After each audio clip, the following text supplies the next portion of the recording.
We're joined by the Controller and Auditor General, Seán McCarthy, as a permanent witness to the committee, and he's joined today by David Quaid, Deputy Director of Audit. Apologies have been received from Deputy Pat Deering. The minutes of the meetings of the 14th of February and the 21st of February have been circulated. Are they agreed and agreed to publish? That's agreed. Matters arising. I think anything matter arising will come up in the course of the next topic, so we'll proceed. So the first main item is in relation to correspondence. So, briefing documents A relating to the opening statements and briefing documents for today's meeting. So, correspondence 2010 and 2015 from the Department of Housing, Planning and Local Government dated 22nd of February, providing a briefing note and opening statement for today's meeting. We'll note and publish that. That's agreed. Next item of correspondence is correspondence B from accounting officers and our ministers and follow up the previous PAC meeting. First item is from Rona Evans, National Paediatric Hospital Development Board, dated the 18th of February, providing minutes of the Finance and Construction Committee meetings. These were circulated prior to last week's meeting and we're just formally noting them today. I propose we note these minutes, but at our meeting on the 14th we requested the Board publish their minutes of other meetings, and I suggested the Board should publish these also. It's not for us to publish their minutes. So we note that, and as I said, we did discuss it the last day. Next item is reference number 1999 from Paul O'Toole, Chief Executive Officer of the Higher Education Authority, replying to the Committee's request for a report regarding the review of the relationship between Cork Institute of Technology and certain named companies and entities. Mr. O'Toole advised the draft report is in the process of being finalised by Mazars consultant, and the HEA will consider the report when completed and revert to the committee at its earliest opportunity. So we'll note and publish that as well. They've said they've completed the field work and they're now working on a draft report. Next item of correspondence is 2000B from Elaine Sheridan, Vice President, Corporate Affairs and Finance, Waterford Institute of Technology, dated the 20th of February, responding in relation to information requested by the committee following a recent meeting when we considered the CNAG Special Report number 104 into Waterford Institute of Technology Development and Disposal of Intellectual Property in Feet Henry. Regarding the memorandum referred to, I think before we comment, I comment, and Deputy Cullinane has indicated. Yes, there's a couple of issues with this letter that we got from both Mr. Donnelly, who is the President, and Elaine Sheridan, the Vice President for Finance. This was on the back of the hearing that we had on the CNHE Special Report, and there was a number of documents that were mentioned in that report. One was a memo that came from a subordinate, I think it was, to Professor Donnelly, that was highlighting concerns in relation to the process in the establishment of Feet Henry. And other governance issues, I think it was, but what I saw was a copy of the memo. The memo, if my memory was correct, there was an accompanying email with the memo to say that it should go to the President and the Financial Controller, but it never went there. And I think what happened was the current President, who was the Vice President at the time, went back to the author of the memo, asking questions about what was contained in the memo. So that's what the memo is, and for that reason, I am aghast as to why it then says, in light of the threat of legal proceedings issuing on foot of any disclosure of the memorandum, it would not be appropriate for us to provide the PAC with the memo. I can't understand why there would be any legal impediment to getting the memo. I mean, it strikes me as like this has been an ongoing issue with this particular topic, where one of the reasons why we had a look at this is because the process of establishing these companies wasn't as transparent as many of us would hope, and that yet we had a full examination. The CNHE did his report. The memo was mentioned in his report, and yet they're saying they can't give it to us for legal reasons. But it doesn't say really what the legal reasons are, other than that maybe there's individuals that are named in it. But then it could be the names could be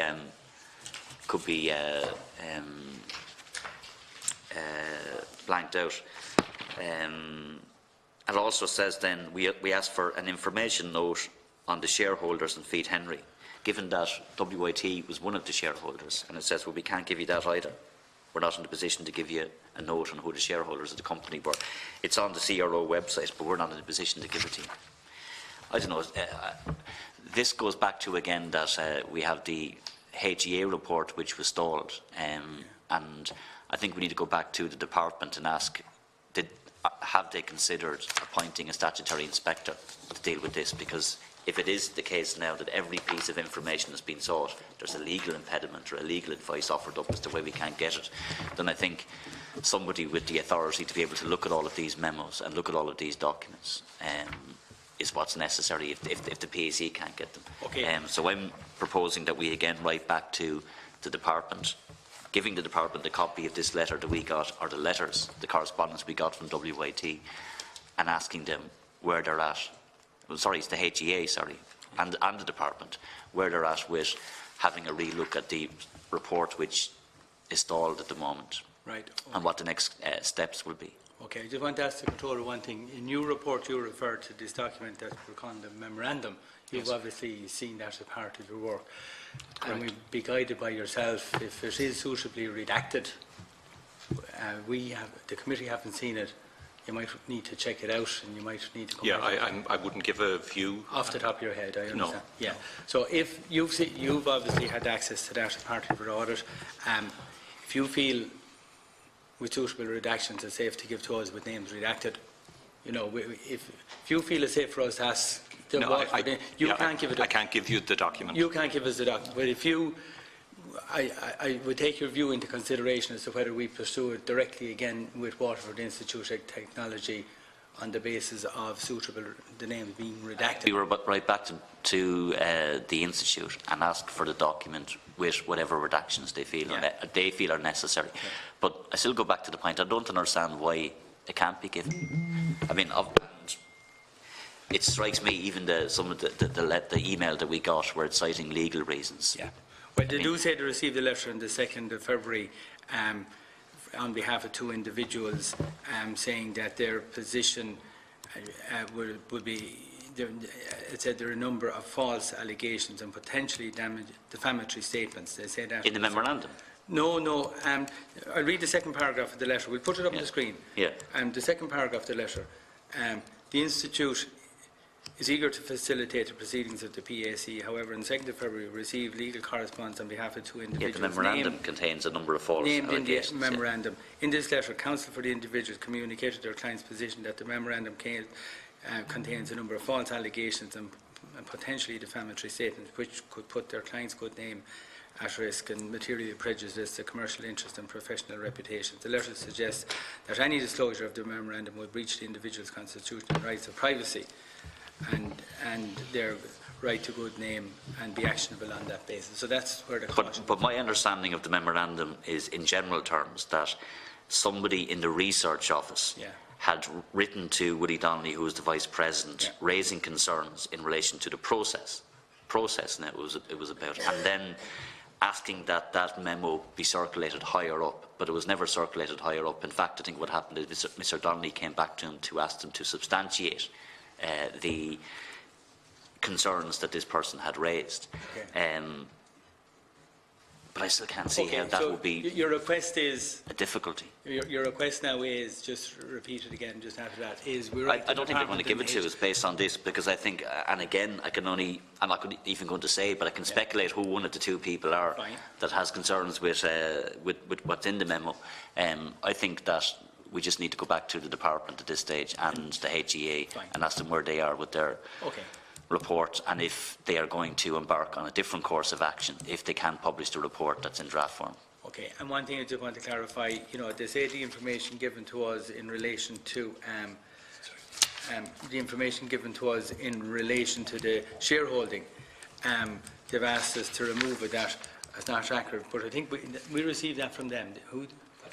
Yeah, well, you know, it's up to them to issue a statement saying they're not happy with it and will publish any amendment they want, but I'm slow to take down the information we received from them in good faith. The problem with them not giving us the information in relation to the shareholders is because they can't do it now. No, but there's only one shareholder.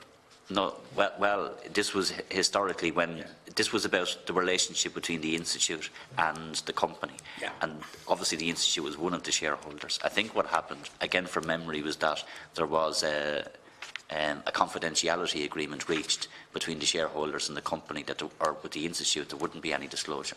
Maybe it was with the company. But again, that raises concerns around the transparency of these type of processes. When it's an institute of technology, it's a spin-out company from the institute, and you have then these kind of confidentiality clauses around who are shareholders. Just adds more intrigue to the whole issue. So anyway, I think that we're not. Yeah, so we'll write directly to the HEA department, give them a copy of this correspondence. I support that, but actually it's difficult to kind of tease it out to where we're going with it. And if the processes were working in a sense, somebody was alerting somebody higher up that there were questions here. Is that's what I understand by. And again, we can't see those processes. The memorandum is part of a process. Somebody is concerned, they're theoretically doing the right thing, they notice something is wrong, they want it checked out, they alert somebody in higher authority. So everything has been done right, isn't it, theoretically? But there's another, sorry, to add to that.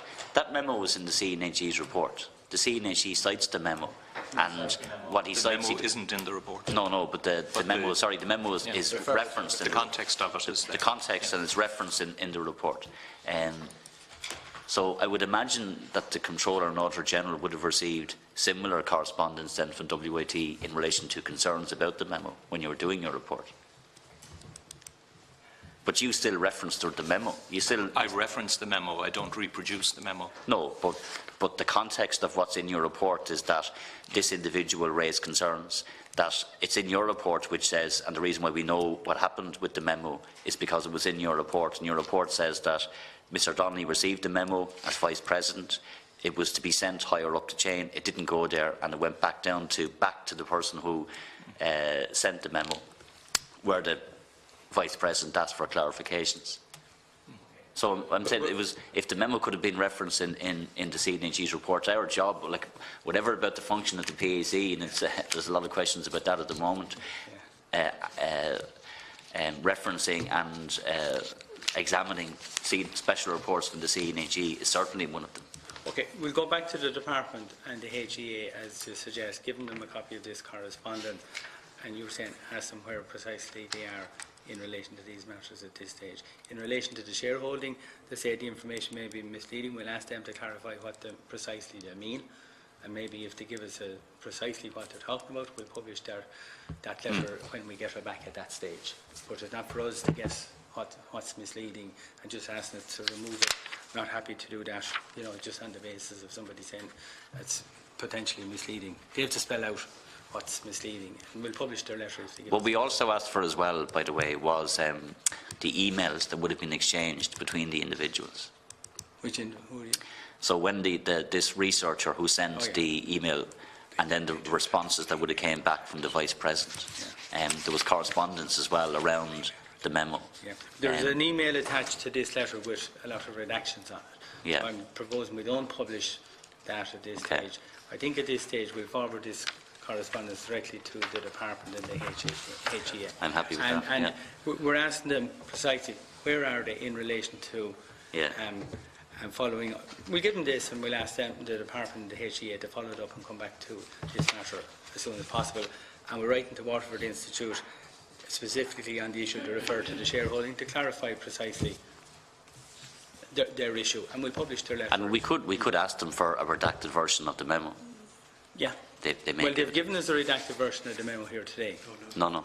Of the memorandum. No, they haven't. They've given us a redacted version of the emails. We'll ask them for that too. So we'll ask for them to provide us a redacted version of the memo if they're concerned about individuals being identified. Okay, so that's great. Next item, 2002 from Professor Donnelly, Waterford Institute of Technology, and it's on the same issue, and he's saying they're seeking clarification in response to the committee's request. That was an earlier acknowledgement of the email, and we've got the more comprehensive reply that we've just discussed the week following that earlier email. So we'll note that. Next item is item of correspondence 2003 and 2007 from the National Paediatric Hospital Board in relation to the committee's request for written consent from Mazars before the document or any part of it is disclosed, and Ms Evans advises permission was requested and are still awaiting. So that document, Mazars said it was confidential and we can't publish it until their consent is given to us, and we're waiting for that. So we note that that's the position we're at, and we note that. And we'll publish that reply. Next item is 2010 from Carmel Whelan, Kildare Wicklow ETB, providing information requested by the committee in relation to the valuation report for a building in Arklow. And again, we're into the same situation. This document, it's an extensive document, and the valuation runs to several pages, and the final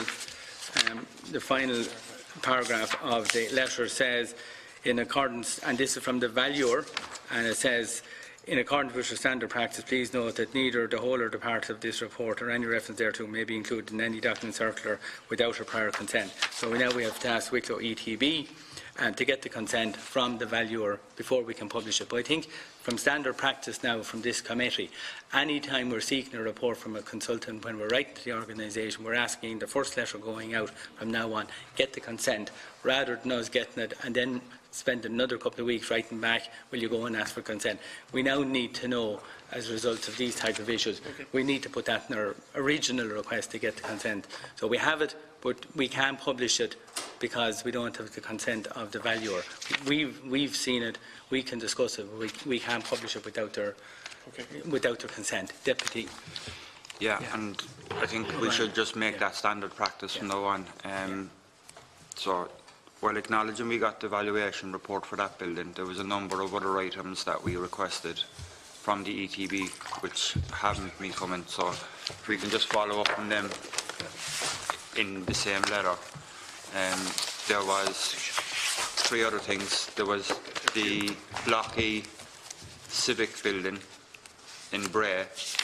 There was a list of all properties that are now leasing which they previously owned, and a list of any other buildings they're now leasing which didn't have signed contracts. They were the 3 things that I was looking for. Okay, so what I will say to Deputy O'Brien is, as a result of the meeting last week, people will have noticed the format of how we handle our business since the 1st of January is that we have the minutes which we publish, and then the Secretariat always now issue with the minutes.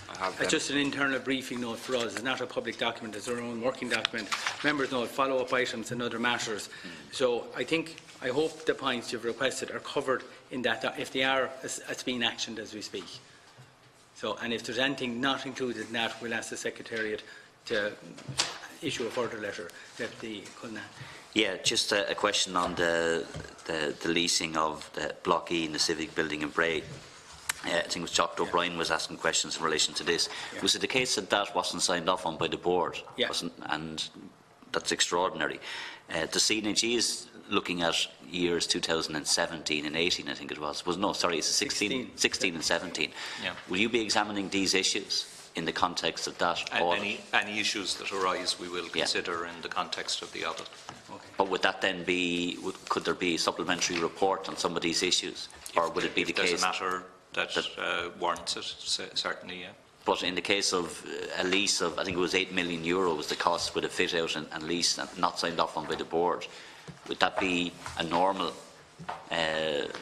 procedure? I prefer not to prejudge the matter, Deputy. Okay. But it will be dealt with in the 16 and 17 account? Any issue of concern that arises will be examined in the context of the audit. Okay, fair enough. Yeah. So, and Deputy O'Brien, are you happy that the point in relation to those items are in that the briefing note to ourselves? They're the follow-up item, the action note by the committee. I think it covers it. Yeah, just on the Bray Civic Centre, it says that we're just looking for a note on the rent-free period. Yeah. We're actually looking for everything. The sign off. Yeah, everything in relation. Okay, so look, we'll ask that in relation to the Bray Civic Centre property, we ask for the process of approval by the board or otherwise in relation to that, not just the rent-free period. Okay, so we'll follow that up then. And thanks indeed. Next item then is, this is item B. We agreed to publish that letter. we'll hold over that because we're waiting for consent from the valuer, so we won't publish that until we get consent. Next item, 2010 from Paul Quinn. Chief Procurement Officer of Office of Government Procurement, dated 25th of February 2019, in response to the Committee's request for information in relation to his role as a member of the National Paediatric Hospital Development Board in relation to the Code of Practice for the governance of state bodies and also the role of the Government Contracts Committee for Construction. We'll note and publish this now. He will be coming in with Mr. Robert Watt next week, and we'll have a detailed discussion. But briefly, if you'll give me, I want for people watching, because there's a very comprehensive letter here, and they don't expect the public to read all 10 pages of it. I want to make just a few brief points so people will know what he's saying in this letter at this stage. Just briefly, he deals with the role of the Government Contracts Committee, and in this instance he says they considered a request for a derogation from the National Paediatric Hospital Board for the use of from the standard form of contracts. Then he goes on to talk about the standard form of contracts does deal with only certain major contracts. He goes on then to say that he gives a timeline in relation to the National Paediatric Hospital Board, and he confirms he's a member of the board. And in fairness to Mr. Quinn, I'll read just the first paragraph of his letter. He said, "At the outset, I'd like to clarify in my letter to you on the 25th of January, I accept in hindsight, I should have advised that I was a member of the National Paediatric Hospital Development Board, having been appointed in a personal capacity by the Minister for Health in 2013. And he's saying it's separate from his duties as Office of Government Procurement. So he is accepting, we should have been informed that he was a member of the board in that letter. Then I just want to highlight one or two other points. And we need, he said there's a capital works procurement policy, and then he talks about the capital works management framework, which consists of best practice guidance. So as a result of this, we're asking the Secretariat to ensure we have this in advance of next week's meeting, that we get a copy of this best practice guidance. And we might be sorry we asked for it, but I think we should see that because it's important in advance of next week. And then I just want to, he gives the membership of the Government Contracts Committee. There's 22 members on that committee who consider the various items, and he gives a timeline of, he has Appendix Summary 2, which we will be publishing now, a summary of engagement between the Office of Government Procurement Policy Unit and the Construction Contracts Committee and the National Paediatric Hospital Development Board. And he said in the second paragraph, from this early engagement it became apparent that the scale, complexity and the required delivery time associated with the hospital presented a range of challenges. So we want to know what timeline was suggested in that early consultation. We want to know that before next week. Then in paragraph 4 of that, and paragraph 5 of that, he says the National Paediatric Hospital Board commenced their formal engagement with the committee in May 14 with a view to securing a derogation. And then he moves down to say there were subsequent meetings, but I don't see in this memo the date the derogation was granted and by whom. So I want the minute of the meeting of when the derogation was actually granted and who attended that meeting, and the full minutes of the meeting, because there's 3 references to the fact that there were meetings on this matter, but there's no reference in the document to saying when the derogation was actually approved. So we want that in advance of the next meeting. So I'm only saying those. There's a few additional bits of information we require before next week, and that's why I'm flagging them, that we have them here in advance. Very complicated.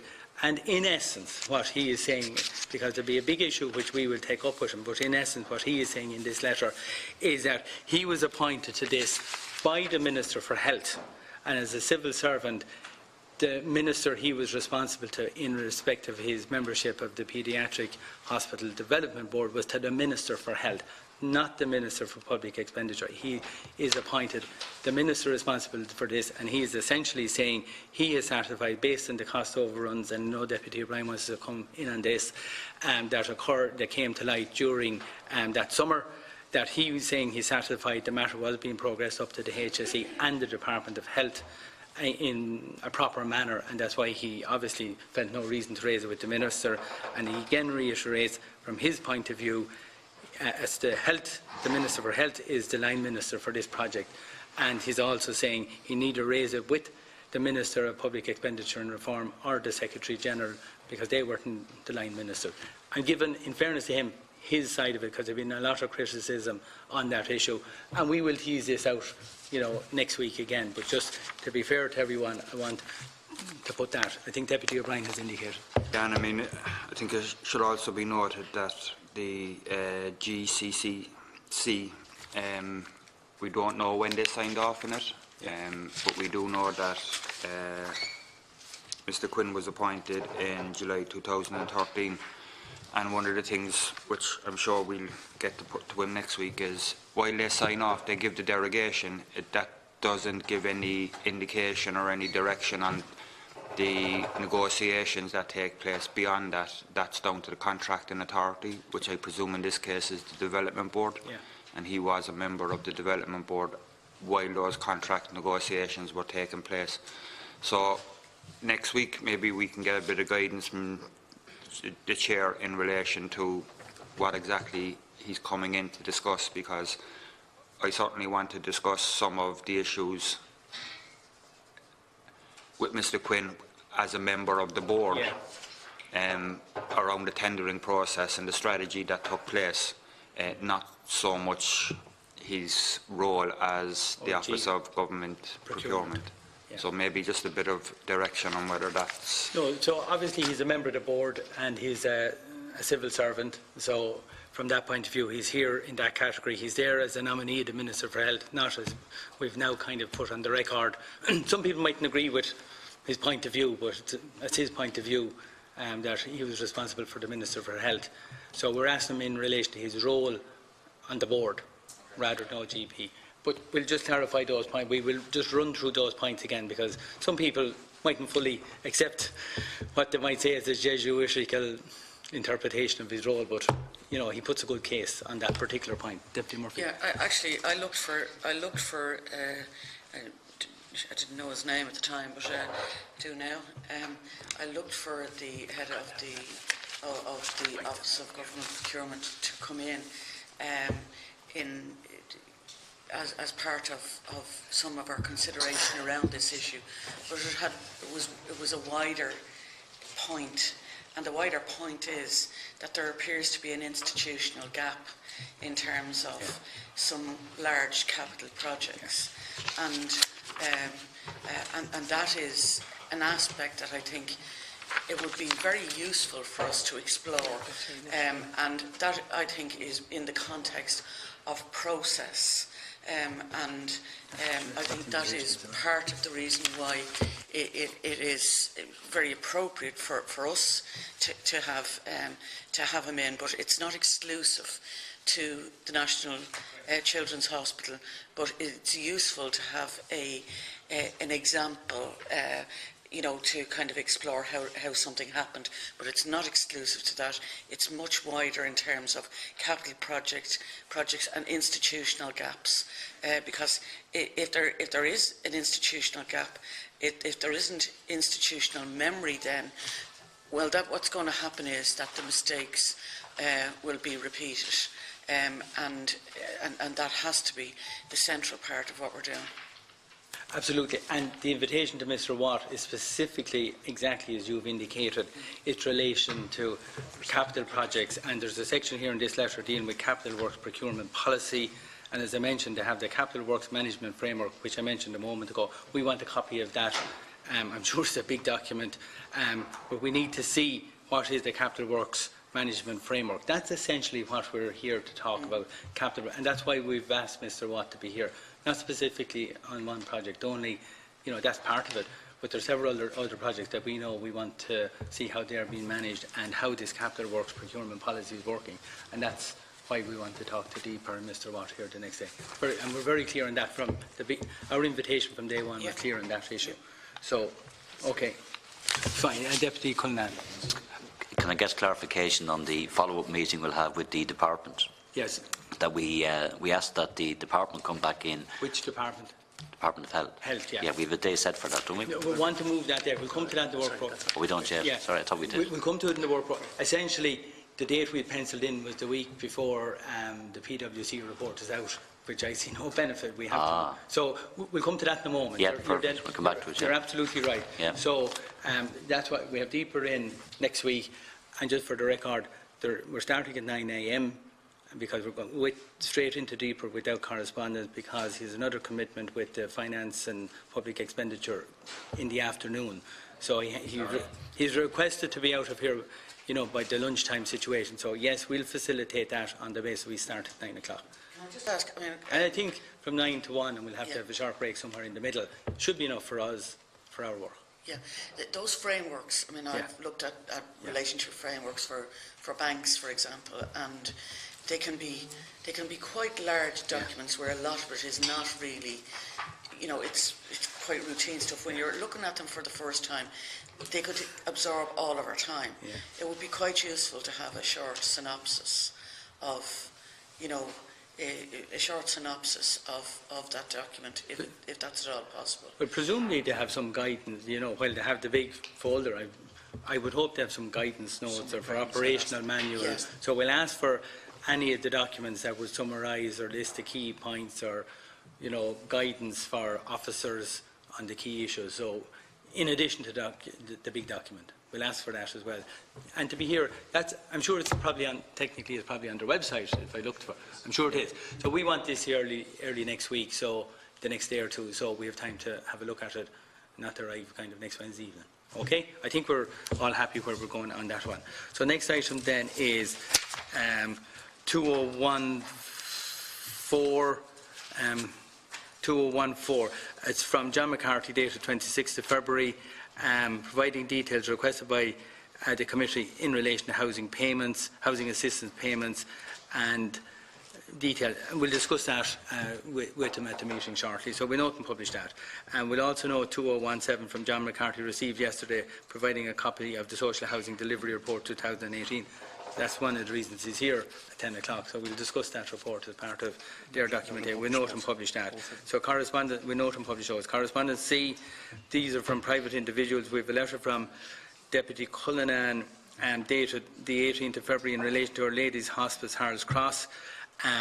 Now, I know the Deputy is just not, he was here a moment ago, but we'll ask the Secretary to give us an update. We dealt with this last year, and I know there has been recent media coverage on it, and we'll tell the Deputy when he comes back.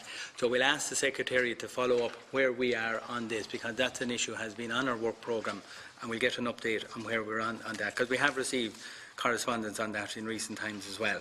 So next item, 2001 and 2008 from Deputy Alan Kelly in relation to the higher education report on the companies in Cork Institute of Technology. As we've mentioned earlier, we have a letter from them saying the report has been finalised, and when they have it, they'll consider the report and come back to the PAC at that stage. Next item then is 2004 from Jonathan Bryan regarding speaking at next week's meeting at Deeper. I think you might have thought it was last week, but it's next week, and we'll go through our work programme in a moment. And next item then is 2009 is from Deputy O'Connell, requesting a number of items to be included in the follow-up information requested from Kildare Wicklow ETB. So we just note that, and that will be included in the request of information, plus the additional information that Deputy O'Brien asked for in relation to that building in Bray as well. So look at that's that topic. Next item then, statement and accounts received. Yes. It's a practical matter. I wonder could the two last items are going back from Mr. McCarthy. Could we just get those? I have everything but those two items. Yes, they arrived late, so we'll ask the Secretary to give us. One or two of us haven't got them. So that's item. So before we get into, can you print off a copy of their items from? I know it's item 2014, that's dealing with the HAP payments, and item 2017, it's a short report on Social Housing Delivery Report 2018. It's a short report. Both of them, they're not big documents, so we'll ask for hard copies to be circulated, because they may have only arrived. We just could have a quick look at them before we start the meeting. Perhaps they only arrived yesterday, you know. So, and you have them, and we've noted them and published them, but circulate hard copies here now this morning, and thanks. So then, in relation to accounts received since the last meeting, we were pleased to note for today's meeting that none have been received in the last 7 days. And then we move on to our work programme. So, on the work programme, I'm putting the draft up on the screen. The 28th of the 2nd, which is today, we're dealing with housing in the morning, and then we're dealing with the rest of the local government fund and central government funding for local authorities in the afternoon. We'll have one lead speaker in the morning and one lead speaker in the afternoon, and then every other speaker will be a 10-minute slot, and we will want to finish the housing issue this morning. Then next week, then the 7th of the 3rd, we have the issue on the oversight and implementation of capital projects, and we have officials in from Deeper on that issue in the morning, and Paul. And we are going to deal with the 7th. Oh yeah, oversight and the role of the public officials in relation to, well, as the national, it's not just on the hospital board, in relation to capital projects, which we'll touch on all known one. By the way, I just want to say, in terms of other meeting, we're having a private meeting next week to complete our consideration of our draft periodic report for September up towards the end of last year, and there's 2 times available for members to sit in private session, just to, hopefully it'll be defined. We had a discussion here the other day. The Secretariat will be bringing forward amendments, and I think we're nearly there. So just ask members, the time slots available in terms of booking a room for next Tuesday for a meeting in private session to deal with that report is 1 p.m. or 7:15 p.m, which would suit members. Now 1 p.m. on a Tuesday, order of business or leaders is on at 2, is that too tight? Would the Tuesday evening at 7:15? I think we're all here on Tuesday evening.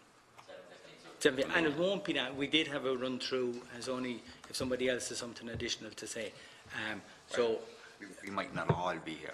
yeah, that's all right. That's okay. Once you sign, we'll put your name on the report. We'll take the fact, if somebody has nothing to say, we'll take that as consent. I was thinking more of the officials rather than ourselves. They don't mind. Yeah, 7, are we okay? 7:15. It won't be too long. And I just want to say for the record, just on that, again to the media listening, the reports on that document on front page of a paper yesterday. I have to stress to people the document that members got an email was a working document produced by the Secretariat based on their best summation of the meeting we had. People who weren't here. Yeah. Well, I'm putting it on the public record, so so I'm telling the media, when you get a document like that, be aware that that's not a document that the PAC members had any input into. So it's not a PAC document.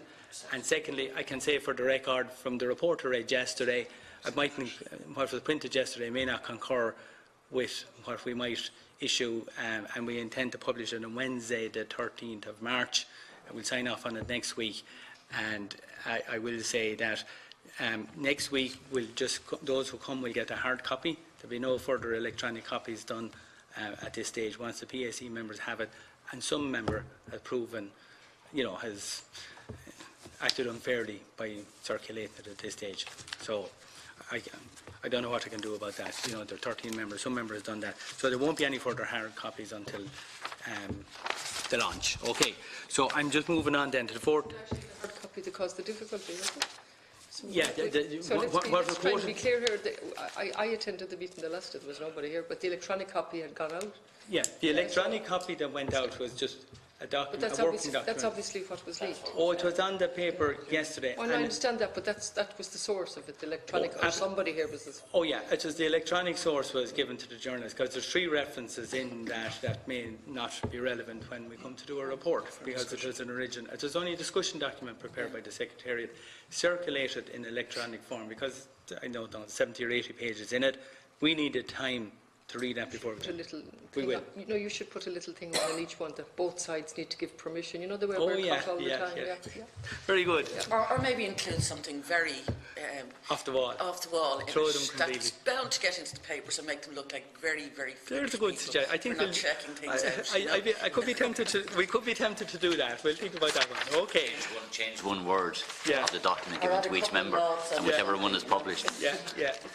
Okay. Look, I think we've made our point. So the plan will be to sign off on that next week and publish on the 13th. That's the Wednesday before Patrick's Week, because I want to have it done before that.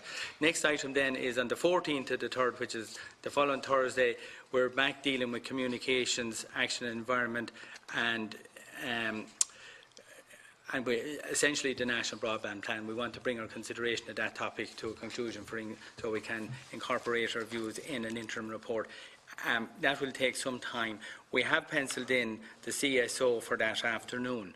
Do members feel, are we taking too much on that day? I'm happy, but it is Thursday. I presume that all is breaking up for the Patrick's Week.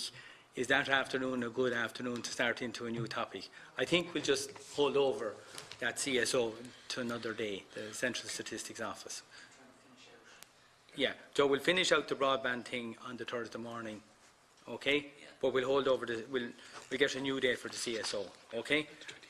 And then on the 28th is we had mentioned the National Paediatric Hospital Development Board coming back in, but that report might not be in from PwC, so I don't think that's a good day. We'll have to move that to April.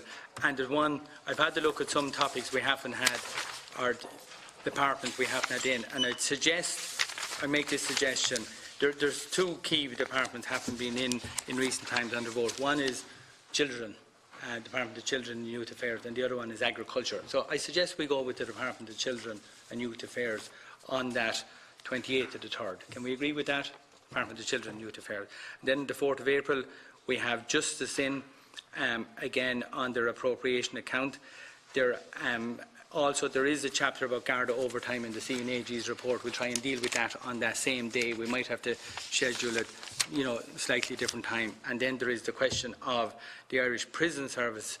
A member has asked that they be brought back in again. I think the members need to know why we're bringing them in. We got detailed correspondence from them, as I mentioned here last week. If there's something not adequate in that correspondence, which ran to over 20 pages, we need to write to them and seek further clarification. So can we agree that we do that first before we decide whether or not to invite the prison service in? We've had the prison service in, we've had a detailed discussion. Yes, there were some unanswered questions. We always followed up through correspondence, and I think we can't jump to another meeting without us having done our preparatory work. So let's follow up this correspondence in further detail when we get that. That correspondence, Pardon? Just the reference. Yeah, I have the reference. It's 1942, and it came as dated the 14th of the 2nd. And it's a comprehensive, but doesn't answer every question we asked. I'm clear about that too. So we will go back. And what I'll ask members, if anyone wants any further clarification in relation to that letter, contact the Secretariat. I have 1 or 2 points I'll give to you. And we're going to write to them again for further clarification in relation to that letter.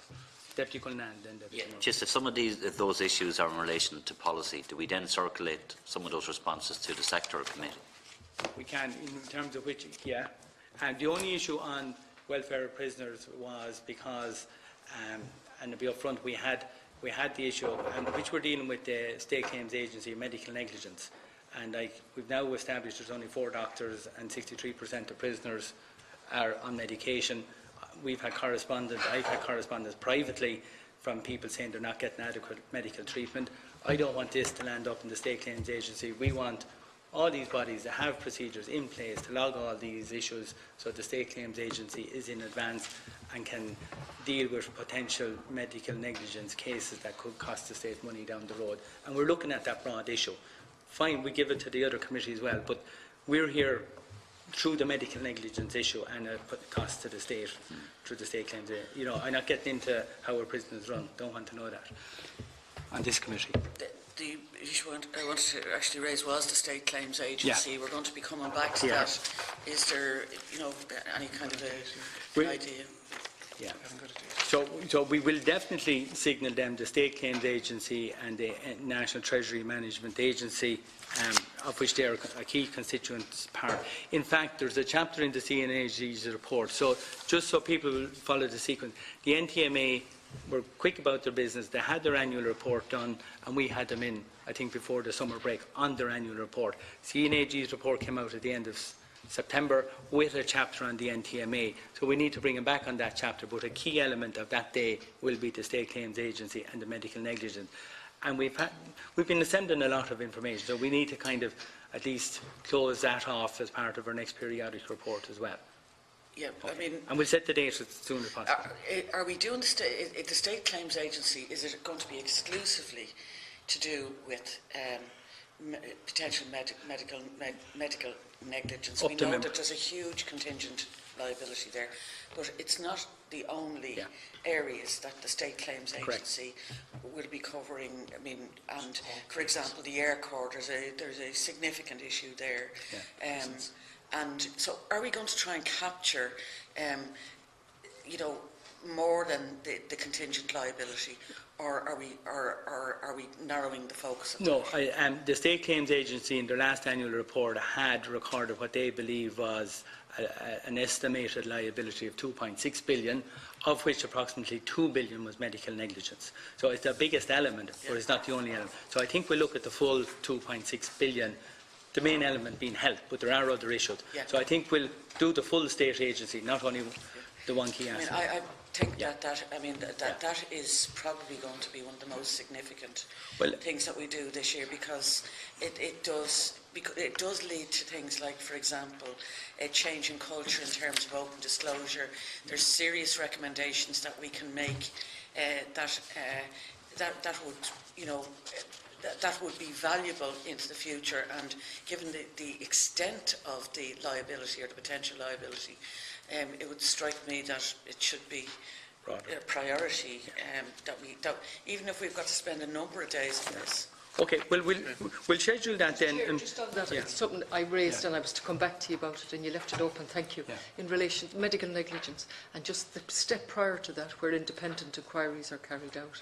Yes. And I've gone back to check on this myself, and I know I think I'm to come back to you. I've asked a very straight question in relation to Galway. Over a 10-year period, how many independent investigations were carried out? It's a simple question, and the cost of them.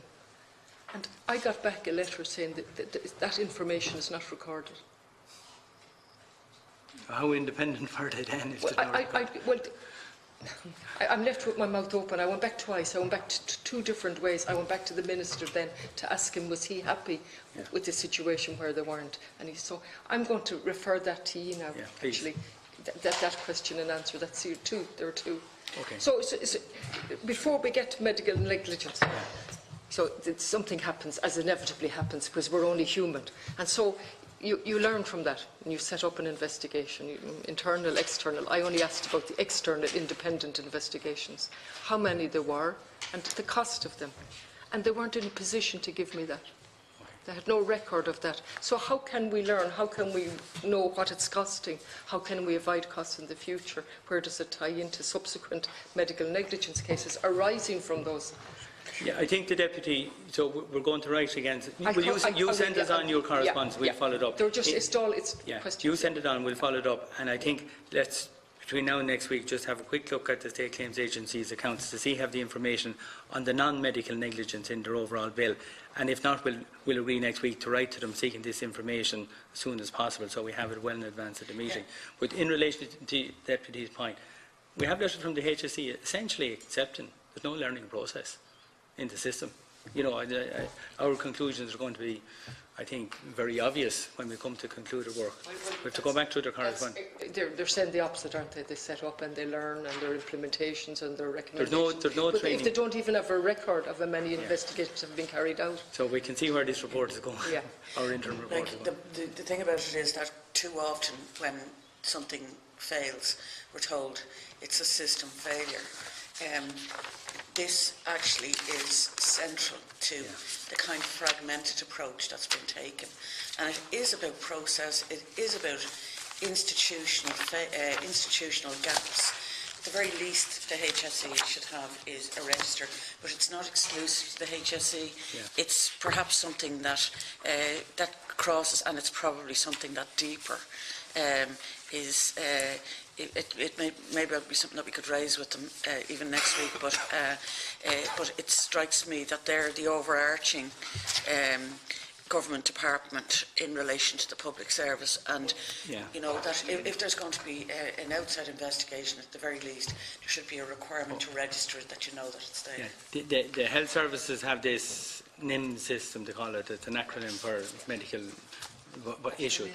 Yeah, but we need to know, is there a similar system in the other state? But as more finance, because the state claims agency are the people who handle all these cases when push comes to shove, dealing with these cases, and they're NTMA, which happens to be under finance rather than DPAR. But your point is right.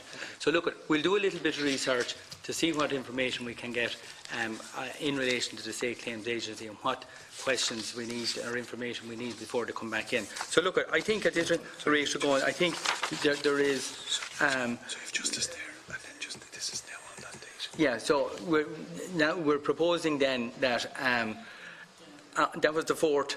That was the 4th of May. We're dealing with justice and that chapter in the CNAG's report as well on that day.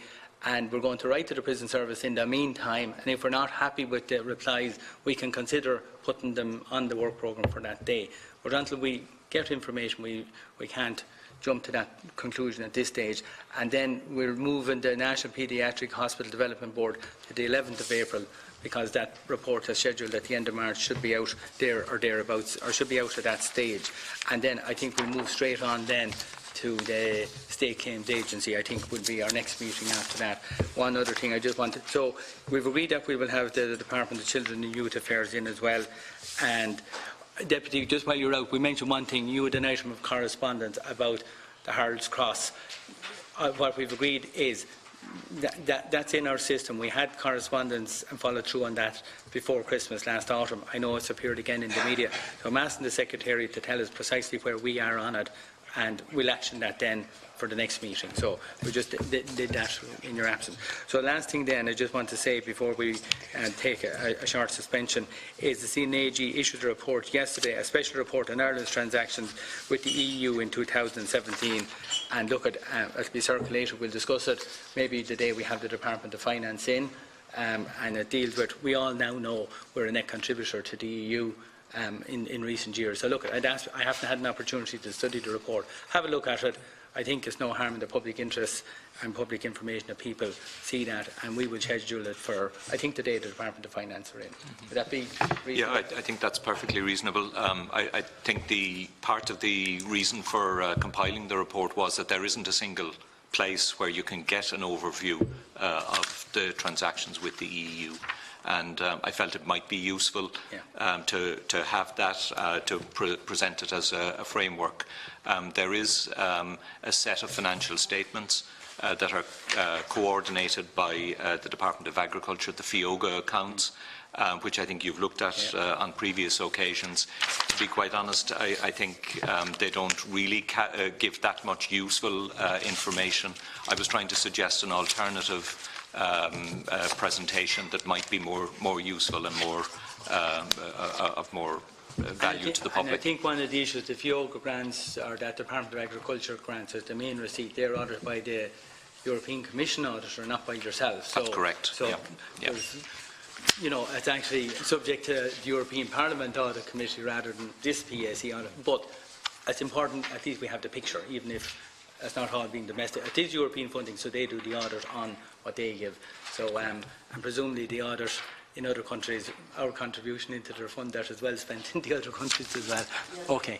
Can I just ask in relation to that, where is it captured? For example, there's a two-way relationship in terms of money to the European Union. We're a net contributor now. There's that particular aspect of it, and where the oversight is for that. The second aspect is, if, for example, there are fines, do they go through one department, or have fines actually happened in reality, or are they captured in individual departmental estimates? Individual departmental estimates, yeah, depending on the scheme. Okay, so that's why we need kind of this collating of information. It is more than anything. It's a useful exercise. Now, the payments out go through the central fund, again, which we're the only committee who seem to look at the central fund, and when the Department of Finance in, we'll look at that. So that's where the fund goes out through, is based on the percentage of VAT, but it can come in directly to the Department of Agriculture or other departments, depending on, and I think this would be useful collation of the information. I welcome that, just separately, just to keep track. We got a letter, remember, from a doctor We didn't deal with that letter. Yeah, on the paediatric hospital. So just not to forget it. I don't mind when we deal with it, but we should Okay, deal with it. I know the letter you're Yeah. referring. We'll ask that to be on our schedule for the next week. I think he's the... We can deal with it today in private Yeah. or whatever, but we haven't dealt with that letter. Yeah, And it was okay. a very interesting letter and It a is. very informative letter. It And is. I think we should be seen to make a decision about it, Okay. one way or another. We'll deal with it next week, whether it's public or private. We'll deal with that there. Okay, at this stage then, I think we'll suspend for 5 minutes while the witnesses take their seats. The meeting is now suspended. The meeting is now suspended.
Session.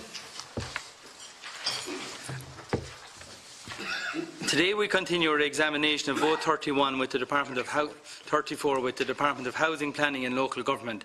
We met specifically with the Department in relation to housing matters in October of last year, and the first session today is a resumption of our consideration of housing matters. In the second session later today we will be dealing with the remainder of the vote for the Department, including the Local Government Fund and the CNAG Report 2017 on central government funding of local authorities. So we requested the attendance of members of the City, the County and City Managers Association to assist us on a voluntary basis, and the CCMA members are the chief executives of local authorities, and the committee felt they would have a critical role in the provision of housing. And I want to thank the representatives of the CCMA for making themselves available to the Public Accounts Committee today.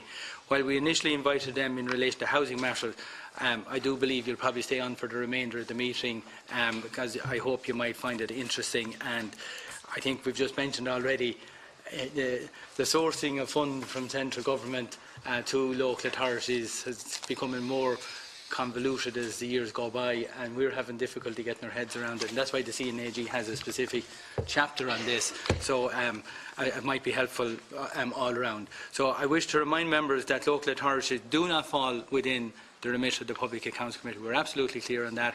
So the people are here voluntarily, and we want to thank you for coming. You're not a witness before the committee, you're here to assist.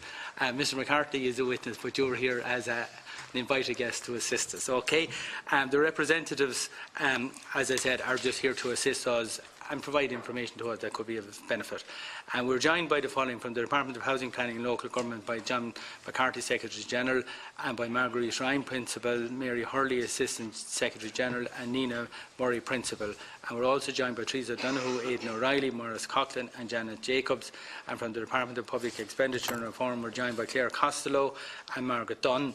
And from the City and County Managers Association, we're joined by Jackie Maguire, Chair of the City and County and City Managers Association, and she's the CEO of Meath County Council. And we're also joined by Meath County Council, and we're joined by Con Murray, Chair of the Housing Committee in the CCMA, and his Chief Executive of Limerick City and County Council.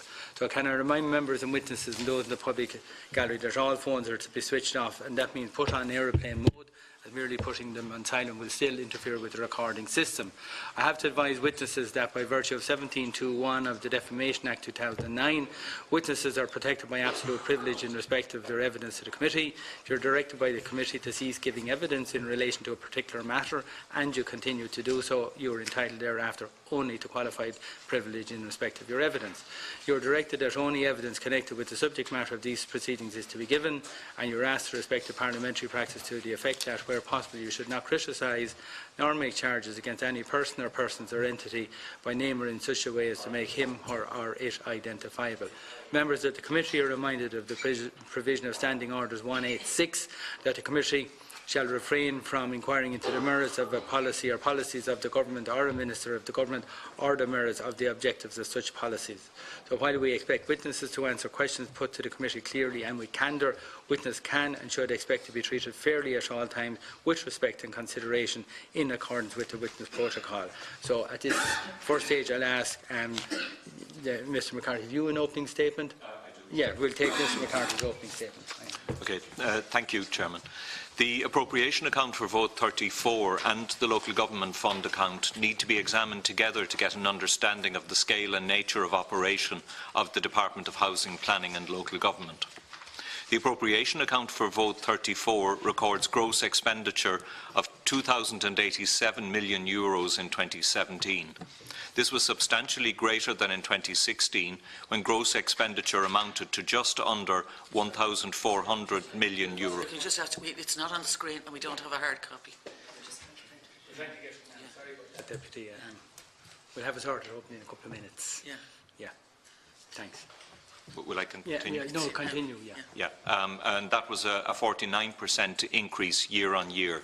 The vote expenditure was spread across 5 programmes as indicated in the figure which is now on screen.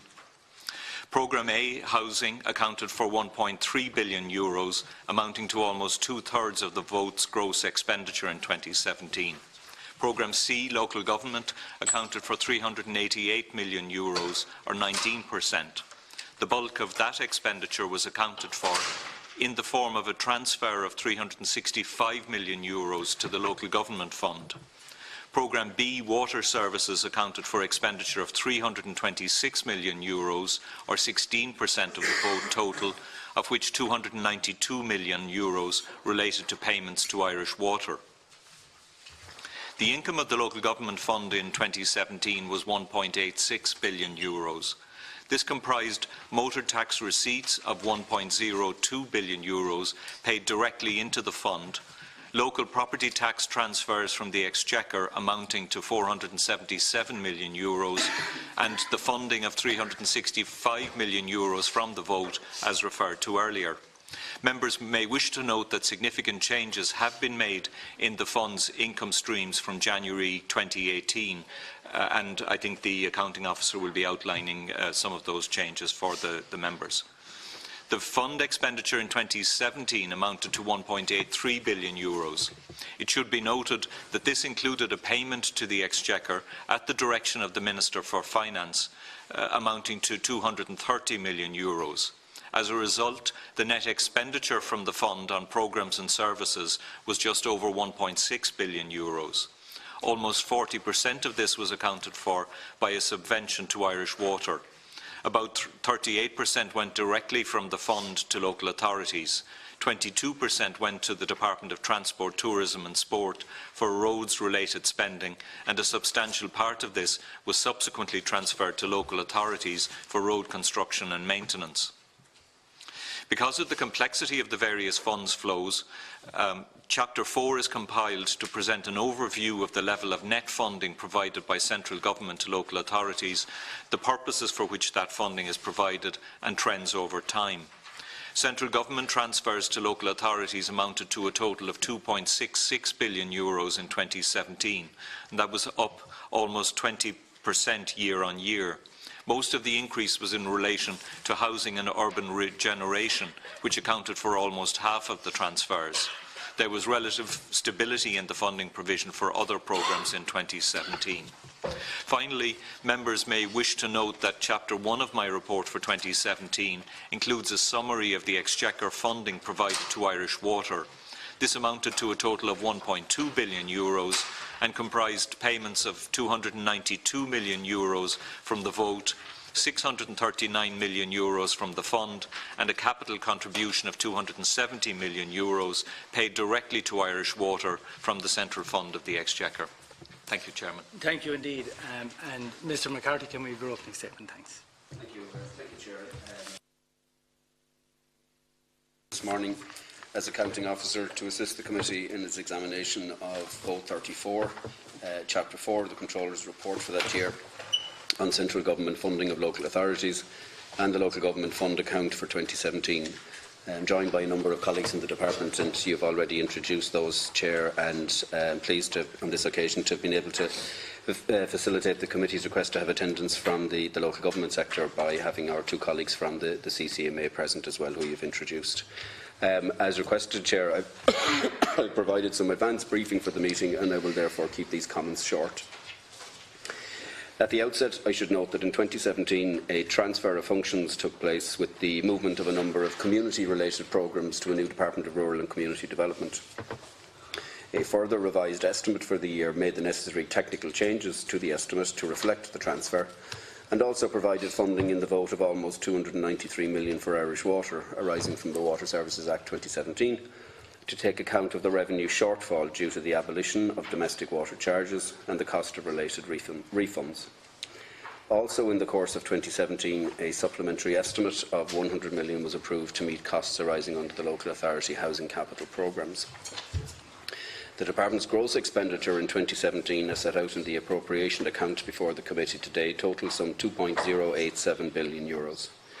In accordance with government accounting practice, this expenditure figure reflects the position after the transfer of functions had been completed and these additional funding provisions had been made.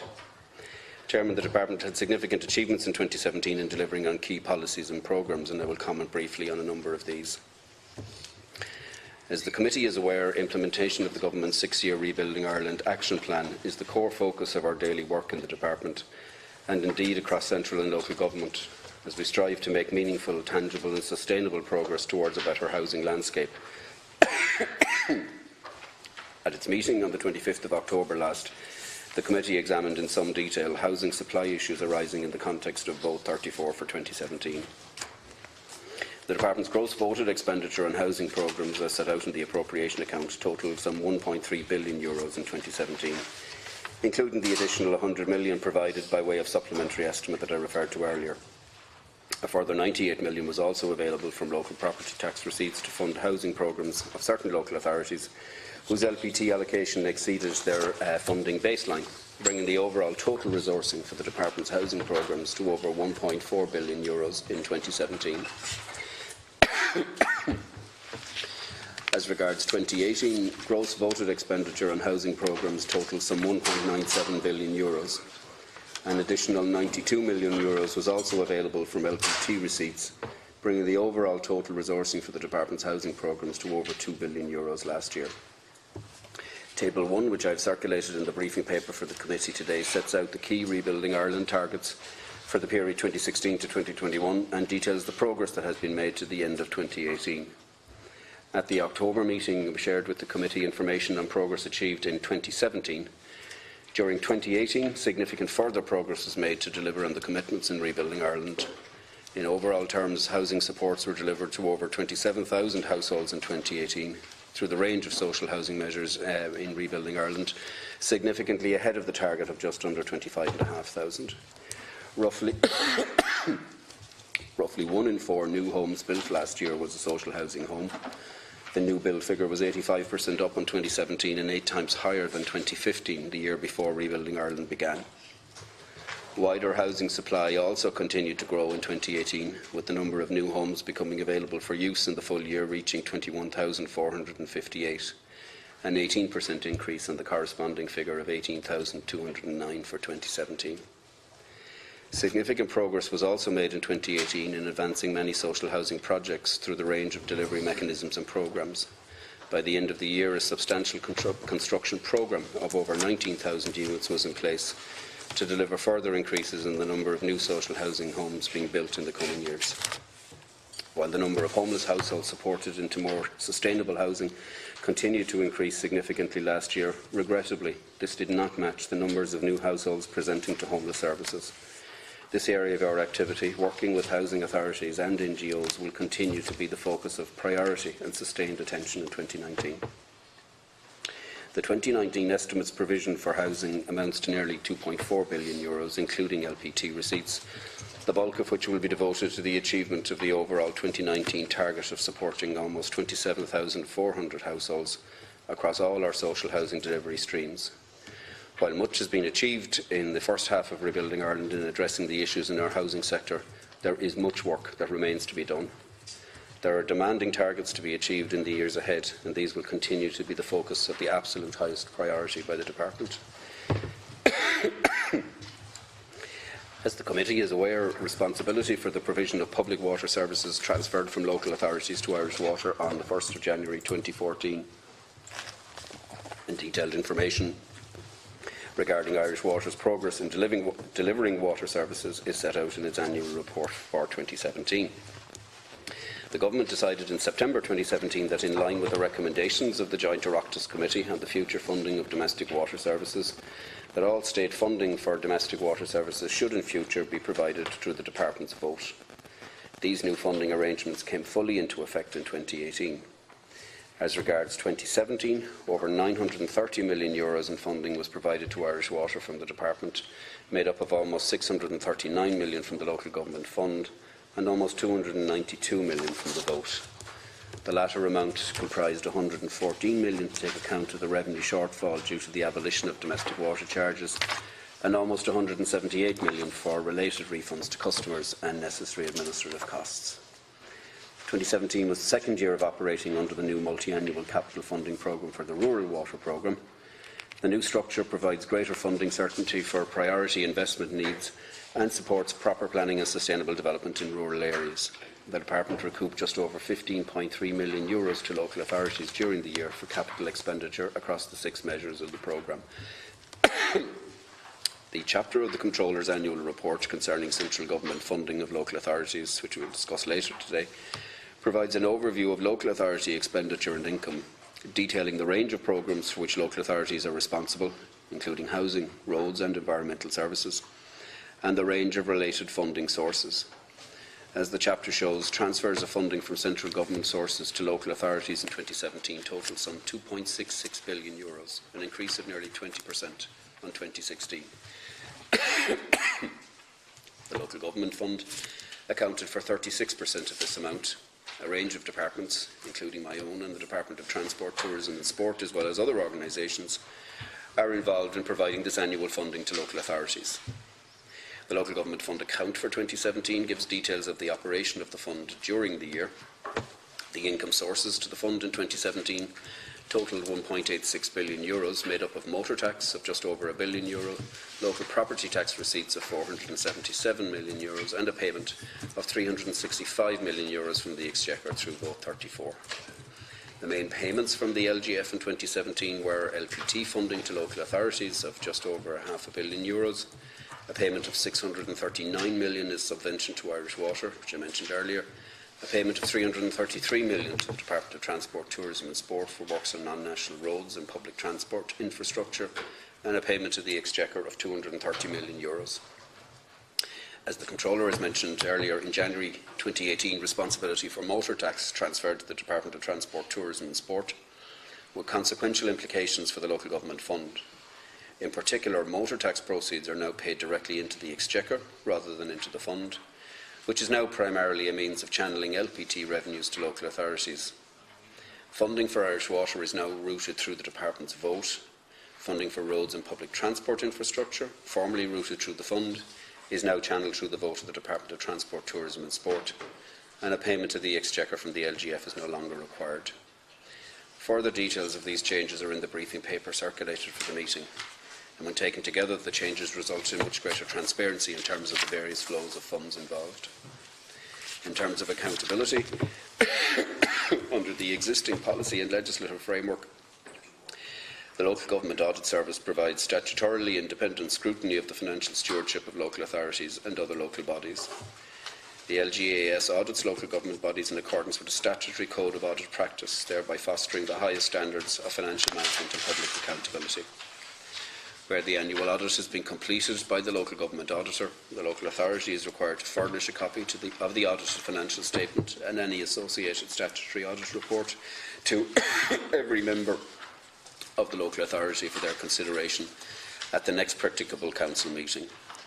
In addition, the audit committee of the relevant local authority will review any audited financial statement, auditor's report or auditor's special report in relation to the authority, and will assess any actions taken within that authority in response to either a statement or report, and will report on its findings.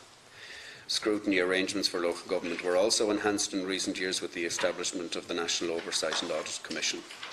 NOAC scrutinises local government performance and supports the development of best practice and enhanced efficiency in the performance of local government functions.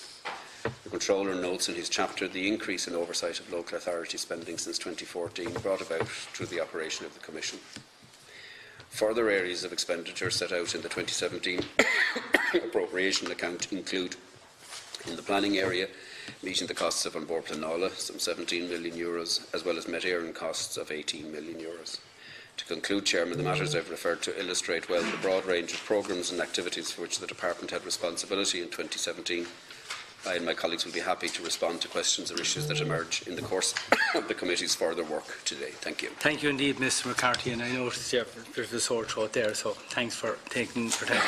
And we're here dealing with housing, a resumption, and hopefully we'll complete our work this morning. But we would have asked this the last day, and there's only one question I want to ask you. In relation to 2018, how many houses, new houses, were built by local authorities, or have you a list on a county by county basis? Yeah, I think it in the build output for 2018 was 4,811, which was about 96% of the target for the year. 4811. Not by that was Sorry, that probably includes the voids as well, so we just And take the those sort out. code. So it's actually 251. 4251, Chairman, Yeah. is the figure, which was 96% of target. Yeah. And now my question. Sorry, Chairman. My question is, how many of those 4251 were built by local authorities? By Have you local authorities, it was 2022. Okay, because in the report you have 2022 by local authorities, Yeah. and the balance then, and that includes the Part 5s, which is 5. No, Part 5s are separate. There was 2022 by local authorities, 1,388 by AHBs, and 841 Part 5s. Okay, 841. so 2022 by local authorities. Would you be able to get us a list this morning? Do you have a list of the local authorities who built the 2022? All local authorities would have contributed to it. No, Chair. but do you have the list available there to you? We haven't seen that. It's yet. published. Yeah, we can get it down from the I'm going to website. ask you to arrange between one of your staff to get an email to the committee that's fine. for circulation here in a few moments, because we haven't seen that list. Right? Now, it's just that we had a debate the last day about building by the local authorities versus the 841 were Part 5s, which is under the local authority remit as well, and then the 1388 was by the approved housing bodies. Okay, that's fine. Now, the speakers indicated who were here this morning in the following sequence. Catherine Murphy is the lead speaker with 20 minutes, and then the second speakers will have 10-minute slots, because we'll have a second lead speaker on the second session. So the speakers here this morning indicated after Catherine Murphy in the following sequence, Deputy Connolly, Cullinane, Cassells and MacSharry. Okay, and now over Deputy Murphy. Right. Good morning, everyone.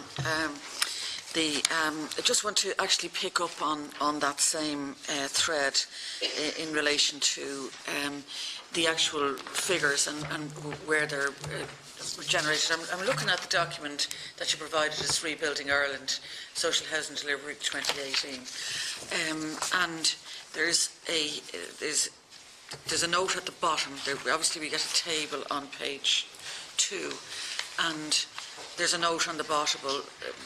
Build refers to local authority and approved housing bodies construction, including traditional construction, turnkeys, rapid build delivery, regeneration homes delivered through the Part 5 mechanism.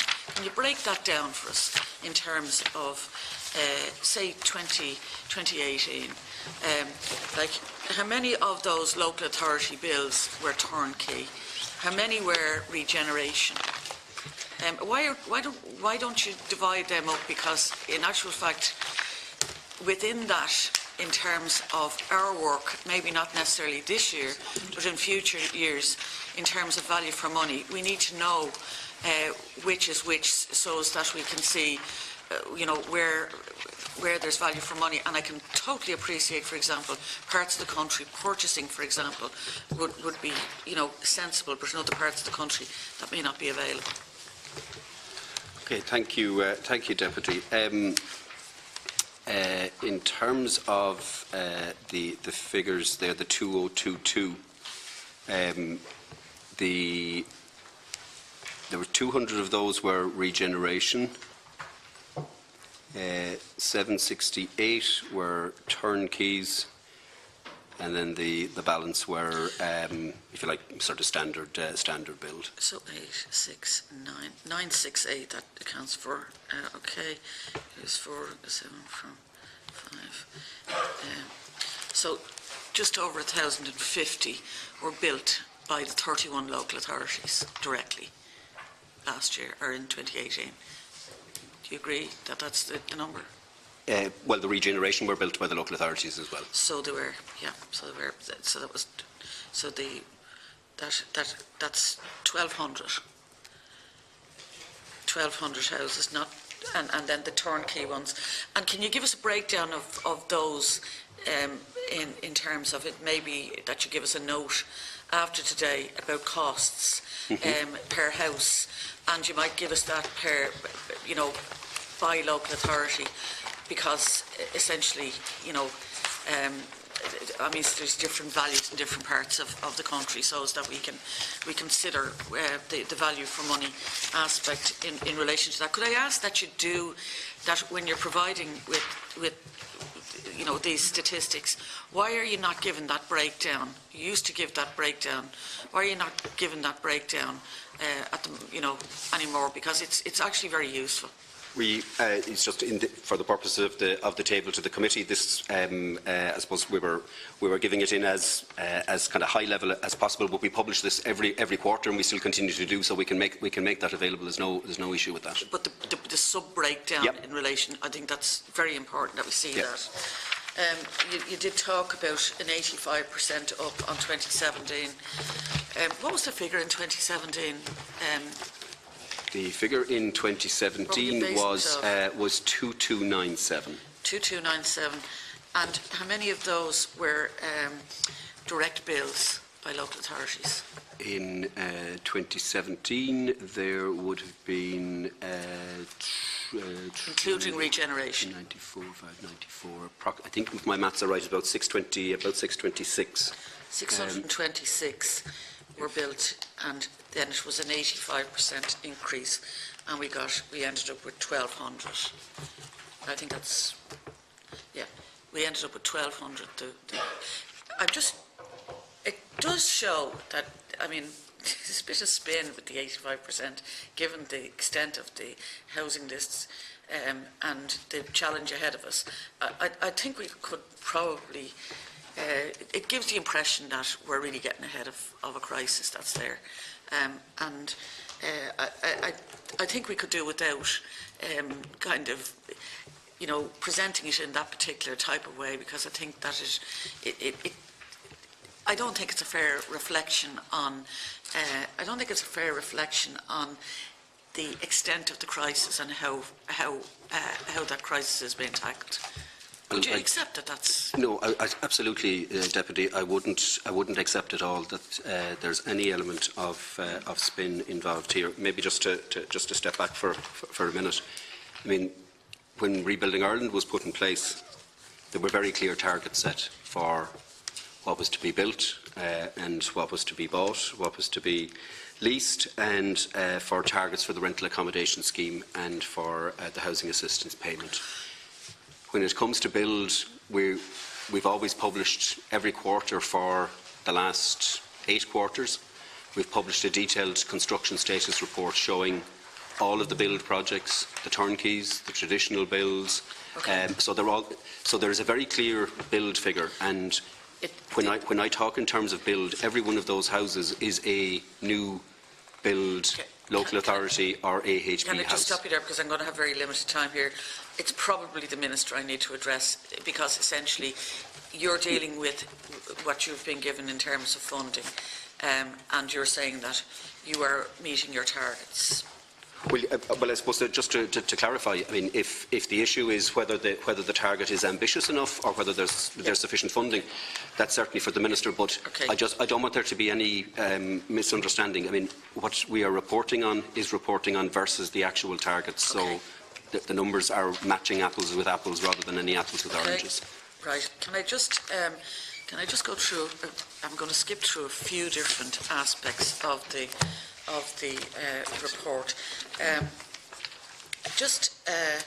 The traveller accommodation, it's page 18 of the appropriation account 2017, vote 34, A5, and it's under housing inclusion supports.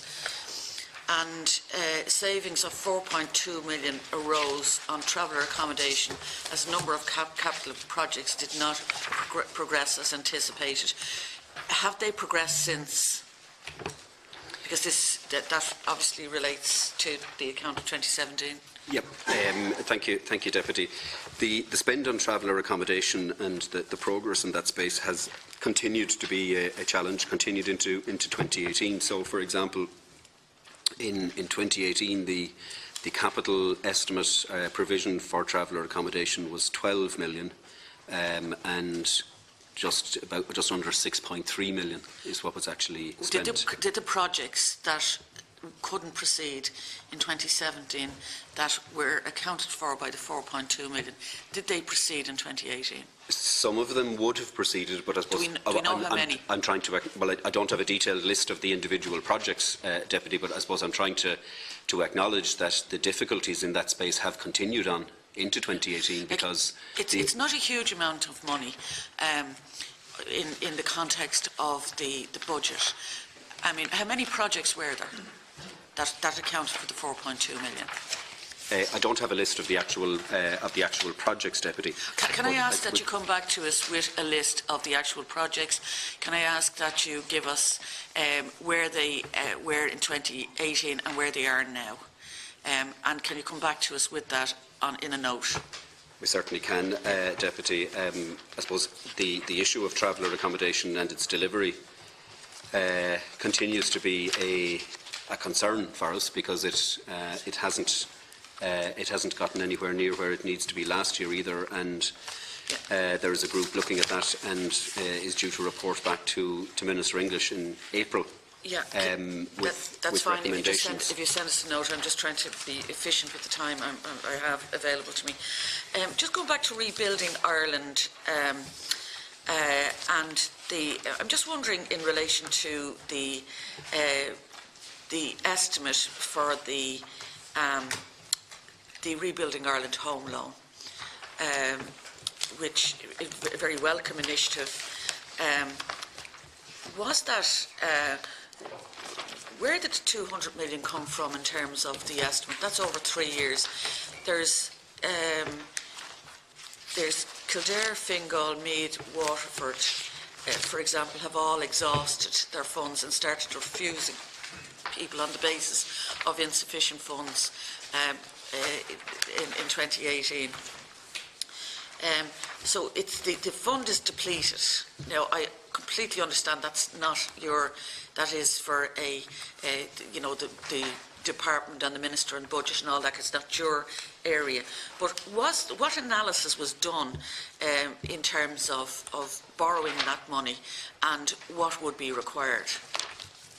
I suppose. Thank you, Deputy. I suppose it was very hard to actually estimate what level of take-up there might actually be, and the 200 million over 3 years would have been, I suppose, would have been based on the extent to which borrowing would have actually been happening in local authorities. Up until then, we sort of felt that the 200 million over 3 years was a reasonable first intervention.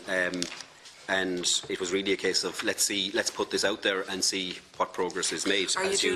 Just as a matter of interest, is there further analysis been taking place in relation to, how that has played out at this stage?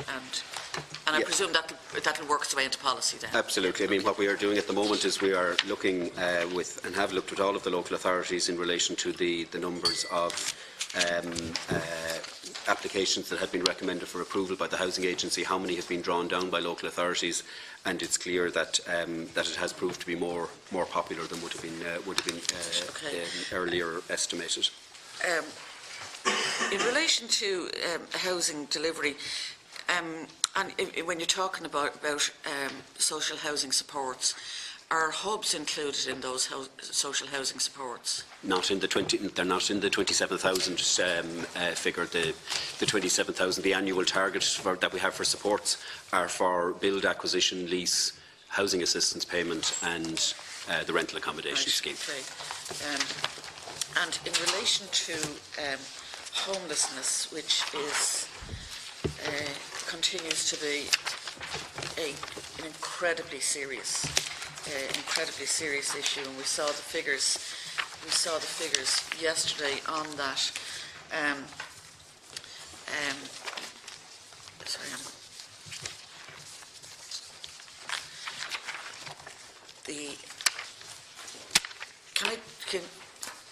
What do you count in terms of, for example, because from the point of view of looking at value for money, we're looking at hubs, we're looking at maybe beds in hostels, we're looking at hotels, and in fact some of the beds that are described are actually mats.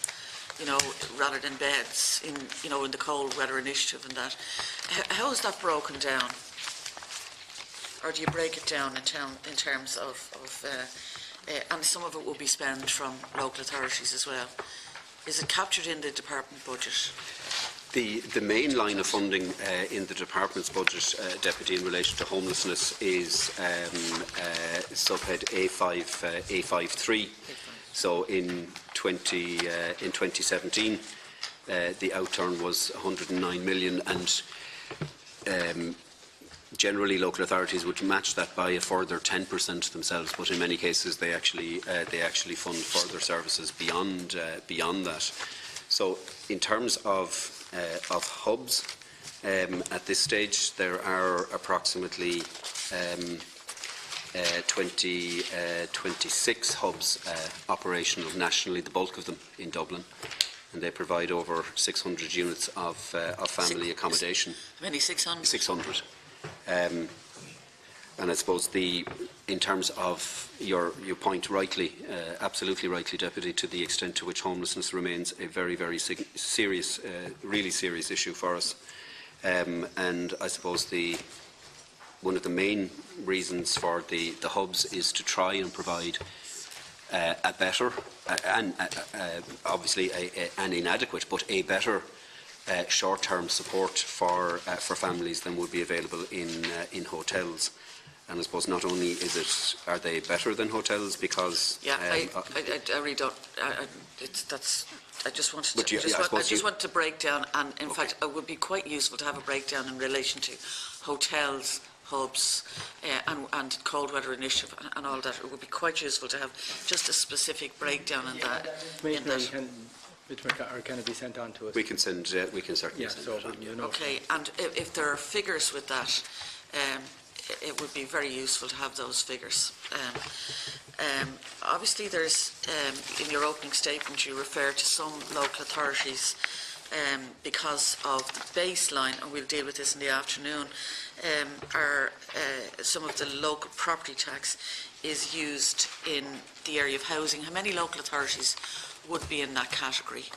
It's between, I don't have it in my papers here. I think it's 9 is the, let me just count 1, 2, 3, 4, 5, 6, 7, 9 Deputy. Now, are they all, I mean, I know that where the surplus is where the surplus beyond the baseline, there's two areas, and one is roads and the other one is housing.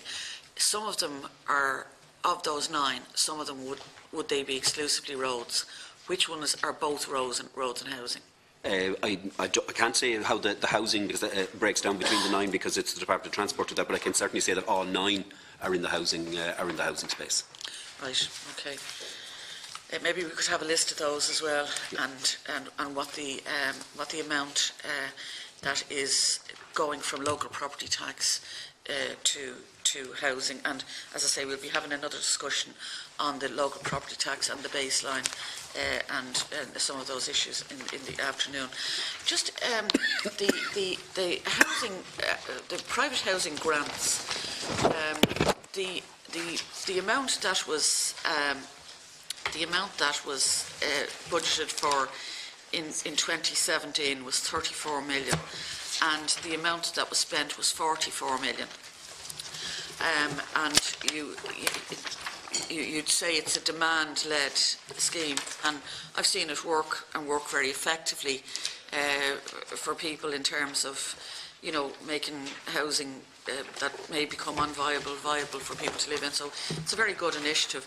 Where did the 10 million, where was that transferred from? Because it must have been transferred within, or was there additional money came from the Department of Finance that we haven't spent? That was, I think it was actually a technical transfer in terms of how when the estimate was initially done, a certain amount of LPT was to be used by those 9 local authorities to contribute to it, whereas in the actual final distribution of the LPT proceeds, that changed. So if you look in overall terms, when the estimate was being set, it was to be split between the estimate and the LPT. It was going to come to 47.8 million between the two. And in terms of the outturn between LPT and the estimate, it came to 48.8, so there was about 1 million in the difference. I'm not finding that very clear now. So the 34 million, the spend is 44 million. Did 10 million come from local property tax? In what was finally spent in 2017 on those grants, 44 million came from the vote, and 4.3 million came from local property tax, giving a total of 48.8 million. Right. So I still don't see where it was just the distribution between the two funds. Some of the LPT was actually used for other. When we actually came to finally, I suppose what I'm saying to you is those LPT figures were estimate figures, and when it came to actually distributing the LPT finally amongst programmes, it was distributed among some of the housing programmes differently. But in overall terms, the total between the REV and the LPT, the difference between them was only €1 million in total between the initial estimate and the final outturn. Yeah, I'll just go back to the housing inclusion supports, and again it's the A5, the estimate of 112 million, the outturn 118 million. This primarily would be dealing with homelessness. The increase in expenditure of 6.2 million relative to the estimate provision was due to the following: additional expenditure of 11.4 million arose due to the increasing demands of homeless services such as the provision of emergency accommodation. So again, where did that money come from, the increase from within your budget? Well, in overall terms, over the course of the year, there was an additional €100 million in a supplementary estimate at the end of the year, so that would have contributed to a whole range of different programmes depending on where the pressures were.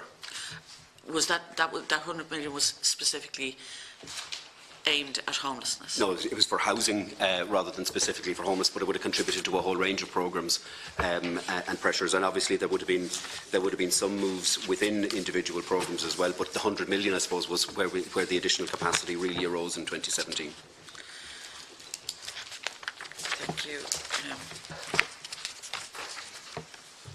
In relation to the approved housing bodies, and we had a very useful session last week from the Irish Council for Social Housing and another agency, and one of the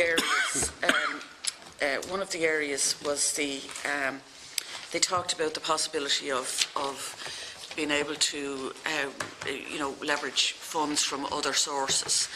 Some of that's got to do with the putting on a statutory basis, and I understand that obviously that's in the policy area, but you will be working on that. Could I ask, where is that within the department at this stage? I mean, many of us would have liked to see that on a statutory basis, like initially, but that appears to be. It appears to be necessary to go on a statutory basis to bring in that additional fund and obviously scale up the amount of housing that could be funded in a different way. So where is that in the context of are we nearly there in terms of the discussions that are going on in terms of finalising the legislation for that? Thank you, Deputy. Yes, we are. We are nearly there. We would have hoped to have had that bill published in the first quarter of this year. I suppose legislative resources and drafting resources have been consumed over the last while for Brexit-related purposes. So I'd be hopeful that if we don't get that bill published by the end of April, we should certainly get it in May. Yeah. Okay. So Brexit is holding up an awful lot. And that will be very welcome when that happens. In terms of the capital assistance scheme, does the liability rest with the department or with the local authority, or is that part of, for example, the general government debt? Is that still the local authorities are counted as part of that? Where does the liability? Yeah, the local authorities are part of the general government debt, and since reclassification, the approved housing body sector are are also now within general government debt. So in reality, the loan is made from the local authority to the AHB, but the department recoups the local authority the amount involved. Right. Okay. So it really is at the department level. Yeah. Okay. I just want to go back to the projects, and I do appreciate that. I mean, I was on the local authority for about 20 years myself, so I do appreciate that there are projects that can be pretty difficult to get over the line. But in relation to the, you might synopsise to us what are the general problems in getting the like of the traveller accommodation over the line, given that there's a relatively small number, or there's a relatively small amount of money available. What would you, do you engage with the local authority? The money is there. They apply for a scheme. You agree with the scheme.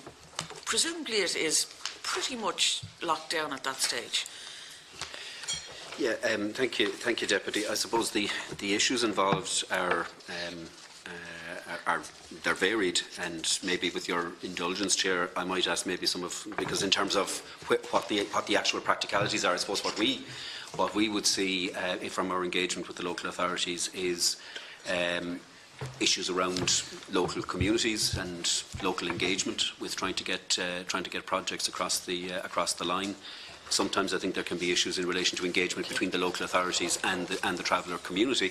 But maybe if one or other of colleagues from the local authorities just wanted to give a flavour for what it's like from the ground, as it were. Yeah, through the Chair, absolutely. I suppose, first of all, you mentioned the drawdown issues in relation to it and the figures there, and I'll reflect on Limerick just for a moment. While there is almost 90% of the money spent, there's only a small amount drawn down, primarily because we were very late starting in terms of the programmes for the year. That was as a consequence of the level of negotiation that was required at local level, both with the community, with the elected bodies, and more importantly, directly with the community that we're trying to serve. And if I can put it in context, and the experience goes right across the country here in terms of dealing with the travelling community, in some cases, and I'm referring specifically to Limerick, we have had to go through the courts to have people removed from those sites. We have had to use emergency planning powers in order to actually construct and begin housing accommodation on the site. And that required case management. That required sitting down directly myself with An Garda Síochána, the HSE, DSP, Education and TUSLA in order to look at the individual families, because in some cases the scale of the problem is quite challenging. Therefore you have to look at those that best require protection and support, and therefore to tackle it on a family by family basis, and that's the approach we have taken. It is slow, absolutely, but it is important. Can I just ask, would you not have, before you apply for a scheme, would a lot of that not, would a lot of those things that emerge not have been obvious before you make an application for funding for a scheme? Absolutely, and it still wouldn't make a difference in terms of the timelines that you have to go through, because even when you've gone through the discussions, when you go back, sometimes they change, and that's the practicality on the ground, because you may not be dealing with the same families. As I say, there are particular issues which you have to deal with, and it does take considerable time to go through those type of negotiations, and you do find yourself, unfortunately, not able to proceed because disagreement arrives even at the last minute. That's just the reality. And it would be true to say that this is for traveller-specific schemes. Correct. That doesn't mean that people from the travelling community are not housed in traditional local authority housing, or Correct. Supported by HAP and so on and so forth. Correct. Could we have some kind of an indication of are there statistics kept on that, or would it even be appropriate to in terms of the number of people from the travelling community that have been housed? Well, again, certainly at local level, and I'm talking about individual authorities, we would advise, but we don't identify the families, but certainly numbers, yes, because sometimes we have to provide specific wraparound support with those families, and we work very closely with the AHBs in order to do that. And then there are some families that are ready to take up HAP, absolutely. Experience up in the northeast was the majority of the travelling community were all actually housed directly, not in specific schemes, and that was their preference. Okay, right, thank you. Okay, next speaker. Sorry. Yeah. Just one, just in terms of usefulness for the deputy, there is an annual count done of the traveller community every year in terms of their accommodation and how they are accommodated, and that's published every year. So, if it's helpful, we can give you the latest data on that. Please do. And just to clarify, the figure there, the financial total, does that include those who were dealt with through traveller-specific accommodation and in normal, ordinary local authority accommodation? No, the 12 million figure that I was giving was purely for traveller-specific accommodation. So, in other words, the spending on traveller accommodation is far in excess of that because they're in Laois, a lot of them are supported through mainstream local authority housing, or indeed in the private sector. I would have thought, and beyond a split second, I would have thought that the local authority would have historically been able to get separate funding for housing members of the travelling community, even when they did it in their own local authority. No, they're required by policy maybe to do 10% for different groups or whatever. Our maintenance programme alone was over 800,000 last year for traveller-specific accommodation in terms of coming out of the maintenance budget. Now that doesn't get counted in terms of the return year, that's a local issue. Okay, so in other words, the figures here are significantly understating the amount spent on traveller accommodation. In my view, yes. And does anyone thought to compile it? Because it would look better from your point of view if you could show the full spending on traveller accommodation, unless somebody looked at the chart and said you didn't do anything last year when you've in fact maybe done a lot. Yeah, again, through the chair, I mean, we can look at that absolutely, but when people are housed in normal housing, we treat everybody. No, but we're not talking about. Sorry. Let's say the county has 100 allocations and 8 of them are for travellers. Nobody is suggesting you identify the families, towns or locations, but just the statistics and that. Yeah, they're at local level, they're available. But are they being compiled nationally? Well, certainly with something we can look at in terms of discussing with the department. The figures in terms of the different statistics only. Yeah, the figures in terms of how many families are actually accommodated in the different streams. So how many are in mainstream social authority housing? So the numbers of households are compiled. There isn't a sort of a corresponding figure for the number of, if you like, for the cost associated with that. Oh, okay. But you can actually take the annual count of travellers. Traveller families and see how many are accommodated in mainstream social housing, how many in the private rented sector, how many on traveller-specific accommodation. That breakdown is available. Well, you might send that on to us. Yeah. Includes in that the number that are in homeless accommodation, because any of us that deal routinely with traveller families know that they're the ones that are finding they certainly are finding it more difficult than most to find rented accommodation. So it would be useful to see that challenge presented in numbers as well, please. Okay, next speaker is Deputy Connolly, and we're down to 10 minutes last now. Very much, because I have an awful temptation to say we have gender equality today, so we might get some solution to the housing problem, but I say that tongue-in-cheek. Given the seriousness of the problem, I shouldn't really. Just, Mr. McCarthy, can you tell us how many people are homeless today, the exact figure? I think Morning Ireland had it this morning. If my memory serves me correct, was it 9,000? It's 9,000. Is 9,987. I think is the 9,987. How many are children? 3,624. Thank you very much. And then, if I just put that in relation to Galway. I have regional breakdowns, all right. I'm not sure if I have a Galway specific one. Yeah, that's okay. That's okay. On the 4th of February, Galway had 50 families in private emergency accommodation. On the 4th of February, and this is from the City Council. So I'm just putting my questions in context. There were 20 notices of termination in Q4 of 2018. The cost of private emergency accommodation in 18 was $2,455,000. It's projected to increase to $3,570,000. The supply of suitable accommodation is diminishing, and so on. That's the report in the context of a modular home, which shouldn't have to be built in Galway.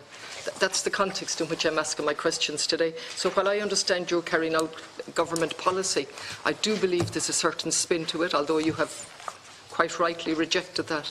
But if we have almost 10,000 people homeless, and the figure is there, there's a spin going on with all of this social housing and public housing.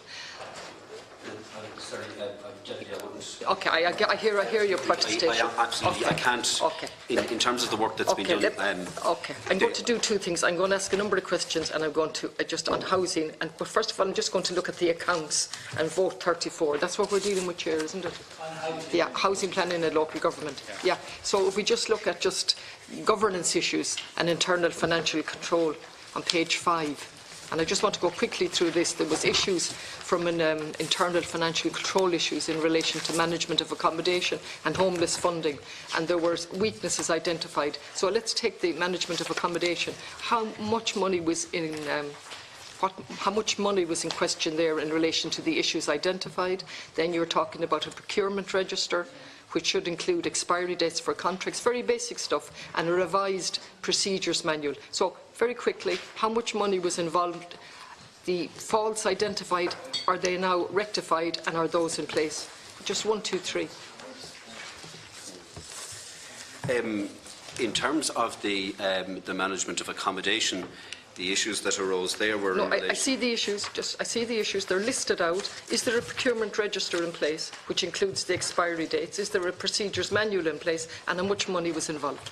There is a procurement register in place now, Deputy. There were four contracts under that management of accommodation heading across catering, cleaning and security.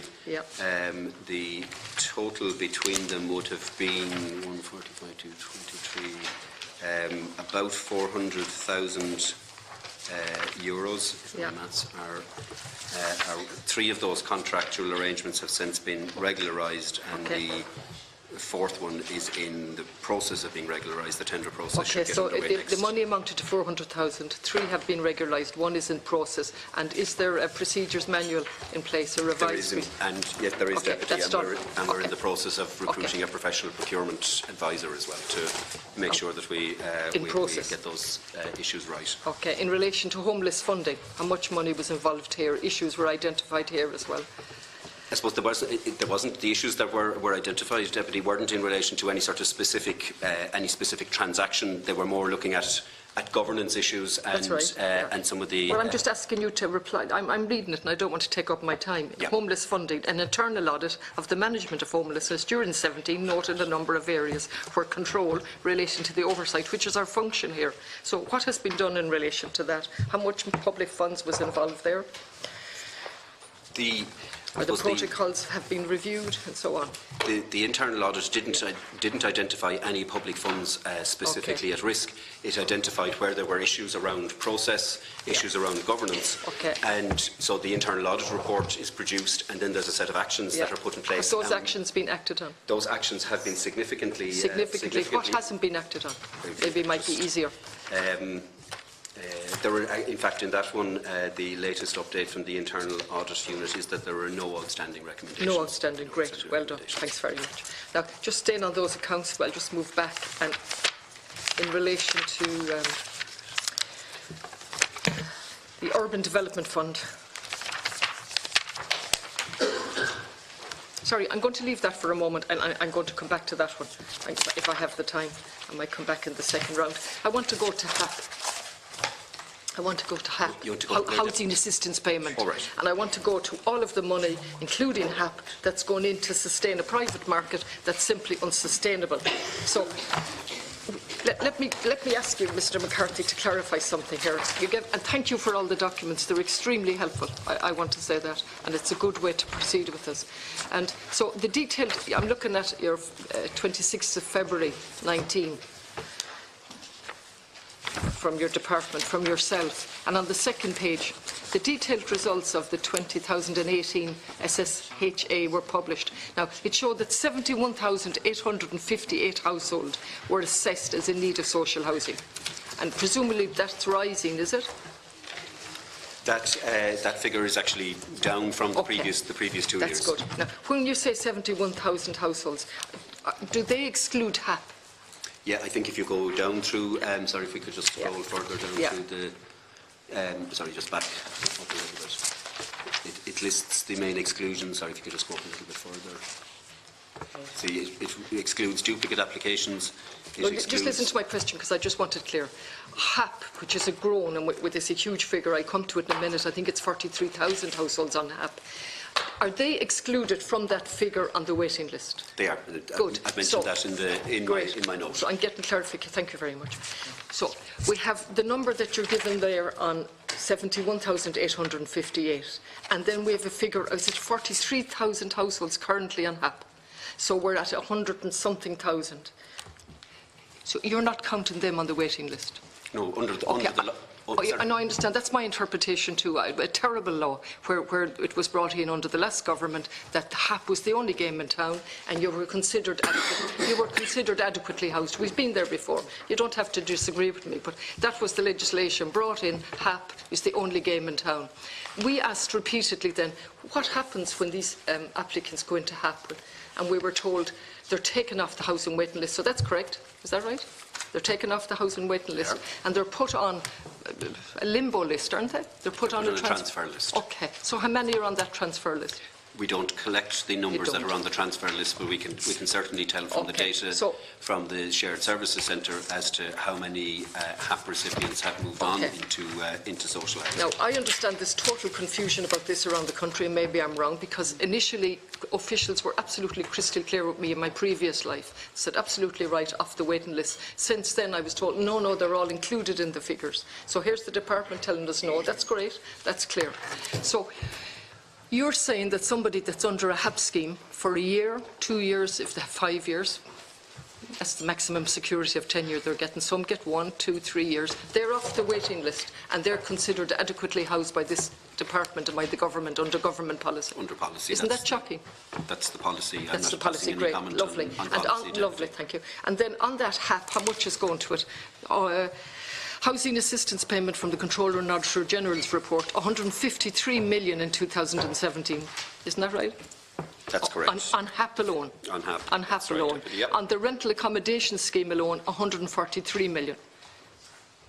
I'm looking at it, sorry, I'm racing through it, 117 in each chapter. And it gives us the supports, and it comes to 636 million going straight into the private market. Isn't that right? So, no, 153 and 143 is... Rental accommodation scheme? It's 296. Sorry, 636 million in total under rental accommodation support. Including rent supplement. Yeah. And these payments are going direct into a private market where it's going up and up and up. Isn't that right? Rents are absolutely unsustainable. It is impossible. I mean, this is the report from the council. I'm sticking to facts. Impossible to get private accommodation in Galway. But the government policy is to put more and more money into the private market. So we take HAP alone for that year, 2017. It jumped then, I understand, to 300 million in 18. Is that right? The HAP payment. 277. Is that the precise figure? 277 for 218. I understood it was 300 million now, but 277 was the 277. What's the projected figure for 299 for 2019? It is 423. Sorry, what did you say? 423. 423 million. Now, please just let me dwell on the figure. I'm not good on figures. 423 million alone under HAP. What is RAS? I presume RAS should be going down because people are getting off RAS. Well, maybe if I just go through the figures and we could just do a complete comparison, Deputy, might be helpful. In 2018 as the final figures for the three last year. RAS was 143 million, HAP was 270. I'm looking at those figures. I don't need to waste time. No, sorry. I'm not. Sorry, Deputy. Fairness, Chair, I'm not wasting time. That's okay. I'm talking about. I don't need to waste my time. So the figures are there. So what point are you making about them? The point that I'm making, Deputy, is a very simple point. Yeah. I think you said that more and more money is going into. But I suppose what I'm trying to say is that historically, we have used rent supplement in this country as a housing support. Listen, Mr. McCarthy, sorry, you can elaborate on all of this. I know that. I also spent 19 years as a city councillor. I know all of this. I know that RAS will go down as more and more people go into HAP.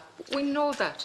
My question is a bigger question around the enormous amount of money going in to the private market.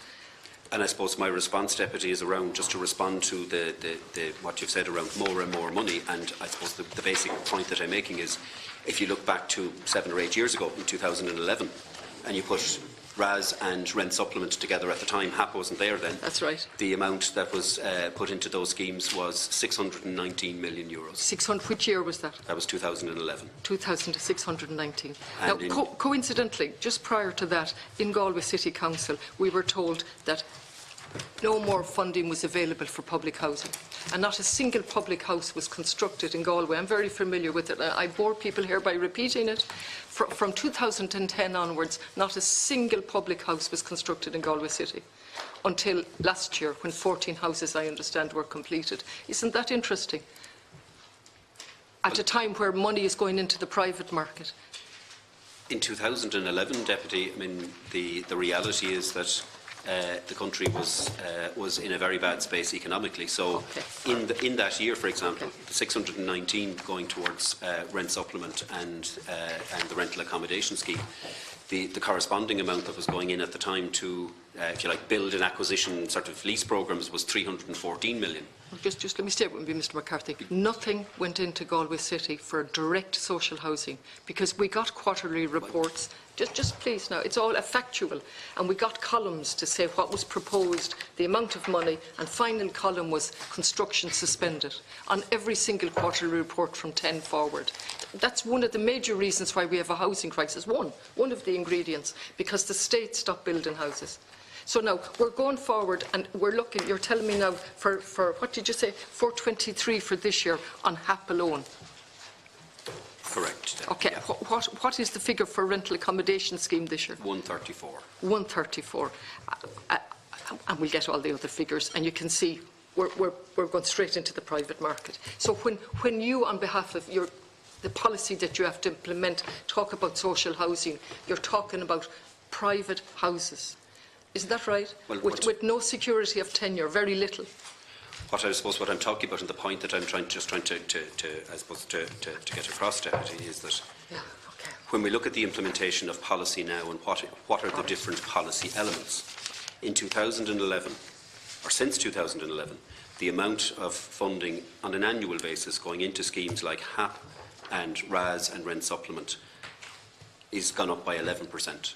HAP wasn't there in 11. I'm taking the three together because rent supplement and those payments were all temporary payments. They were to be temporary payments that became a permanent. And that's exactly why I'm trying to bring them in, Deputy, because you need to look at the totality of the figures. I have looked at the totality, and the totality is almost 10,000 people are homeless, and that doesn't count the people who are, I hate the word couch surfing, and those women who are in refuges and so on. Now let's be realistic here. If you want to say it's government policy, we'll stick with that and you implement it. But when there's a view in relation to it, that's slightly different. And I find it unacceptable. It's not value for money at all, leaving out the humanity. To be spending millions on accommodation in hotels and in hubs and so on, there's something wrong with this policy. So I'm going to be stopped, and I want to ask just one or two more questions in relation to the legislation in relation to voluntary houses. You've clarified it's coming, and Brexit has stopped that. In relation to inspections of the private houses, can you give me the update figure today, and is there a team? Thank you. Yes, we circulated just earlier in the week an update in relation just to give it to me. Yeah. the inspections data, and again I might maybe call on my colleague from Limerick who operates the shared service centre in relation to HAP. And really, all I'm trying to do is, it's not find fault, but there's a statutory responsibility to inspect. How many inspections have been carried out, and are appropriate staff levels in place in the story? And if not, why not? I don't know whether the document has been circulated, but it's in the second last column of that table that was attached to the. So it was 24,984 was the total HAP-related inspections, which is an inspection rate of 83%. So, and it was as low as 30. Where was that? Where was as low as 30 in Kildare. Kildare. Yeah. Okay. Do you have the figure for Galway? That was just passed to us, It wasn't was it? it was 46 in the city, yeah, Deputy. 46% inspection Yeah. in Galway City. Yes. And the county? In the county, it was actually 121%. There are some that are over because they were actually inspecting ahead of time. So 121%. In the county? In the county. Thank you very much. Thanks. Okay, Thank you. just to clarify that chart, when I saw some of your inspection rates according to this chart, the way it's presented, are over 100%, is that because maybe you did, because on the left-hand column you have total number of tenancies and then active tenancies. The number of active tenancies at any point in time mightn't be the total number of tenancies. Does that include the total amount that come into HAP and some have gone out of HAP properties, and that percentage is, when it's measured against the number of active tenancies at a point in time, it's over 100%. But if you look at the number of properties that were in the HAP during the period, it mightn't have been over 100%. Like, I find that unusual chart. Can you explain that now? And I think in the report, and I might ask Con just to come in a minute, but I think in the report it points to instances where local authorities might target a particular area and go for inspections in a particular area, so they might actually be going in and inspecting HAP tenancies before they're actually due to be inspected. So that's by legislation. So that's why. But maybe Con may. Okay, and have you the number of houses that have gone into HAP and are currently in HAP? Because some have been withdrawn and sold. 44,374 at the end of 2018. Right, and how many properties were in HAP over the period? Different properties. Approximately 55,000 tenancies at one stage. 55,000, so approximately 11,000 properties have gone into HAP and are no longer in. What I'd be saying is approximately 10,000 have moved out of HAP for various reasons. Yeah. So they're tenancies that have moved on, not necessarily properties, if you know what I mean, in terms of individuals who... Oh, so the one property could be counted twice? Well, over time, people will leave the property and that becomes a vacant one and it may actually be used again. Yeah, and have many properties gone out of HAP that were in HAP? Properties, I don't have. This is tenancies in terms of what we measure. We measure the people in and out in that regard. Tenancies. But would you have the records on the addresses, the numbers, the statistics on properties that every property is recorded. Okay, well, you might send on then the total number of properties that have been in HAP, as opposed, in addition to the tenancies. You have the figure for tenancies. We have the figure for tenancies. And then how many are currently... Yeah, and I'll certainly work with the department in terms of whatever detail is required. I think you know what I'm getting, because some properties move in and move out. Absolutely. Just to give us the full picture. Yeah. Because when I add all the figures up, they're getting very high, and I said they must not be there now. Some got dropped out of the system. It is, but there is 45,000 people in housing. Oh yeah, 44,374 active tenancies now. No, except that. You might send on that other information in due course. Households in HAP. Pardon? They're households, the number of households, not people. Well, tenancies. Households. Tenancies. Yeah, Tenancies. so a lot more people. There might be far more people, absolutely. Which is Well, good. could multiply it by 3 on average. Oh, no, yeah, in fairness, it's good to see so many people get decent homes. There's 100,000 people captured in that. Yeah, okay, Deputy Cullinane. Gormagat, Gairlock, and welcome to Mr McCarthy and his team, and also to Mr Murray and Ms Maguire for being here and to help us in our work as well. Can I start with the Rebuilding Ireland Social Housing Delivery report that you gave us? Thank us for that, first of all. Thank you for that, Mr McCarthy.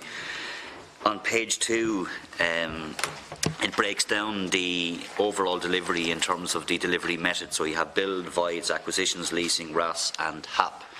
The total number of build and acquisitions was less than 7,000. Is that correct? For 2018, that is. It would be the 4251 plus the 2610. Is that what you're looking at, Deputy? Yeah. Yep.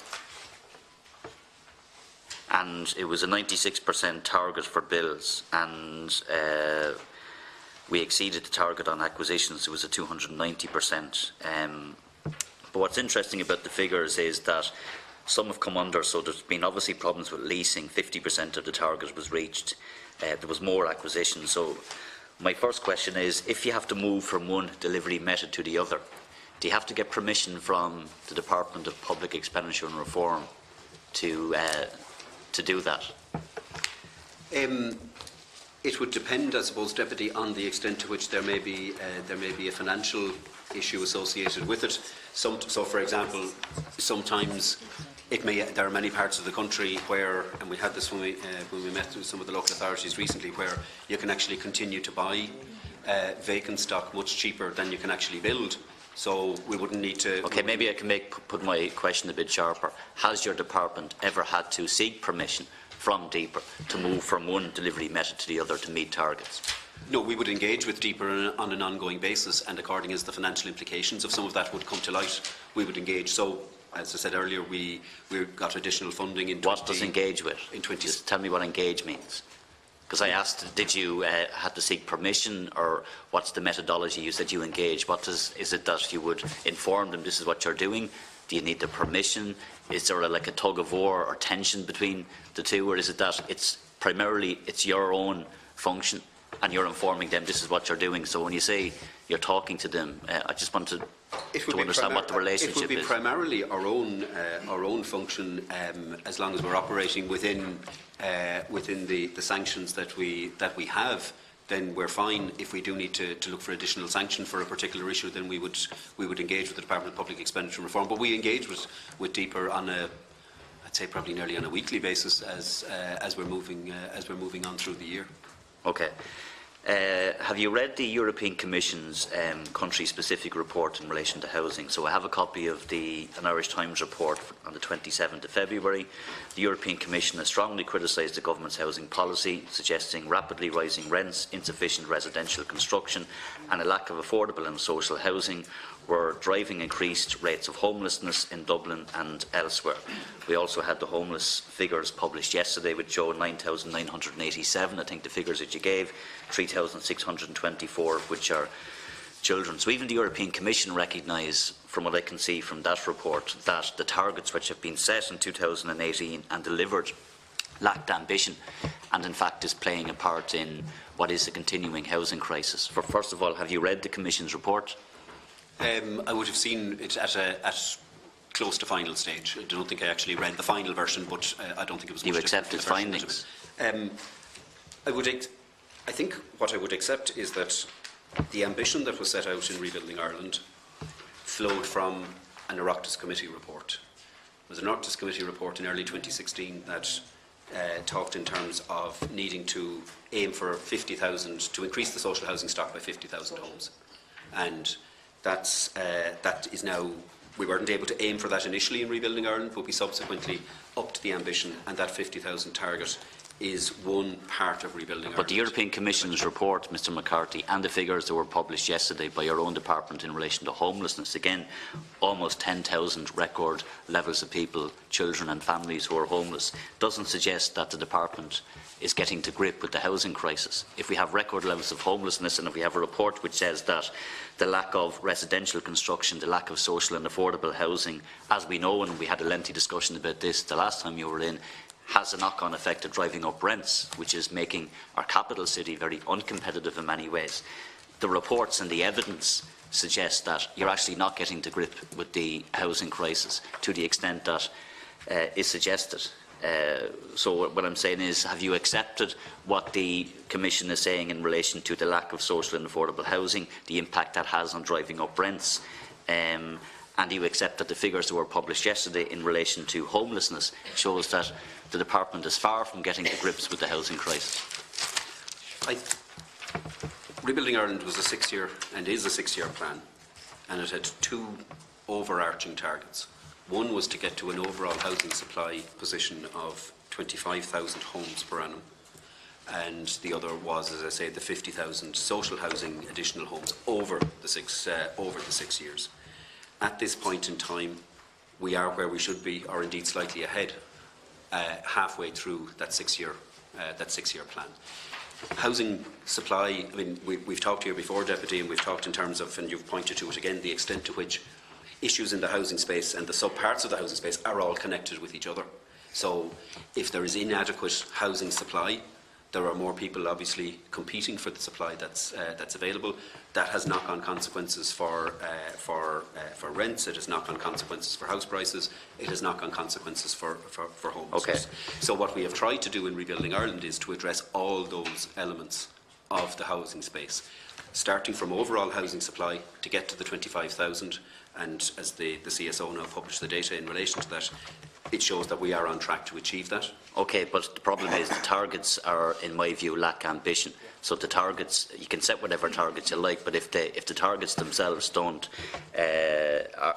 aspire to substantially deal with the housing crisis, you can say you're meeting your targets. But what I'm saying is the evidence suggests, given the levels of homelessness and even the European Commission's report, that the targets are not sufficient and the targets need to be substantially increased. So I just want to move to Mr Murray in relation to the targets for 2018.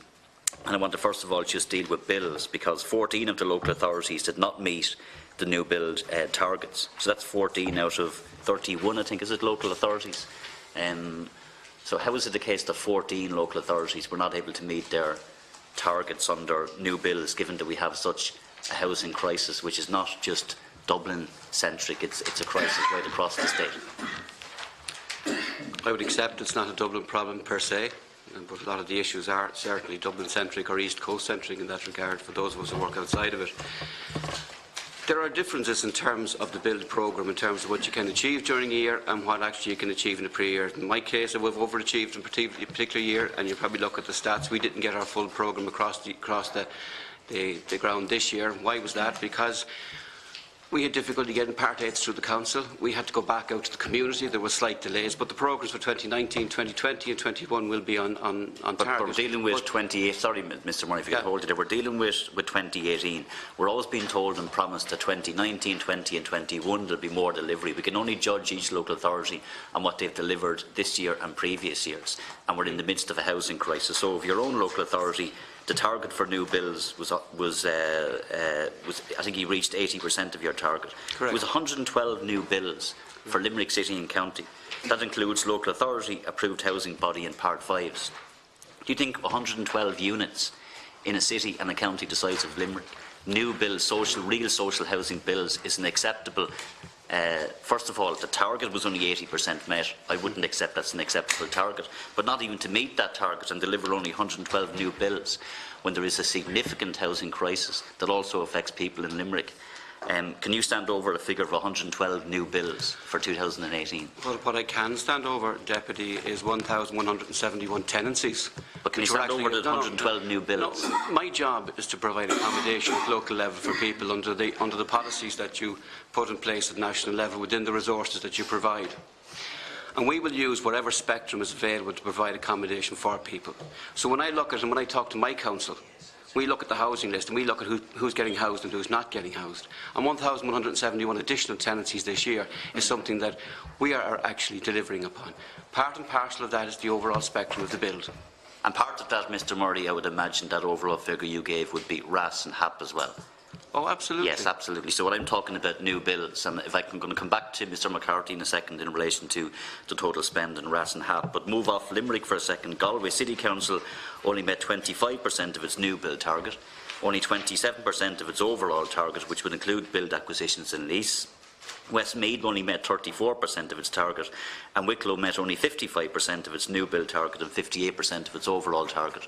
So while we might, in overall terms, have come close to meeting the targets, and mainly because we shifted more towards acquisitions because we weren't meeting our leasing targets.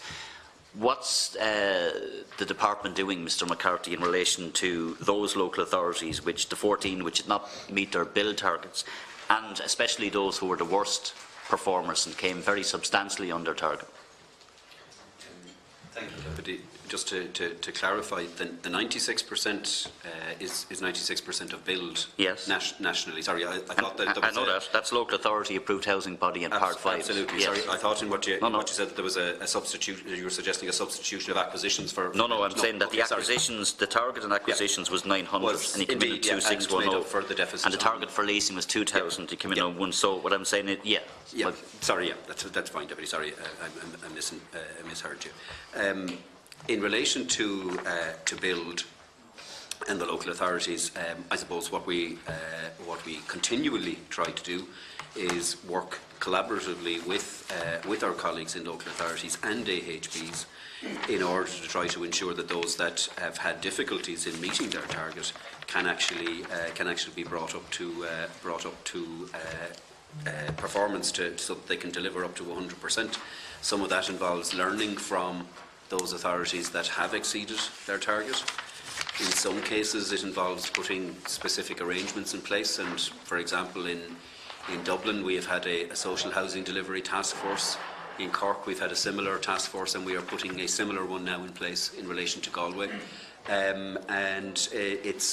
I suppose it's a supportive and engaging role is what we try to adopt with local authorities, to try to understand what specific problems there may be in particular areas and work collaboratively to try to deal with them. Okay, just two more quick questions, and just actually one observation to make on traveller accommodation, because there was some discussion on that. I think the projected spend was meant to be 12 million for 2018. Was that correct? And it was 6.3 million that was spent. Yes, that's And Mr. Murray, you were saying that you gave the example in Limerick, and I think we would all accept the challenges that you outlined in relation to dealing with all of the stakeholders, including those who would benefit from the provision of the housing. But in responding to Dr. Murphy, I think you were giving an example, potentially maybe was it a refurbishment or an upscaling of an existing halting site where there was difficulties with the removing tenants. Was that correct? There were challenges in a particular area. And that's improving existing ones. But the point is, and I think the question that we're putting is that it's new projects, it's new traveller specific accommodation. I can understand the problems that may occur if you're upgrading existing halting sites or traveller specific accommodation. The problem is that we're not meeting the targets. In fact, we don't even set targets, do we, for traveller accommodation? We set financial targets. We set targets for build, voids, acquisitions, leasing, RAS and HAP for local, for statewide, for all of those. I know each local authority would have its local traveller accommodation programme, but does the department set a national target? Not funding, but delivery of units. We basically engage, as you rightly say, Deputy, the target is best set locally where the requirements are best understood, and then we engage with each local authority in relation to their implementation of their traveller accommodation programmes and try to agree financial allocations with them from the available resources. Okay, I have one final question, and I've signalled to come in a second time, so I'm putting this question and I'll expand on it when I come back. The threshold for social housing delivery for inclusion in the one-stage process increased from 2 million to 6 million. And my information is that you had to get permission from DEPR to make sure that it was within the public spending code rules. Did you get that determination from DEPR? To clarify, it hasn't increased yet, Deputy. From no, the plan was to increase it. The plan was to increase it, and to increase it subject to compliance with the public spending code. And what was the outcome of that? That's not concluded yet, Deputy. DEPR are doing a review of the public spending code. And has DEPR communicated to you on this, the department, on this matter? Their view in relation to the public spending code rules. We have engaged with them. The issue arose in the context of the budget. So it was DEPR speaking to us in relation to it, and we know what we know. So just we're very clear, Mr. McCarthy, and I want, because I'll come back to this. Are you saying that DEPR has not made that determination yet, that change is within or outside the requirements under the public spending rule code? So that hasn't been communicated to your office yet. Is that what you're saying? What I'm saying is that the commitment to increase it to 6 million was subject to compliance with the public spending code, and that's now being fed into the review of the public spending code. So but my question wasn't that. My question was that exactly as you put it, the permission hasn't been given yet. So my question was, has that the position of the Department of Public Expenditure and Reform in relation to whether or not it does comply with the public spending code rules been communicated to your department yet or not? Well, I think there's no dispute between ourselves and DEPR that as things stand, it wouldn't comply with the existing public spending code. So that's why it's fed into the review of the public spending code. That's what I asked. Yeah. So you have got exactly. So you have got a communication from DEPR to say that it doesn't comply with the public spending code rules. There's so many. There's double negatives going on. Sorry, what I'm saying is that we are clear, and I think DEPR are clear, and maybe colleagues from DEPR, if they can contradict me. Yeah, maybe the DEPR colleagues should clarify. But I think we're both agreed that a €6 million threshold for a single stage approval process wouldn't comply with the public spending code as it stands, and that's why it was framed in a way that it would have to, if it was to be brought forward, it would have to be dealt with in the context of review. I'll tease that out maybe later on, like in my second round. Deputy Cassells. Thanks, Manager. Chairman, and just to welcome the team, to Mr. McCarthy and all his team as always, to thank him for his work. and in particular to welcome the CCMA representatives here this morning as well, two exceptional managers. They're both very welcome. I'll firstly start off with the figures as referenced by Mr McCarthy in respect of Rebuilding Ireland, Chair. And Mr McCarthy, you'd be aware of the previous political charges in the Dáil about massaging of housing figures that are thrown around. And I'm sure you'd recognise the importance of impartiality in presenting these figures, that no matter what politicians say, we can have confidence in the impartiality of the department, your department. Is that okay? That's fine. Yeah. So what puzzles me then is how, looking at the Rebuilding Ireland Twitter account in the last week, we can have retweets on this account, the Rebuilding Ireland account, of Campaign for Leo, which is the Taoiseach's political account, not his Department of Taoiseach account, his political account, and Owen Murphy, the Minister for Housing, his political Twitter account. Now, I have no problem with retweets in terms of the performance of political ministerial duty, but this is not their department accounts. These are both political tweets which were housing related, but both tweets had graphics which were boasting about housing numbers in Dublin, and they both clearly displayed on both graphics the Fine Gael logo. Now, Mr McCarthy, we've had another Secretary-General in here from the Department of the Taoiseach not so long ago, and the issue of the infamous Strategic Communications Unit and the blurring of the lines between news and spin, or as I call it, the buying of news.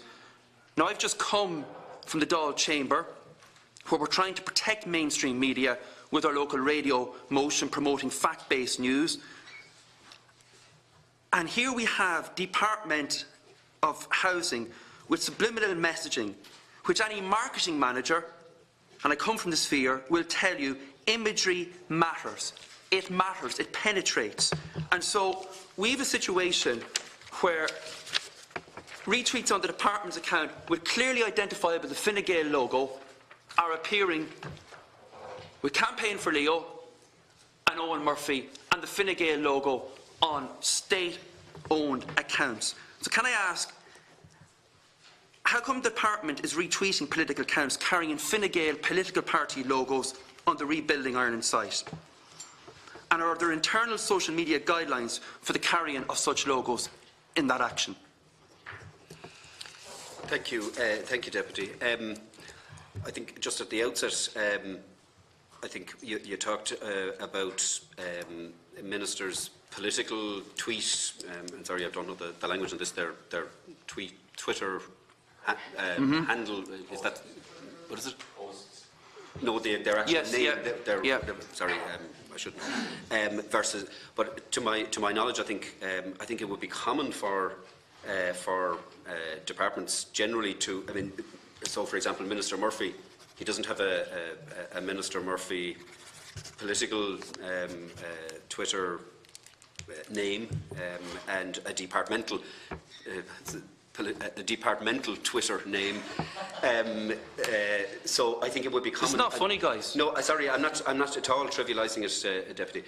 I suppose the only point that I'm making is that I think in the ordinary course of events, ministers tweet sort of their departmental, their ministerial activity. Yeah.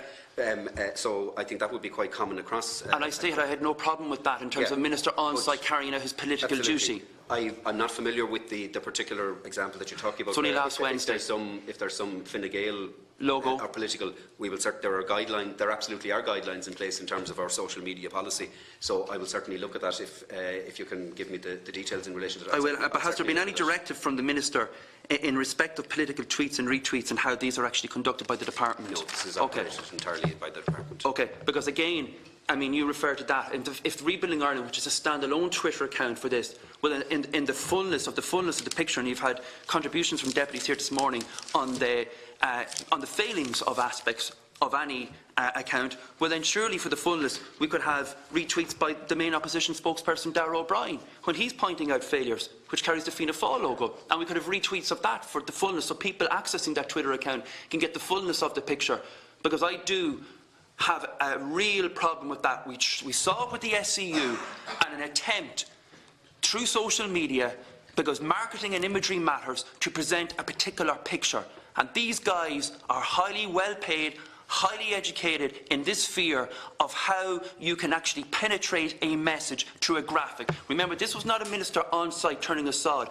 This was a Fine Gael graphic indicating a particular message, and I have a huge, huge difficulty with that, because these guys are as cute as foxes and they're trying to get that imagery out, and a department retweeting that for me has major ethical issues. Well, certainly, I think in terms of content or statistics, Deputy, anything that we would tweet or retweet is designed to focus on facts. But I take your point fully. If there's something in a particular graphic that has a party political element attaching to it, I will certainly look at it. It's underscored Fine Gael logo. It's clearly evident. I will look at that. Okay, dealing with the Rebuilding Ireland report for 2018 and the outputs for 2017 and 2018 in terms of units. And they are units. So 2018, when it refers to 27,103, that's a total of units. That's the total household, okay. total household support. Total, okay. Yep. So can I ask, how many people came off the overall list as a result? That's the 27,103 households. How many people actually came off list as a result of that? We do the list on an annual basis in the middle of the year. Okay. So the last count was done. So say 2070, because you have that there as well. 20. I think in the overall numbers, the June 2018 count was 71,858 households. 71,858 persons. Households. Okay, I'm missing something. There was, for the total output for 2017 was 25,901 units. So I presume that actually means actual units, whether that be an apartment, whether that be a home, whether that be whatever, okay? So I'm trying to ascertain how many persons came off Limerick County Council list, or Meath County. How many persons in total? Are you saying that 71,858 persons came off the respective list? Sorry, Deputy. Sorry, I should have made it clearer. What we do an annual social housing needs assessment study, which looks at the numbers that are on the social housing lists at any one point in time. We do that once a year. It used to be done once every 3 years, but now we do it once every year. So the 71,858 is the number of households on the 31 local authorities' housing lists. Oh, at that time? At that time. Okay. So did that increase or decrease from the previous year? That was down from 85,799 in June 2017.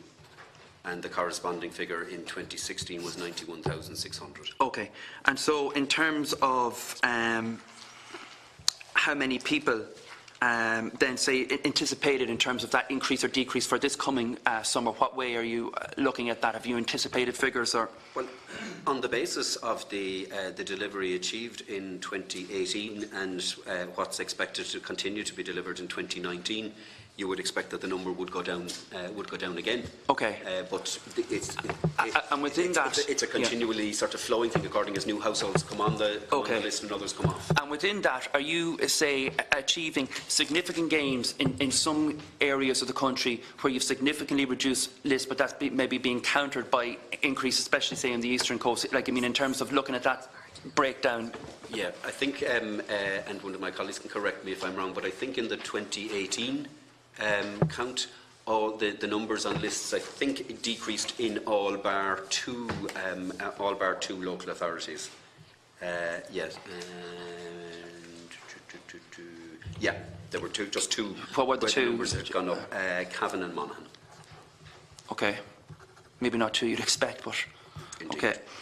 So the net figures, in terms of the targets then for 2019, and in terms of the anticipated outputs for 2019, and also the anticipated maybe potential figures coming onto the list as well. Can you maybe outline those? I suppose we'll have a sense of the number of households that have come onto the list, and this is the difficulty about the social housing list, because while on an ongoing basis, obviously, there's good visibility on the numbers of households that are coming on because they're assessed. there isn't the same visibility on the numbers whose circumstances may have changed. They may no longer be in need of social housing support. They may have moved area. They may have moved out. And that's why we do the count once a year, because it provides an opportunity to present the full picture of the numbers that have come on and the numbers that have come off. So we'll be doing that again in June this year. Okay. In terms of the overall target for 2019, the target is to deliver just under 27,000, to support 27,400 households. Say that again. Just under 27,400 households this year, and we'll be issuing targets, breaking those targets down by local authority very shortly. Okay. If I can bring in just, Chairman, the two CCMA reps at this point, because obviously Mr McCarthy and his department rely heavily on the local authorities to actually implement the policy by government and the department to actually achieve those goals. Can I ask, if we would take a snapshot, and obviously two very significant counties in Limerick and Meath with big populations, how they feel in terms of those net figures coming down will pan out, say, over the next decade in trying to actually break down those stubborn numbers that have been maybe there for a decade, and when they feel they could actually achieve a diminution of a significant nature of their respective housing lists. If you were to give, because the biggest thing you hear from local authority members and TDs who have people coming into their constituency office is that you would have people on the list for 8, 9, 10 years. And so in terms of setting out, because as Mr McCarthy said, the net figures are coming down, when you could really puncture a hole and your targets from your managerial structures to say, taking your two counties a snapshot, when you think by the next 10 years you would have your figures reduced by, say, 50%, 70%, if I could ask just for a very quick synopsis on that. Maybe if I could make a comment first. I know in our own particular area in Meath, we have seen our numbers, the numbers that we're allocating housing over across all of the measures, slightly higher than the numbers that are joining the housing list. I suppose the impact of particularly the bill, the acquisitions, the Part 5s, it is having a very positive effect on certain cohorts of the household. So particularly, we'd say families of 3 or more, so that where you would expect to house a family within a 3-bedroomed house, we're eating into that housing list, which we weren't to in the past. I suppose the area that we see as a challenge for ourselves, and we need to address it in the years going forward, is in the single accommodations. So, applicants that are on the list, either, single and predominantly single males, because the whole emphasis and priority at the moment has been in relation to families and family structures and getting family homes built. So for the first time, I suppose, because we had that gap for so many years of not building housing, we are seeing a very positive impact of the last 3 years in relation to particularly that family cohort. But I know the challenge for ourselves, and I suspect it will be similar across the other local authorities, is in those single accommodations that we now need to start building again. And so using the overall total, Mr Guerra, as a snapshot, when would you envisage in the next, say, decade actually bringing that down to a manageable level in terms of setting your sales targets to Mr Murray as well? Yeah, it will be a challenge, and it is going to take considerable time into the future still. I'd be loath to put years on it, because it'll always be brought back that I said maybe in 5 to 6 years we would have a huge number of the list diminished. But certainly from our own perspective and from the perspective of numbers that are still joining the list and household formations that are still forming and the young population that we have, I suspect it is still going to take us at least 5 to 6 years to eat further into that demand that's coming at us. If I might, through the Chair, in Limerick, with the combined authority now, in the lifetime of this council, I've seen a reduction of 42% on the housing list at this point in time. How much? 42% of a reduction on the housing list at this time. In Limerick? In Limerick. They're going to have. As I say, there's a reduction of 42% Perhaps, on my Chair, we housing might get a list. clarification in due course. That's fine. I have no difficulty with that, Chairman. But as I say, in answering the question, 42% reduction on the existing housing list. I've worked in housing through the 80s, through the 90s. We've always seen the fluctuations with the economy affect the direct build, which has a consequence of building up those lists during that period. What we need to see is a continuation of the drive that's existing now over the next 10 years, or maybe longer, in order to keep pace with the challenges that will be coming, because they will be different.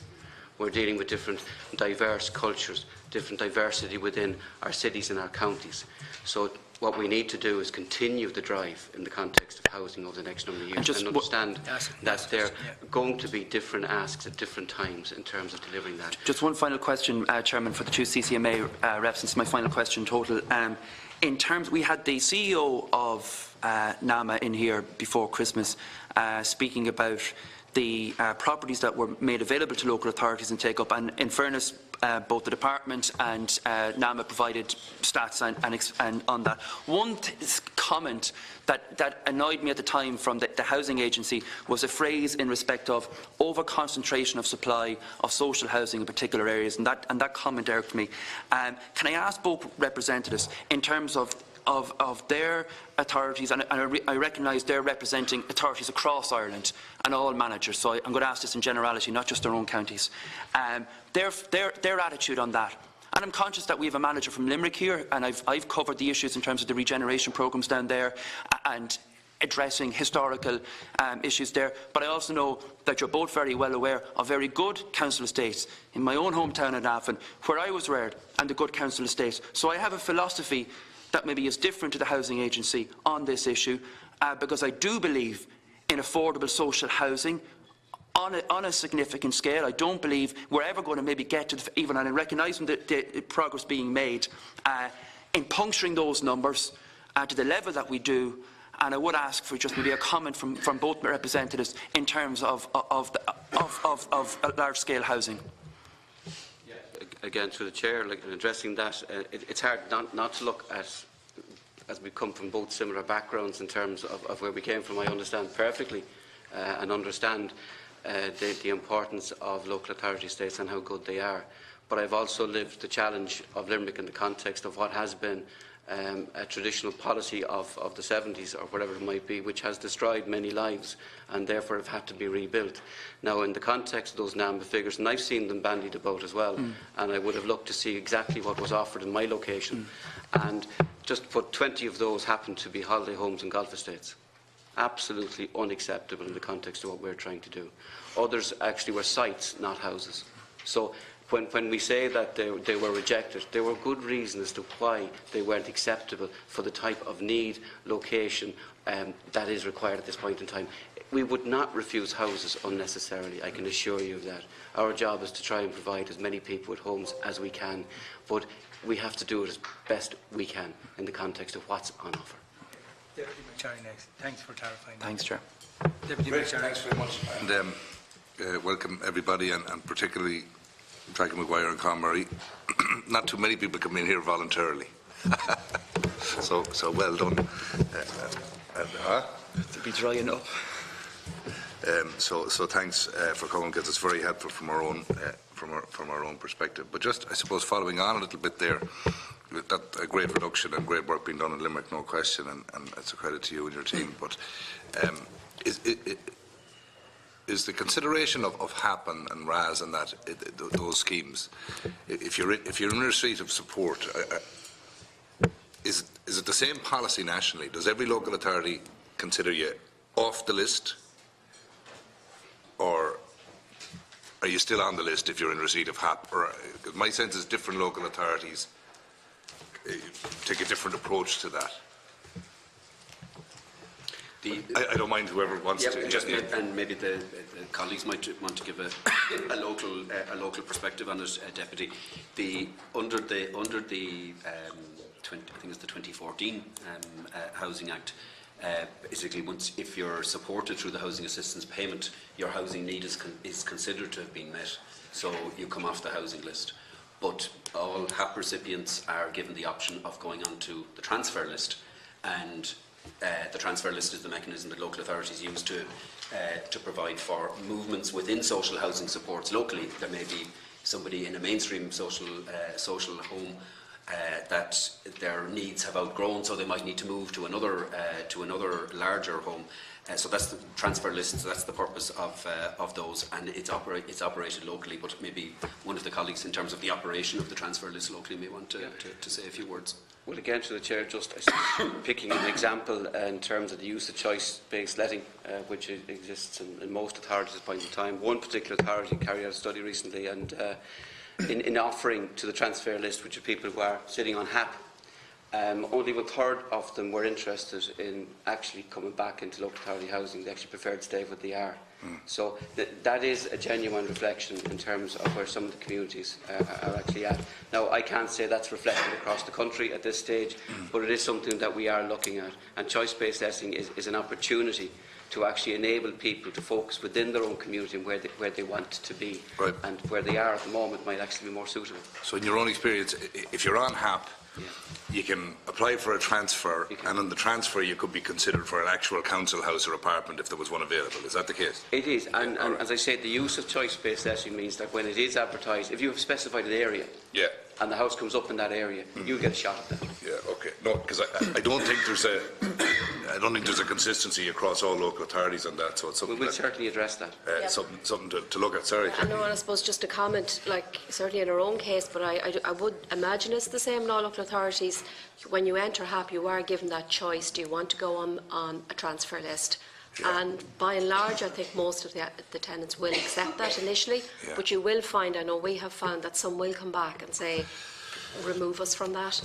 But that doesn't stop them, I suppose, coming back to us at a later date again, depending on, their circumstances, their wishes. But they are all given the choice to go on the transfer list. Okay, that's grand. I just want to leave. I'll be coming back to that sort of stuff in a second. But in the meantime, just in terms of the funding from central government to the Secretary General,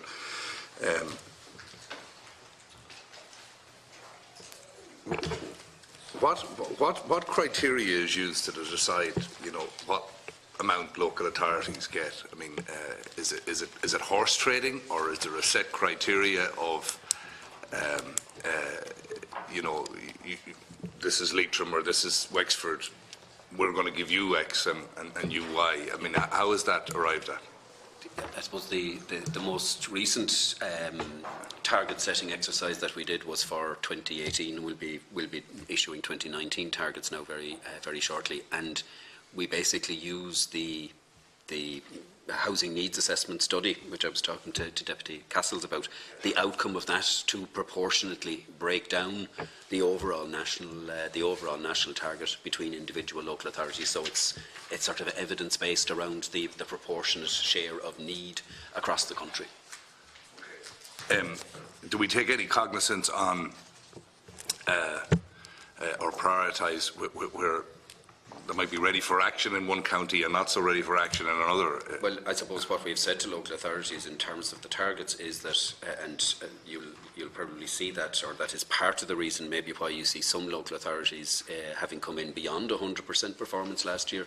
We actually said to local authorities, this is your target, but if you are actually sort of further along the pathway towards and can actually deliver more than your target, then fine, just keep in touch with us, and we have actually funded local authorities to go beyond their target, and that's reflected in the performance reports that have come out. Yeah, the four-stage process for county manager makes contact with you and say, look, we have a site here, we think we can build 50 units. The lead time on that, and I know you're going to throw statistics at me, say, well, 59 weeks or all of this kind of stuff, but really in practice, there's kind of an administrative merry-go-round that somewhat baffles me in terms of, if I'm developer A and I go to Meath County Council and say I have 100 acres, I want to build this unit, there's the design or whatever, I go in, their planners, their various expertise, will either give me planning or not, and I'll go and I'll build it. Why then do we make local authorities jump through so many hoops in terms of toing and froing with the department, with the building unit in Ballinane, it goes back and up and down or whatever, and this four-stage process? I remember in a debate in the Dáil I brought in the document once. Ironically, it was called the streamlined version, and it was about this thick. And I just thought that we seem to have most of this expertise in local authorities already. So why are we passing information up and down? I mean, why does the planner in Leitrim or the architect in Leitrim or Meath or wherever have to be second-guessed by somebody in Dublin or the building unit or whatever when they have the expertise to do it? To me, as a private developer, I go in, I get my plan, and away I go and build. And the lead time from assessments that I did in the private sector, it's kind of 18 months to 2 years. Whereas in the public sector, it can be as bad as 3 to 6 years, depending on. And so, what are we doing about it? I mean, because it seems to me to be a level of unnecessary bureaucracy, which is bound to be adding cost. Never mind time and delivery delays and so on. Thank you, Deputy.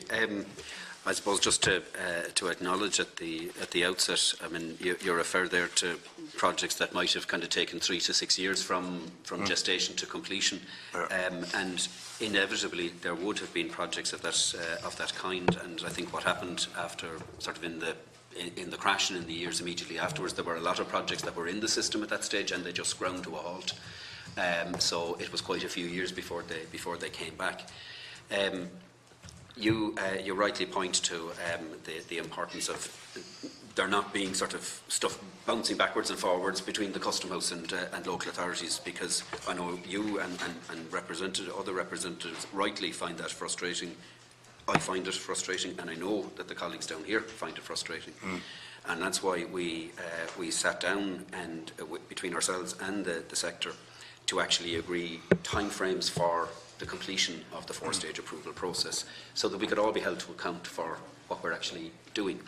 But I suppose going back to your first question, which I suppose was kind of, if I interpreted right, was around why the four-stage approval process at all versus say what happens with private development.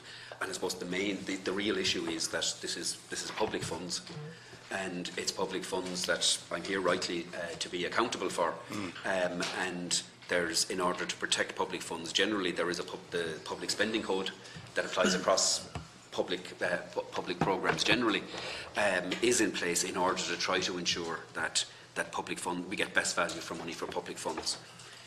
I think when you talk in terms of sort of second guessing things, I think I'd like to think that the second guessing that might arise is a function of where, for example, a proposal might come forward and the cost is beyond what we would expect it to be, and that's where things around value engineering come in. Can we redesign the scheme in some way that will get us a better value for money outcome? And I suppose that's from a cost control point of view. That is the real value of the four-stage approval process, because as you go on from preliminary design into post-planning, did the planning approval add things that are going to cost? Does the detailed design actually add more, that you actually have opportunities at stages along the way to actually be able to see, can we actually do something here to address the additional costs that may be arising? So it's really around cost control and protection of public funds and achieving value for money. That's its prime purpose. But again, colleagues from the local authorities will experience it from the other side. So I'm quite happy to... I only experience from where I sit, and it would seem to me that in terms of value for money and cost, of course we want adequate oversight. But, we're talking about local authorities, people of integrity, and I'm going to get around to auditing local authorities in a second. But why couldn't you have, it's not rocket science to say, okay, the cost per building that we expect is X per square metre in Sligo, it might be different in Dublin or whatever. So there are kind of broad parameters that any good valuation house or QS house could provide you with. You'd say fine. So that if Jackie Maguire comes to you and say it was 150 houses, we're ready to go in Navan, we just need the money to build it, we're happy with the design scheme, these who designed it, blah, blah, blah, this is the cost. You cross-check that against what the market is telling you in terms of some QS expertise or whatever. Give them the money and get on with it. I think you get the same value for money, and this isn't policy. It's policy is build houses. So I'm just saying that we could, I've read the four-stage process, and I roll around laughing to be honest. I don't know how a local authority sets about building anything. Do you know? And I think, you know, the expertise is available. You know, we're not talking National Children's Hospitals level of complexity here. You know, you either have the expertise and you don't. Most local authorities do. Fine in terms of on-site QS and tendering expertise, that may not be there. But for a relatively small cost, that could be procured. And what I'd ask you just as a follow-up is, what metrics are there, or what analysis are there to show our four-stage process has saved us X. Our four-stage process has given X percentage better value for money, or our four-stage process has increased the units or outturn because of that. Because my sense is, with the best will in the world, the four-stage process costs money, it's bureaucratic, it's causing delay, and it certainly doesn't capture what we seem to be calling a national housing emergency at the moment. And we either trust local authorities to do that. Now, this might free up a lot of staff that heretofore are very involved in this four-stage process. Fine. Create the enforcement division and let them go on tour to make sure that stuff is being done right around the country, or pop into the local authority in Sligo and Leitrim and say, you know, are you doing everything the way you do? Because I think the delivery of units, which is what the policy and what we're all about, would be much better. Anyway, that's just a suggestion. Back to Chairman, you can let me know whenever I'm out of time. But the local authorities aren't responsible to the Public Accounts Committee, and you're the accounting officer for the local authority. But yet, a large amount of the money is given to local authorities from yourselves. Now, you don't audit them, isn't that correct? Well, the Local Government Audit Service is an independent office. It's part of the department, but it operates statutorily independent. Yeah, I have that written down. What do you do? It's called something else, isn't it? It's the Local Government Audit Service. Yeah, and am I right in saying that they audit a sample each year, as opposed to no? Every local authority is audited every year. And do they come into you and say then, well, here's the results this year? They're statutorily independent, so they audit the accounts and they report back to each of the local authorities individually. Yeah. Annually, the Director of Audit will produce a sort of a composite report, which is really important in terms of drawing together any kind of common issues that might have emerged through audits, things that maybe would be things that possibly might be important for us to reflect on from a policy or a legislative point of view. But they're independent auditors, and their audit report is to the local authority, to each local authority. So not to you? Not to me, no. So theoretically, and I'm sure they're all excellent, but theoretically, if there was a basket case, we wouldn't really know. Well, all of the audit reports, once they go to the council, they're all published, and so they're in the public domain. And as I say, the Director of Audit produces a composite overall annual sort of overview. So any sort of significant issues that the audit service would consider to be important to reflect on from a policy or a legislative point of view, those would emerge through that process. And who has competence then to say, look, you want to sort yourselves out? Well, if it was a local authority. The audit report is, as I say, to the local authority. Audit committees were put in place following the 2014 Local Government Act, and they really have, and again, maybe colleagues might just talk about the practical workings out of this locally, but they are hugely important in terms of considering the auditor's report and reporting back. But really, it's up to themselves to sort themselves out. No, it's not. No, they're statutorily obliged. There's a process in place under the Act and regulations that the audit report has to go to the audit committee. It needs to be considered, and it has to be sent to each of the individual councillors as well. So there's very clear sort of oversight responsibility in place at that. Just very, very fine. I promise it's the last question. Irish Water, again, we have no function there. The CNAG has no function there. More's the pity, I would suggest. 291 million, is that what we... is that what the department had to give last year? I referred to it in my opening statement. I don't have my water stuff here because we're doing that this afternoon. But the 1.2 billion, because it was spread across different capital contributions. And Irish Water set up as a semi-state, right? So they're established as a semi-state. Yes. So they have a commercial mandate, albeit there's no charges, you know, for households or whatever. Is there any angle? I'm just asking for your guidance on this. Is there any angle legislatively to give the CNAG a role? In looking at Irish Water, because obviously it's a huge amount of money, and there's a lot of rumours. you know, and I think 1.2 million of our money going into Irish Water, and certainly they're doing excellent work. But is there any grounding in current legislation that would permit the CNAG to be allowed to take a role there? Or what might have to happen, in your own view, for that to be allowed? This issue arose. Sorry, I'll speak from the head now because it's in my other papers for the afternoon. No, it's okay. I apologise. This is the only qualification I just want to put on it. This issue arose when water-related legislation was before the Line Committee in late 2017, early 2018, from memory. And I think the Minister indicated that he was favourably disposed towards exploring the potential for a role for the CNAG.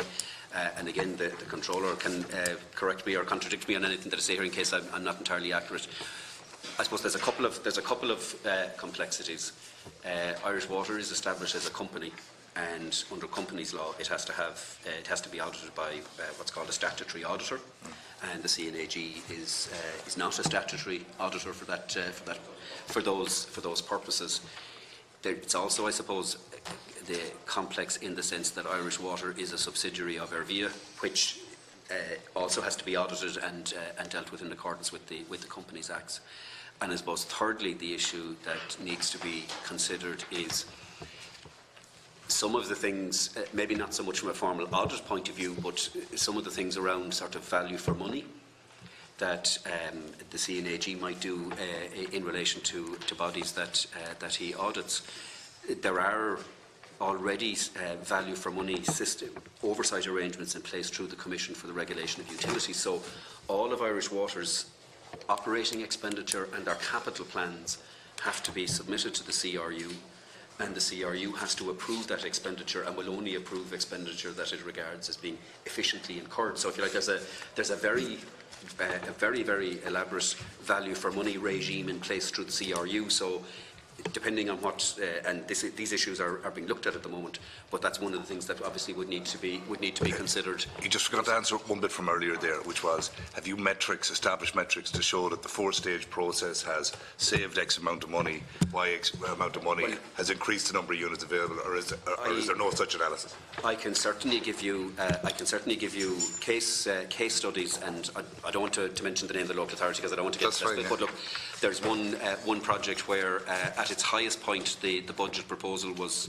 5.35 million, and through the four-stage approval process and the value engineering, it's actually being implemented for 4.17 million. Another project reached a highest point of 8.86 million, and it's being implemented at 7.12 million. There are very clear examples of how the process has actually worked in terms of, I suppose, getting better value for money. Well, maybe going back to you talked about, or I think you said about the enforcement division and go out on tour.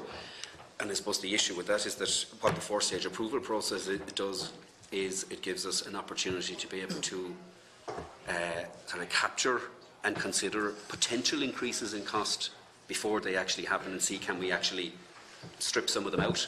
Whereas the enforcement, and it comes back to the whole, I suppose, the issue of ultimately it's the exchequer and the taxpayer that's funding these projects. The enforcement division type of approach, you very often will have sort of lost the opportunity because things will have moved on. I'm going to call Deputy General. Thank you. Ryan. Thank you, Chair.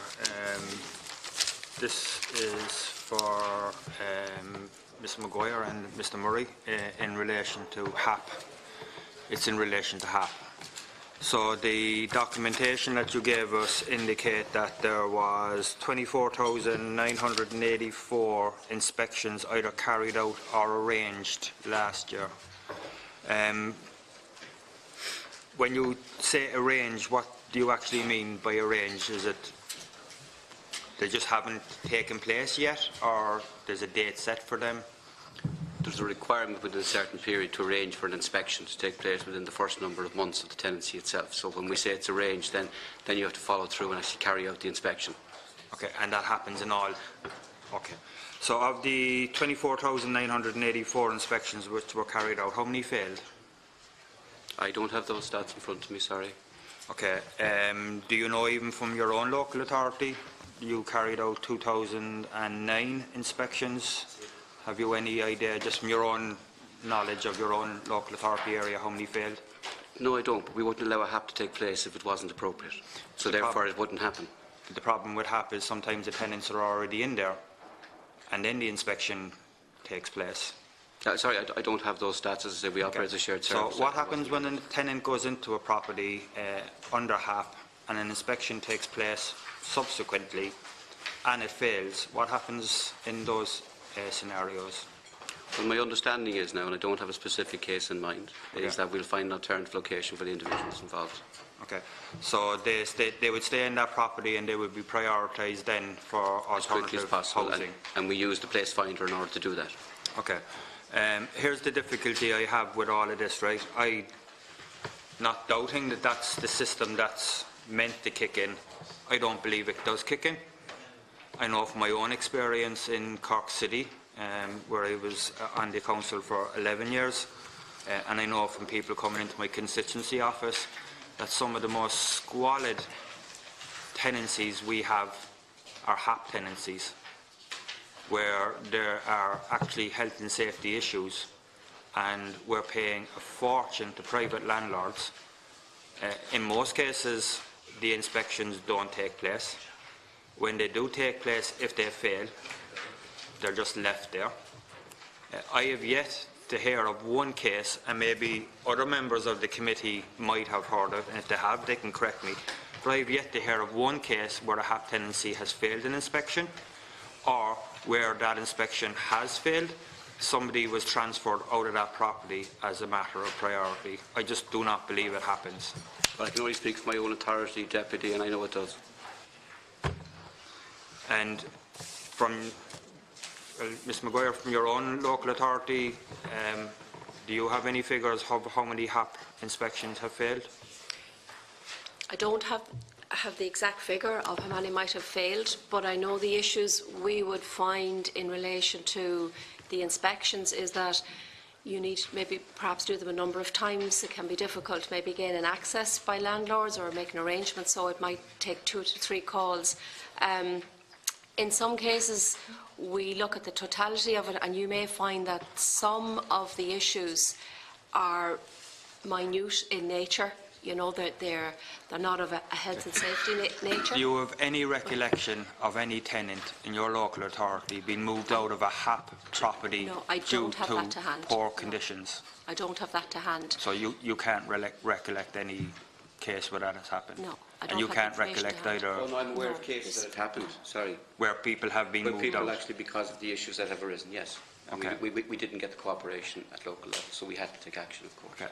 And those individuals then, because they're taken off the housing list, are they prioritised for rehousing in HAP, alternative HAP properties, or how does it work? Oh, well, no, in fairness, if we're dealing with a family, yeah, and a family are in conditions that they shouldn't be, we'll prioritise and deal with that family. Okay. That's nothing to do with the lists or anything else. Okay, but they still remain on the transfer list if they require a local authority house subsequently. Okay. So in relation to HAP properties, do we have figures, and maybe the department might have these figures, or you might have these figures, do we have any figures of the number of people who are entering homelessness from HAP properties? Homelessness from HAP? Yeah. No, I'm not aware of that. That doesn't arise. That I'm aware of, sorry, again, and I'm looking at the overall stats. This is... No, Mr. Murray, explain, of course, maybe somebody who has somebody who's a HAP tenant.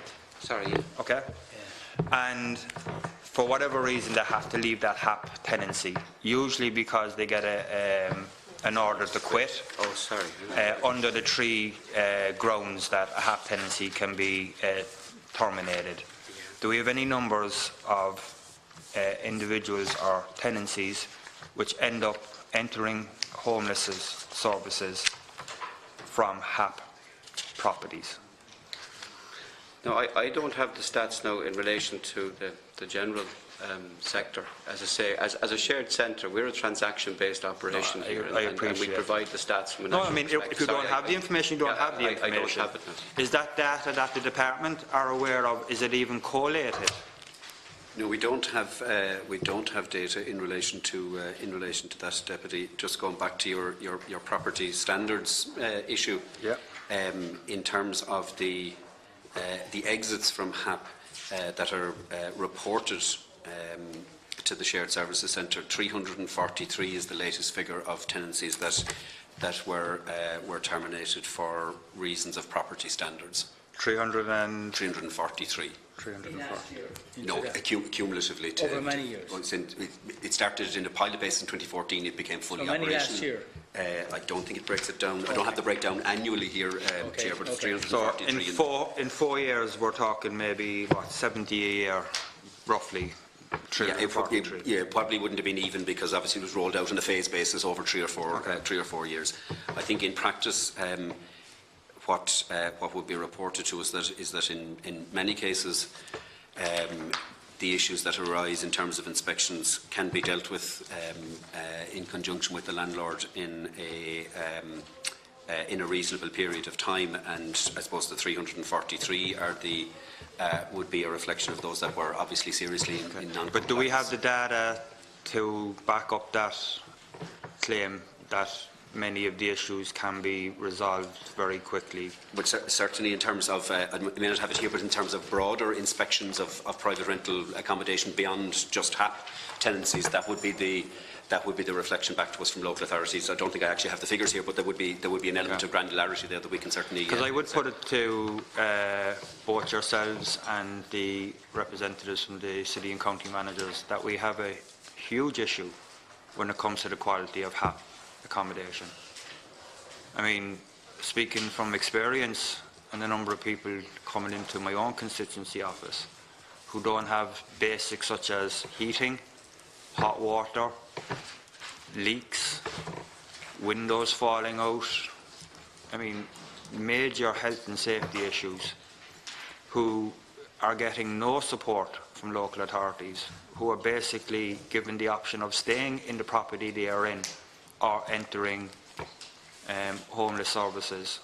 I just don't believe that it's not a huge issue, and I don't know whether we're keeping that kind of data, and if we're not keeping that kind of data, then I would suggest we are keeping that kind of data.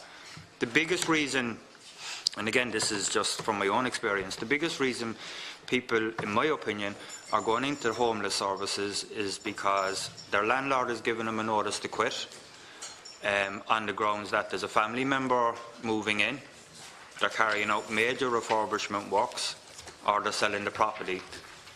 And I have come across many cases, and I'm not talking about a handful, I'm talking about many cases right throughout the state where that does not happen. The tenant is evicted on those grounds, and a couple of months later that property is back up in daft.ie being rented at a massive increase. And I put it to both the department and the city and county managers that it is being used as a loophole to get around rent caps in certain areas. And I'm wondering if there's any evidence there that you would be aware of to support that. Thank you, Deputy. Certainly, if you look at the numbers of families presenting as homeless in Dublin, I think the view from the DRHE is that 40-odd% of them are tenancies that are coming to an end in the private rented sector. About the same amount are for what are called family reasons, and etc. There will be some. Certainly we hear it anecdotally of situations of the kind that you've talked about where a notice to quit might be served, and on the basis of it's going to be sold or it's going to be used by a family member, and it then coming back on the market. There's a piece of legislation going through the House, going through both houses at the moment. It's just finished second stage in the Dáil, designed to strengthen the enforcement powers that are available to the RTB to actually be able to track those sorts of situations. Some of the issues are still being looked at with a view to bringing in amendments at committee stage or possibly in the Seanad, but it is an issue that has been brought to our attention. We don't have hard data in relation to it, but we certainly wanted to put the RTB in a position to actually be able to track and identify those cases and deal with them. Okay, so the number of people, I think you said in your own area, Mr. Murray, there was a 42% reduction in the housing waiting list. Do you have a corresponding figure for the number of people in terms of your housing transfer list? My current list, I think, is 260 or 265. Is that an increase, percentage increase, or is it a decrease? No, the transfer list stays relatively stable. Those are people who have declared it for many reasons as to why they might be looking for it, and most of them are on a personal level. So your experience would be that people who come off the housing list are not transferring onto the transfer list, they're not being put back onto a transfer list. For instance, the 42% reduction, I would imagine, and maybe you correct me, I would imagine a lot of them is because people are getting HAP tenancies. Not all cases, but there will certainly be a certain percentage. No, absolutely. And you don't see a corresponding increase then in your transfer list? No, and if I could explain that. Yeah. I mean, the transfer list are people who are directly applying for transfers. People who go into HAP have an option in terms of a transfer, and an offer will go in that regard should they choose to move from their locality. Now, in terms of my location, I've seen a transfer of, in 2018, 38 people came from RAS across to direct housing from LCC. From HAP, 79 people came across. We had new HAP tenancies of 529. So I have a current level of HAP tenancies within the city and county of 2,000 odd. Okay. In terms of the social housing delivery output, if I can go to the department on this. The new build in 2018, the end of Q4, is 4,251 total new build. We get a breakdown in terms of Part 5, which is 841, and the approved housing body is 1388, which leaves us 2,022 new build. Can we get a further breakdown of that 2,022? How many of them is actual construction from the ground up? How many of them are regeneration? How many of them were turnkey? Yeah, certainly, Deputy. The 2022, 200 of those were regeneration, and again were from the ground up. And again, the colleague from Limerick might. But when you say from the ground up, they would have been previously council properties which were knocked and rebuilt. No, I mean, we would have counted in 2017 your Lord Edward Street project, which was it was in a regeneration area, but it was an entirely new project. Yeah, no, in fairness, that was one that was actually on the plans going back to the early 2000s. It never got off the ground. It was a very difficult site, but because it was within the regeneration area, it was counted as regeneration. But it was a brand new build of 184 units in total, I think it was. So it would have been 100, like. We have regeneration in my own area, the Knockmany regeneration, I'm sure you're familiar with it, where there's actually no net increase in the number of houses because we've knocked everything and we're rebuilding them. So there's no net increase in the number of new builds. Even though they're classed as new build, we're not getting any additional homes out of it. And that's the figures I'm trying to get. Of the 222, how many of them are actually new properties which did not exist previously as part of a regeneration, which may have been knocked and rebuilt, or in terms of turnkey? So the figure I'm trying to get is how many houses did the local authorities build in addition? Yeah, no, I get that point, and I understand the underlying criticism that if we go with turnkey, it's not a direct build, and the focus is on direct build, yet it's the many homes we actually provide that actually counts here at the end of the day. Now, in terms of regeneration itself, it's not simply a rebuilding process of houses. It's simply a revitalisation of those communities, which is far more than just restoration or rebuilding well houses. Aware of that, and this is not a criticism, but... It sounds like it, though. That's the problem. Sorry. Well, I'm sorry if you take it that way. It's not a criticism. Okay. So I'm very familiar with regeneration. I know exactly what it's about. It's about turning years of bad planning into better, sustainable communities. Yeah, bad decisions. Yeah. But that doesn't help somebody who's languishing on a list for 10 years either, and that's the figures I'm trying to get at. How many new builds, additional, whatever way you want to phrase it, how many additional houses did the local authority build? Well, in total, there's 695 in the current plan that we've agreed with the communities for delivery. 300 of those are actually either construction or being delivered at this point in time, with the balance already in going through the stages with the department.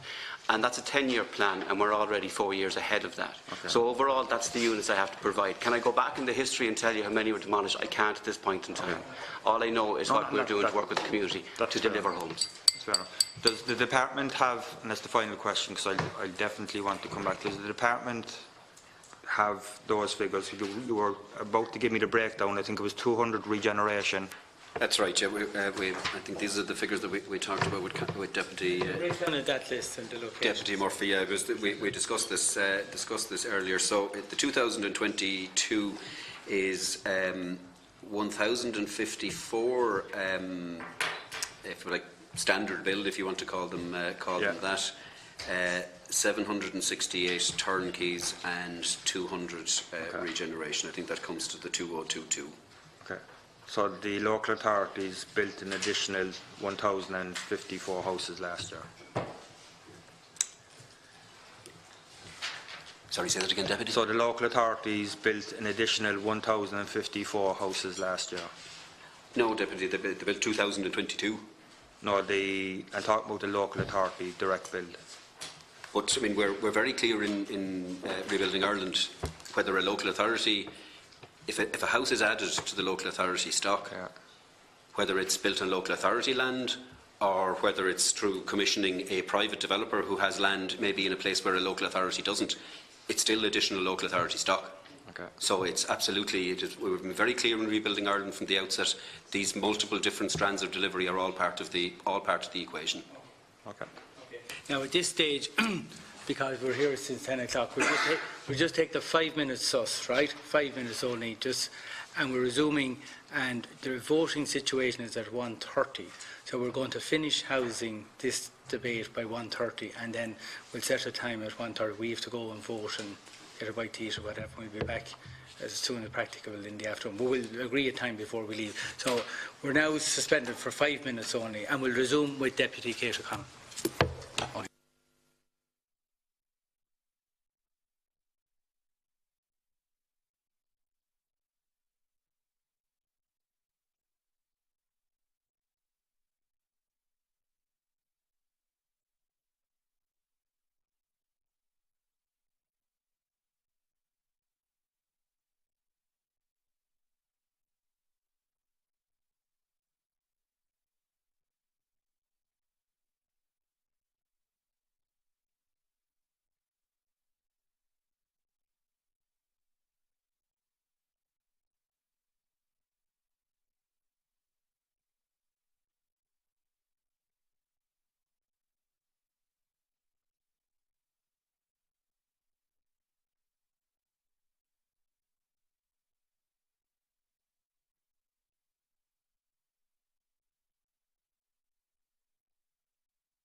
And the next speaker who's indicated is Deputy Kate Connolly. You have a 10-minute slot. Thank you, Chair. Thank you all for coming in. Mr McCarthy, how many households did the Department support? So in terms of Help to Buy, can I have the figure? HAP support, Rebuilding Ireland home loans, acquisitions and new builds. So can I have the figures for those 5? And perhaps I'll move on to the next question if someone's getting you the answer for that. Help to Buy, HAP, Rebuilding Ireland home loans, acquisitions and new builds. In terms of the Help to Buy scheme, I hear clearly from my colleague beside me that this has been a great success, and at the time there was a lot of conversation around that it was an inflationary proposal, and that you know, this proposal by the department would cause prices to increase and wouldn't be successful. But I'm told that 10,000 people have taken up this, that the budget is gone, and that we're looking towards increasing the budget. Could you perhaps talk me through the successes of the parameters set at that time? So I'm talking about the 500 cap, the 500 price cap at 320, the 5-year tax rebate period, and all of that. So the successes of an initiative that you came up with. I'm trying to be positive here about housing this morning. In terms of HAP, I was looking at a library research document because I was struck by some of the commentary here. I wasn't here earlier, but I was keeping an eye on things about HAP tenancies. And library research, not your figures, show me that the reason for notice to quit, 44% of them are due to arrears, so people not paying rent. So maybe there's something I'm not understanding here. But a person providing a HAP property is usually a private citizen who has a property, be it an accidental landlord or maybe they're in the business. But the library research shows me that the reason for people being given notice to quit is 44%. And then you can combine the next two figures, 20% to sell the property, 8% is for family use. Now, I do agree that perhaps within that 28% there's a bit of messing going on. But I just want to make sure that the correct information is going out of the committee, that it's not a case of, it's almost been put out there that people are being thrown out of HAP homes under false pretences, and then the house or the apartment is on the market. So perhaps you can maybe expand on those figures, just so we get the facts out of this committee today. Have you any answers for me on the first bit before I move on to the next bit? Thank you, Deputy, and I hope I have at least some answers to your questions. I might take them in pieces, if that's okay. In terms of households supported, social housing households supported under the Rebuilding Ireland programme last year, the total was just over 27,100. And that breaks down as 17,926 on HAP, 4,251 through build programmes, 560 voids, 2,610 acquisitions, just over 1,000 leasing units and 755 rental accommodation scheme.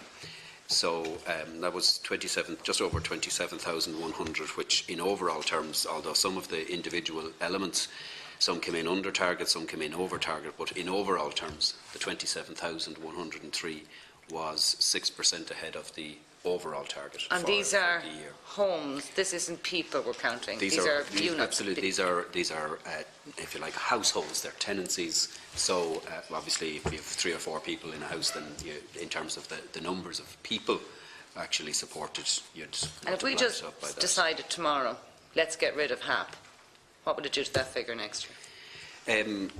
Well, I suppose it comes down to what would you do with with the money that is available. So, and what we do with the families is actually what I'm more concerned about. Where we put, like, well, how many sorry, families? yes, of course, that's the ultimate concern. But I suppose I'm at the intermediate step of, because what happens to the families depends on what you do with the monies.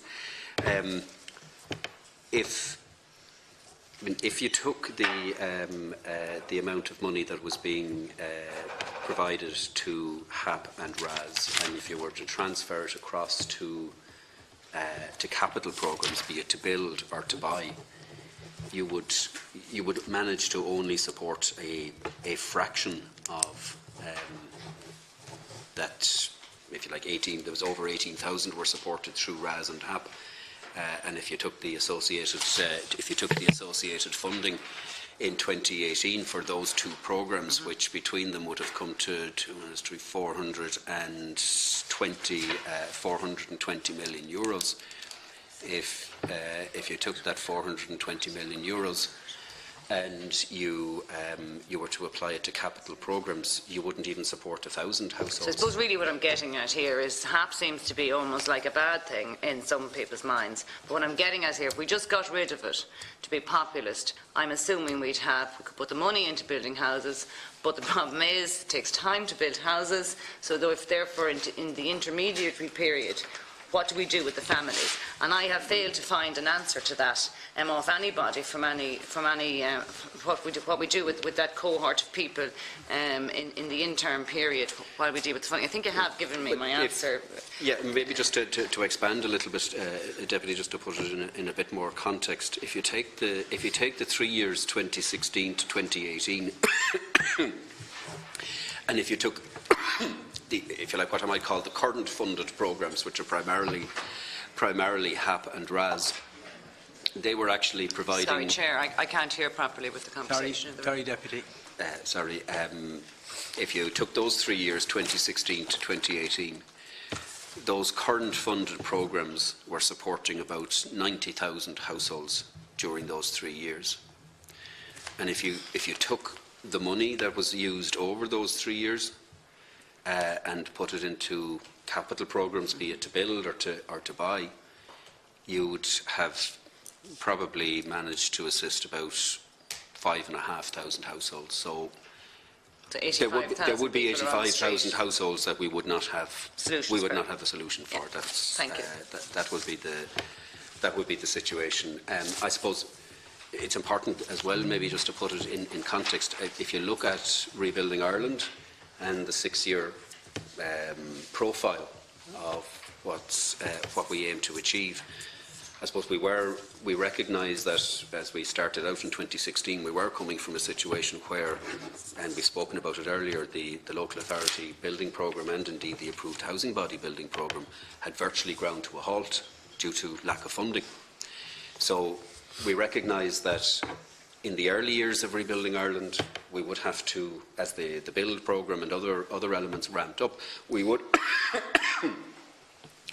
be reliant on RAS and HAP to a greater extent. But as you look through the 6 years, that profile and the mix of the elements changes, so that when we get to the end of Rebuilding Ireland in 2021, we aim to be assisting more households through measures other than HAP and RAS than through HAP and RAS combined. And that's an important sort of evolution that just takes account of the reality of an increasing funding envelope as each year goes on, and takes account of where we actually came from in terms of actual activity, which, as I say, on the build programmes had literally ground to a halt.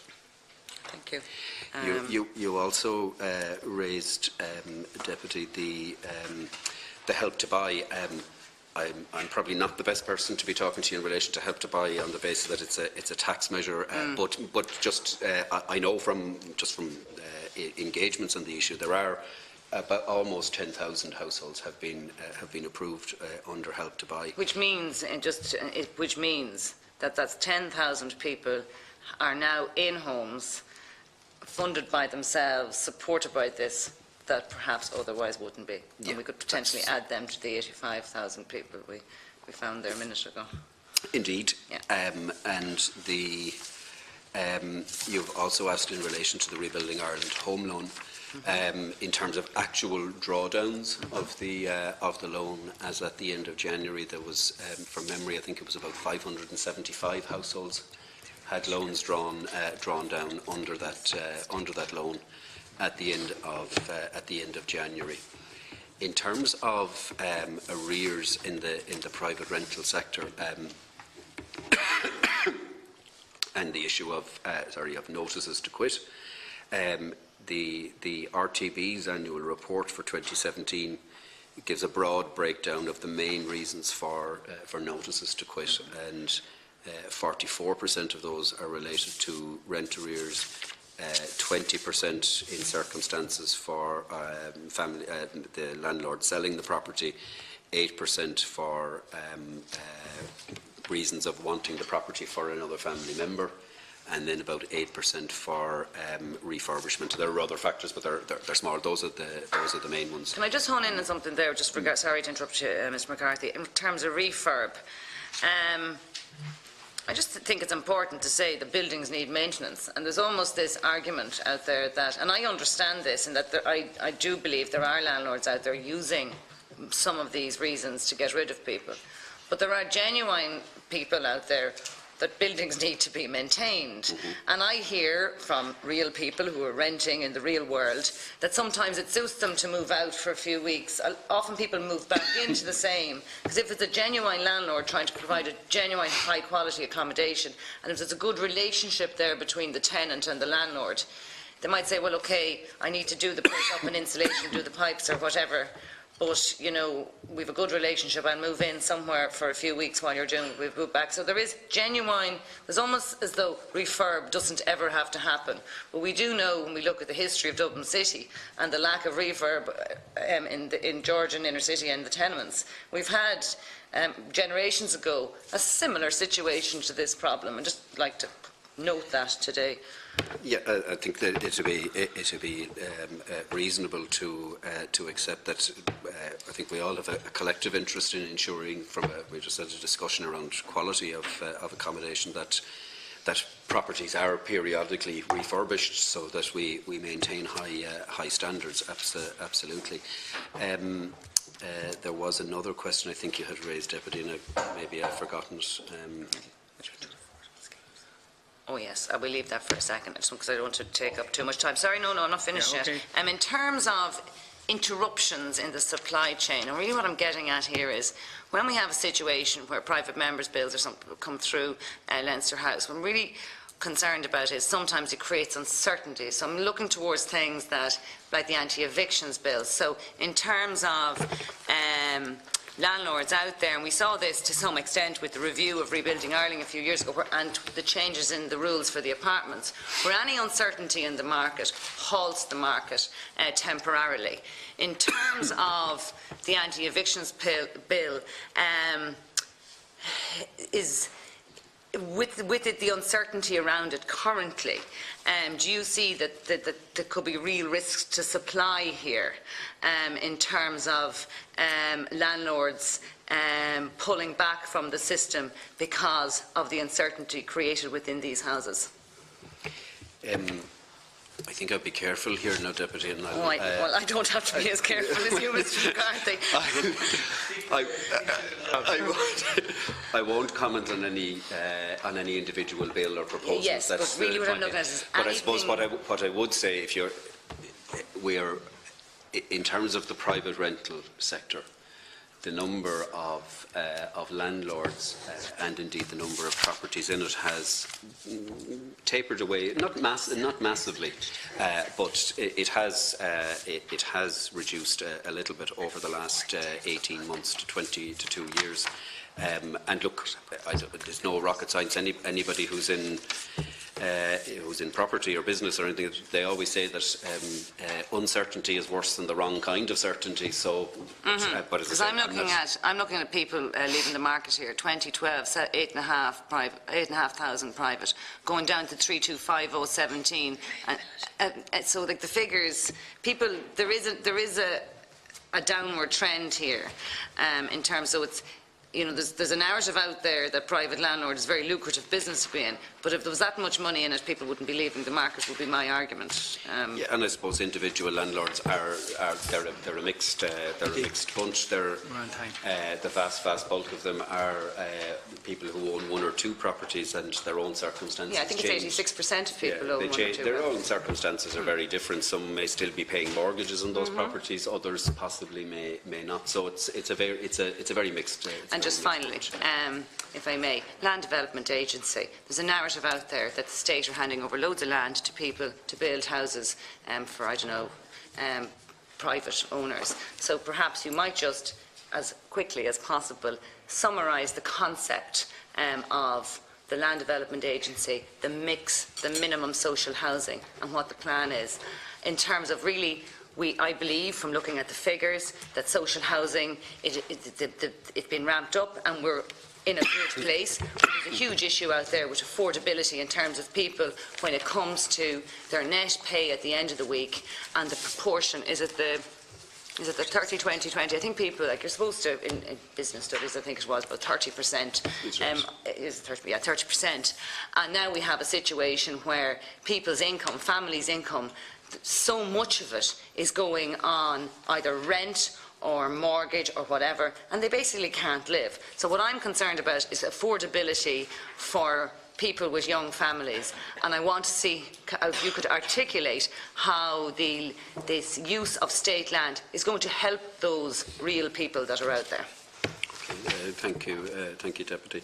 I suppose going back to as part of the earlier conversation, I think with Deputy Cullinane, Rebuilding Ireland tries to recognise that we have issues right across the housing spectrum, all the way from the absolutely incredibly difficult situations of people in homelessness, all the way through to the rental sector, the social housing delivery, and just housing delivery generally. And we need to address the issues in all of those strands, and we are doing that.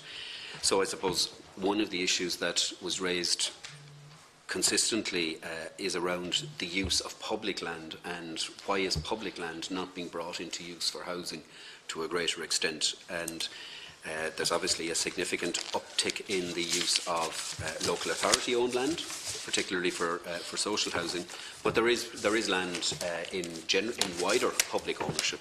So the Land Development Agency has been established in order to, I suppose, lead the process of bringing parcels of public sector land that are available more generally into use for housing, and for housing for multiple purposes, for housing delivery generally, obviously for social housing in the ordinary manner through Part 5, and also for a 30% minimum for what we would call affordable housing, in order to be able to, as I say, contribute to housing, addressing the housing delivery issues that exist in all of those strands of the housing market. The other piece, I suppose, in terms of affordability is the Serviced Site Fund, which is designed to support local authorities, bringing some of their lands into play for affordable housing, and the first round of approvals under that fund were issued in December, and there'll be another call for proposals under that fund issuing shortly. Okay. Initially it was targeted at the Dublin, Greater Dublin, Cork and Galway authorities, and then we've asked other authorities to look at the affordability issues in their area. So when we go for the second call, it will be wider once we've completed the analysis of the economic assessments that local authorities. Deputy, I have to move on now at this stage. Well, thank you very much. Okay. Thank you. Now, thanks. So I think there's 30 minutes left max, and there's 3 here. Somebody else might come in. So we'll do, what, 6-minute slots, and if there's a 5 minutes at the end, right? So 6 minutes and we're gone, because I don't want somebody to miss out. So take 6-minute slots each. So the sequence, it's the same sequence this morning. Catherine Murphy, Catherine Connolly did, wasn't it? 6 minutes. Just a few questions, and you can see the time is going to be very tight. I mean, Rebuilding Ireland is a government, it's government policy, which obviously you're required to carry out. You talked earlier about 50,000 50,000 houses per year. In actual fact, the All-Party Oireachtas Committee produced this report in 2016, and it talked about the number one item on the agenda, or the number one item in the report in terms of the conclusions was increase social housing, increase the social housing stock, local authority and approved housing body owned by local authorities and approved housing bodies by at least 50,000. That would be a minimum of 10,000 a year. That's bills. That's bills. Now, what year will it be? The actual bills be 10,000 a year? Stock, isn't just build, Deputy, it includes the acquisitions as well, and we would consider stock to include long-term leased units that in many cases would be available for 25 years. So the 50,000 is a combination of all three to be achieved by 2021. Will that be achieved by 2021? We're on target to achieve it, yeah. Okay. Then where does the, just in Rebuilding Ireland, in this page 6, it says Rebuilding Ireland housing ambition to 2021. By 2021, the needs of over 87,000 households will be met through supporting households into secure tenancies in the private rental sector, HAP and RAS, to date. So it's actually, that's the ambition, that 87,000 households will be in HAP or RAS. So you're projecting that. That's the target for the number of new households to be supported through those mechanisms over the 6 years. So, the 87,000. So it will be the predominant response to the housing list is HAP and RAS up to 2021.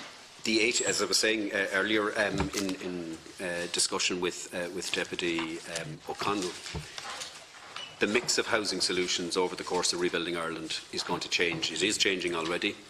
And when we get to 2021, we will be assisting more households in 2021 through measures other than HAP and RAS. Yeah, I'm just looking at it from a value for money perspective. Yep. You know, given the rents are escalating, you build a lot of houses, you influence the housing market for people who are not on housing waiting lists because you have increased supply. You know, so essentially it is very much of where there's a value for money, you know, in terms of the approach that's taken. And in actual fact, last week, when we had the Irish Council for Social Housing in, I mean, one of the things was that they had a very ambitious plan. If the regulation was put on a statutory basis in relation to the number of houses that they could build, and in fact they were being held back by virtue of not being on a statutory basis. So it strikes me that the ambition in relation to the amount of, and I accept that people have to live somewhere while the houses are being built. I always accepted that, but the way it's playing out is perhaps the more costly way by virtue of the time that it's taken, because there was other funds that could have been leveraged, for example credit unions, European Investment Bank and so on and so forth. That is the point. Like 2021, where you're looking at 87,000 households, is going to be enormously expensive. Do you have a figure on what it would cost at its maximum? I don't have forward projections of current expenditure, Deputy, because they're dealt with on an annual basis. But I suppose just it's important to bear in mind that of the 87,000 households to be supported under HAP and RAS, there will be a significant proportion of those will be people who will move from rent supplement across into and have their social housing need met, which is a process that's been underway since 2014. But again, I mean, coming back to the discussion with Deputy O'Connell, and I think you've acknowledged it yourself, Deputy, in terms of needing to provide supports for people within an envelope of resources that are available to us, and the mix that is there is involves a significant build-up of the permanent social housing stock, as well as significant numbers in HAP and RAS. Can I ask, do you have figures in relation to the where you have acquisitions and you have builds? Do you have figures for the average price for both? And it may the numbers are small enough, but we may and it may well be different parts of the country that it may well distort a bit. But if you have those, could we have them, please? Yeah, the average cost for a traditional build is about 212,000. The average cost for an acquisition is, depending on AHB acquisitions, are marginally cheaper, about 170,000. Local authority acquisitions are about 177,000. Give the other members. Okay. Right. Okay. Deputy Connolly, 6 minutes. 6 minutes. Well, now that the A-team have departed on the HAP payments, let me just go back to HAP.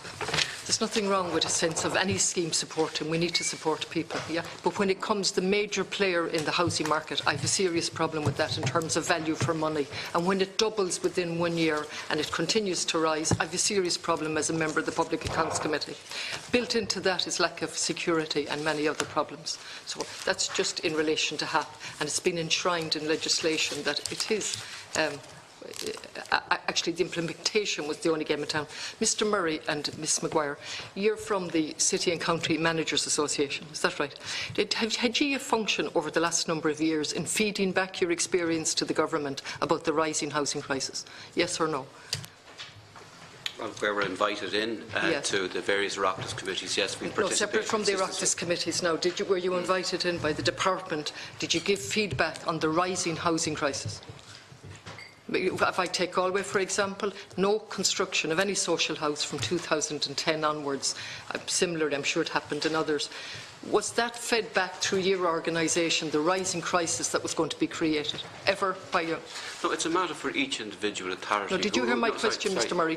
I don't mean to take you short now, but I've only a few minutes. In your role, in your specific role, yes or no, did you have a role in feeding back to the department the rising crisis as a result of no housing construction, direct local authority? Was that fed back through your organisation? Through the Housing Committee, we will be in constant contact with the department in terms of the issues that you're chair of that housing. Currently, I am chair of the Okay, how long have you been chair? Since last October. Last October. So prior to that, you weren't chair. Were you on it? No, prior to that, I was chair of CCMA. But on my previous occasion, I was chair for a period of 5 years. Are there documents available that shows us that that committee, of which you were a member, fed back to the local authority, look, for God's sake, look what's going to happen here. No housing being built, no housing being built. This is going to create a huge crisis. Are there documents or minutes of meetings where I can see that? Yes or no? I wouldn't have thought so, no, Deputy. No, because that was not our specific role. It wasn't your role? No, not in that You're context. chair of the Housing Committee now. Yeah, but we're not the policy setters. No, but I didn't. I'm very specific. Did you feed back the facts on the ground? No construction of local housing, crisis on the horizon. Was that fed back to the government? With great respect, Deputy, I would work through my council. And I would use my local authority to actually feed back into central. No is the answer, so I'm going to move back now. No, that wasn't what I said. What? Sorry, did you feed back through my local authority? Yes. No, you didn't feed back to the department as a result of your committee. A rising crisis from 2010 onwards in relation to no construction. I think that would be unfair. Okay, I accept that. I hear what you're telling me. Sorry, Mr. McGuire. I maybe want to make a comment, Chair McCann, on that. It's the role of the CCMA. Well, it's the role of the CCMA where it's just a voluntary body. We just come together to do our business. That's fine. And obviously those issues are fed back from each local authority. I'm sorry, that's fine. I was trying to clarify, absolutely clarify. Now let me go back to Mr McCarthy in relation to the task force in Galway. You'd accept that Galway City Council and the county have utterly failed to deal with the crisis, would you? That's why you've set up a task force. I think the data that we've published, Deputy, shows that both councils have had serious difficulty in achieving their targets. Had the department a role in contributing to the difficulties of the local authority by not providing funding for direct build from 10 onwards? Do you accept that the department didn't provide funding? The position in relation to funding for direct build, no local authority was disadvantaged any more than any other. Okay, sorry, wait, let me just say, local authority, City Council Galway, construction suspended, 10, 11, 12, 13, 14, construction suspended, no money. Do you accept the department had a role in creating the crisis, or the government? What I'm saying to you, Deputy, is... Yes or no? No, Deputy, these are not yes or no issues. Sorry, Deputy. did you provide funding over that period of time to avoid a crisis? Why was no house direct build in Galway until last year? Now, it's a very simple question. Deputy, I can recall back in 2010 reading reports that talked about 12, the amount of vacant housing that existed in Ireland that we would end up having to knock housing. Everybody knows that the funding that was available right across government was absolutely shredded in the years immediately following the crash. And I suppose the point that all that I'm trying to make to you, Deputy, is you're asking me, has the department in some way disadvantaged Galway? And what I am saying to you is that the issues that arose in relation to the funding of housing programmes affected all local authorities across the board, and there was nothing specifically that we did to disadvantage Mr McCarthy, I use Galway as a specific example because I'm familiar with it, but it has universal application. A housing crisis didn't arise overnight, it was created. And so I saw with my own eyes the reports, no funding, housing suspended. I see no feedback to say to the department, listen, there's a major crisis looming here. So we're now in a position where HAP and all the others are rising in a market. And the biggest cause of eviction is failure to pay rent. Now, the two ladies aren't here, unfortunately. So in relation to HAP, a certain amount is given by the local authority, and the tenant has to come up with the rest. Isn't that right? The tenant has to make a differential It used to be known as under the payment counter, under the counter payments. Now it's over the payment. So in Galway you get a certain, you might get 1,000 or 1,200, and the tenant has to magically come up with a couple of hundred to get accommodation. Is that correct? Just yes or no? Is that correct? Sorry, Chair. I think I have to be allowed to try to answer the question, absolutely. and it's more than yes or no. Okay. Sorry, in relation to a tenant who gets a HAP allocation, it's a yes or no question. Do they have to come up with more cash themselves out of their own pocket in addition to what they're getting under HAP? It depends on the circumstances of the household. And would you accept that my experiences in Galway, the vast majority of HAP payments, people have to come up with extra money out of their pocket? I don't know the specifics of Galway, Deputy, but what I can say is that in the administration of HAP, and again, colleagues in the local authority system can attest to this, they will look at the circumstances of each individual household, and they will not agree to enter into a HAP tenancy if they feel that it is going to end up stretching the household and giving rise to a potential arrears situation. That is the theory. On the ground in a crisis, people have to come up with money out of their own pocket. So government policy that you're implementing is actively pushing prices up and up and up, and nobody can get accommodation. We know this from the reports. They're finding it extremely difficult. Well, Deputy, I mean, if you look at HAP, there's about 44,000 tenancies supported by HAP, and there are over 300,000 tenancies in the private rental sector. And there are limits in place in relation to HAP, and they are designed in order to ensure that it doesn't have an inflationary The system impact. is created for unsustainability. It's maintaining the crisis, it's maintaining lack of tenure. In Galway, we have any amount of land, both zoned residential, public land, state land. There is no master plan. There's the docks, Can Station, Dyke Road, 115 acres out at the airport, and there is no master plan to look at that in terms of public housing.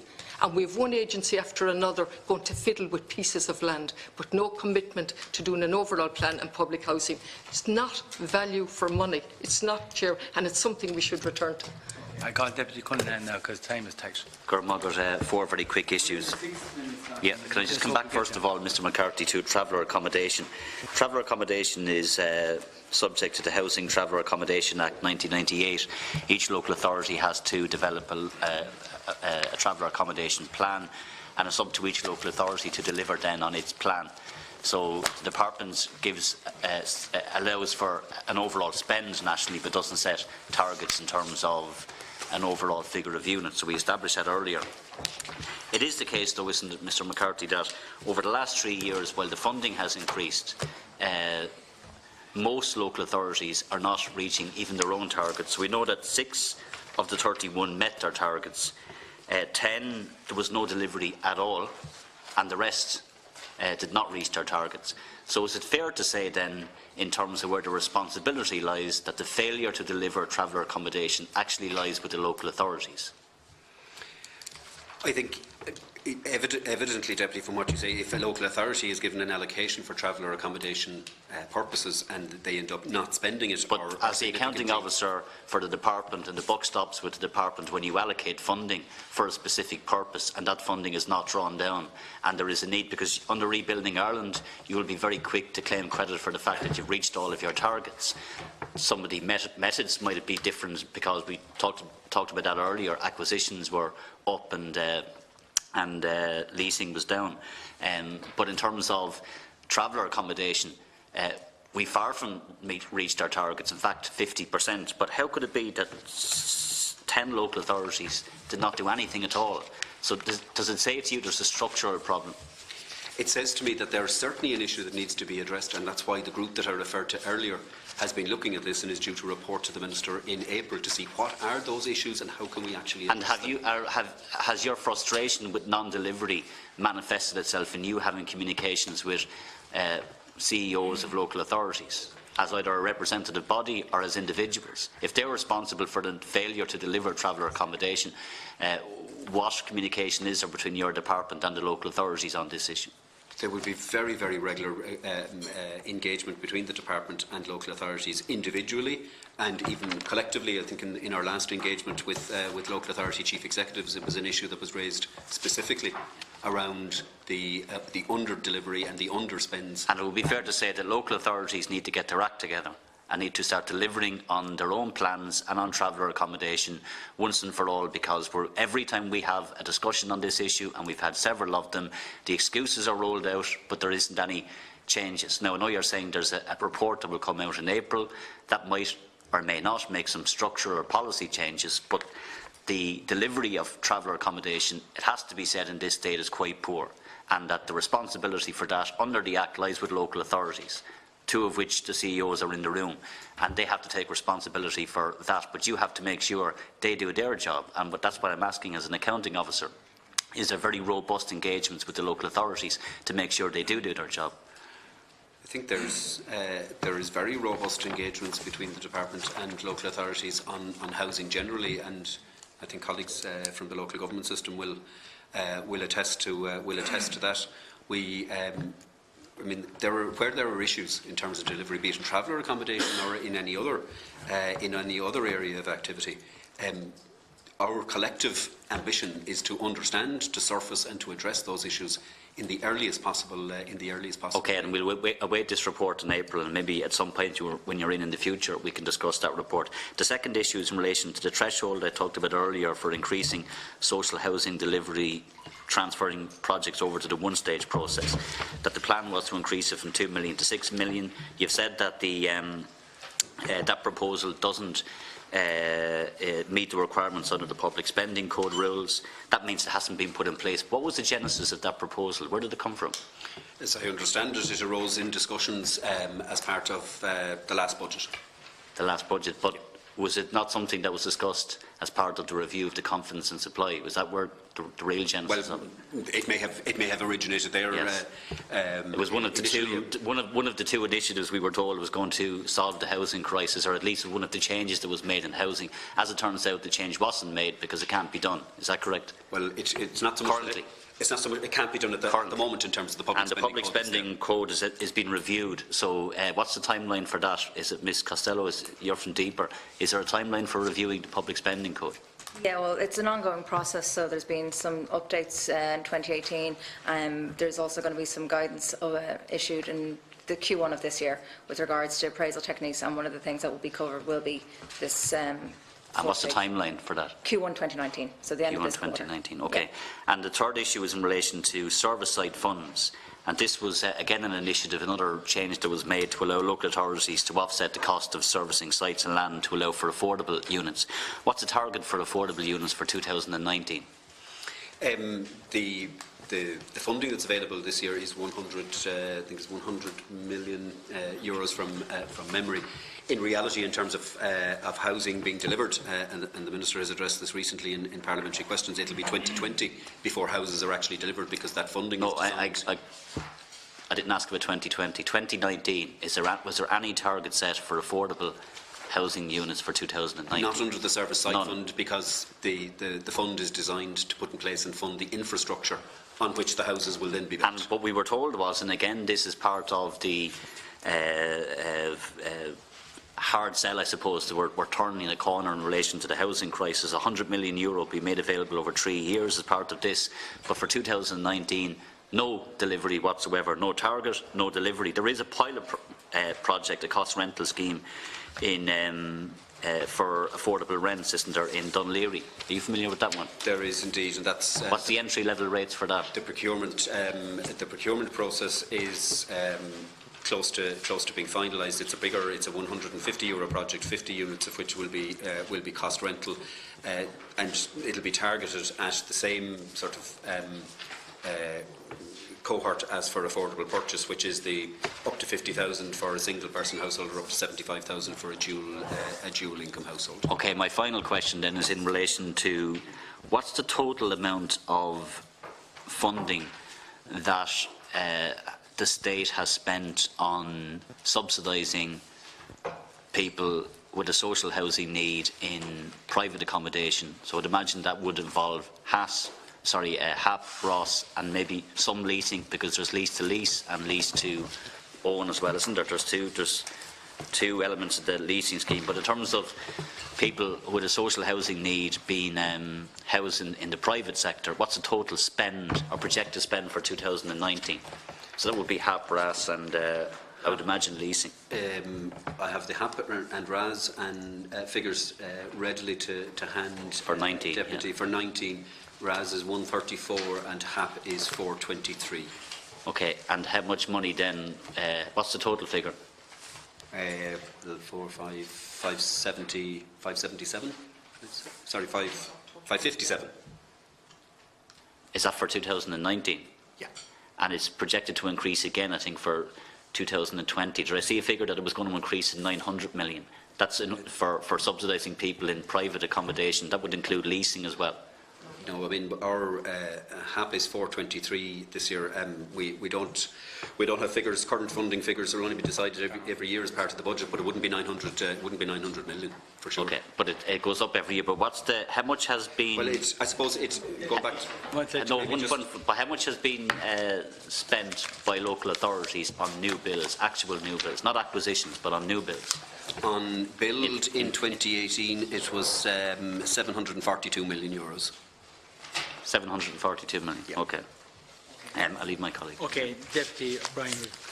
Yeah, I just 5 want to. minutes, 6 minutes. Okay, and I'll use the 6 minutes just to try and tease out some of the issues that the city and county managers would see in provision of housing. Because I have no doubt if it was up to you in the morning, you would house everyone on your list, right? I'm not suggesting that there's some conspiracy here to keep people on lists, but what are the main barriers that ye see from your position on local authorities? Is it funding? Is it planning?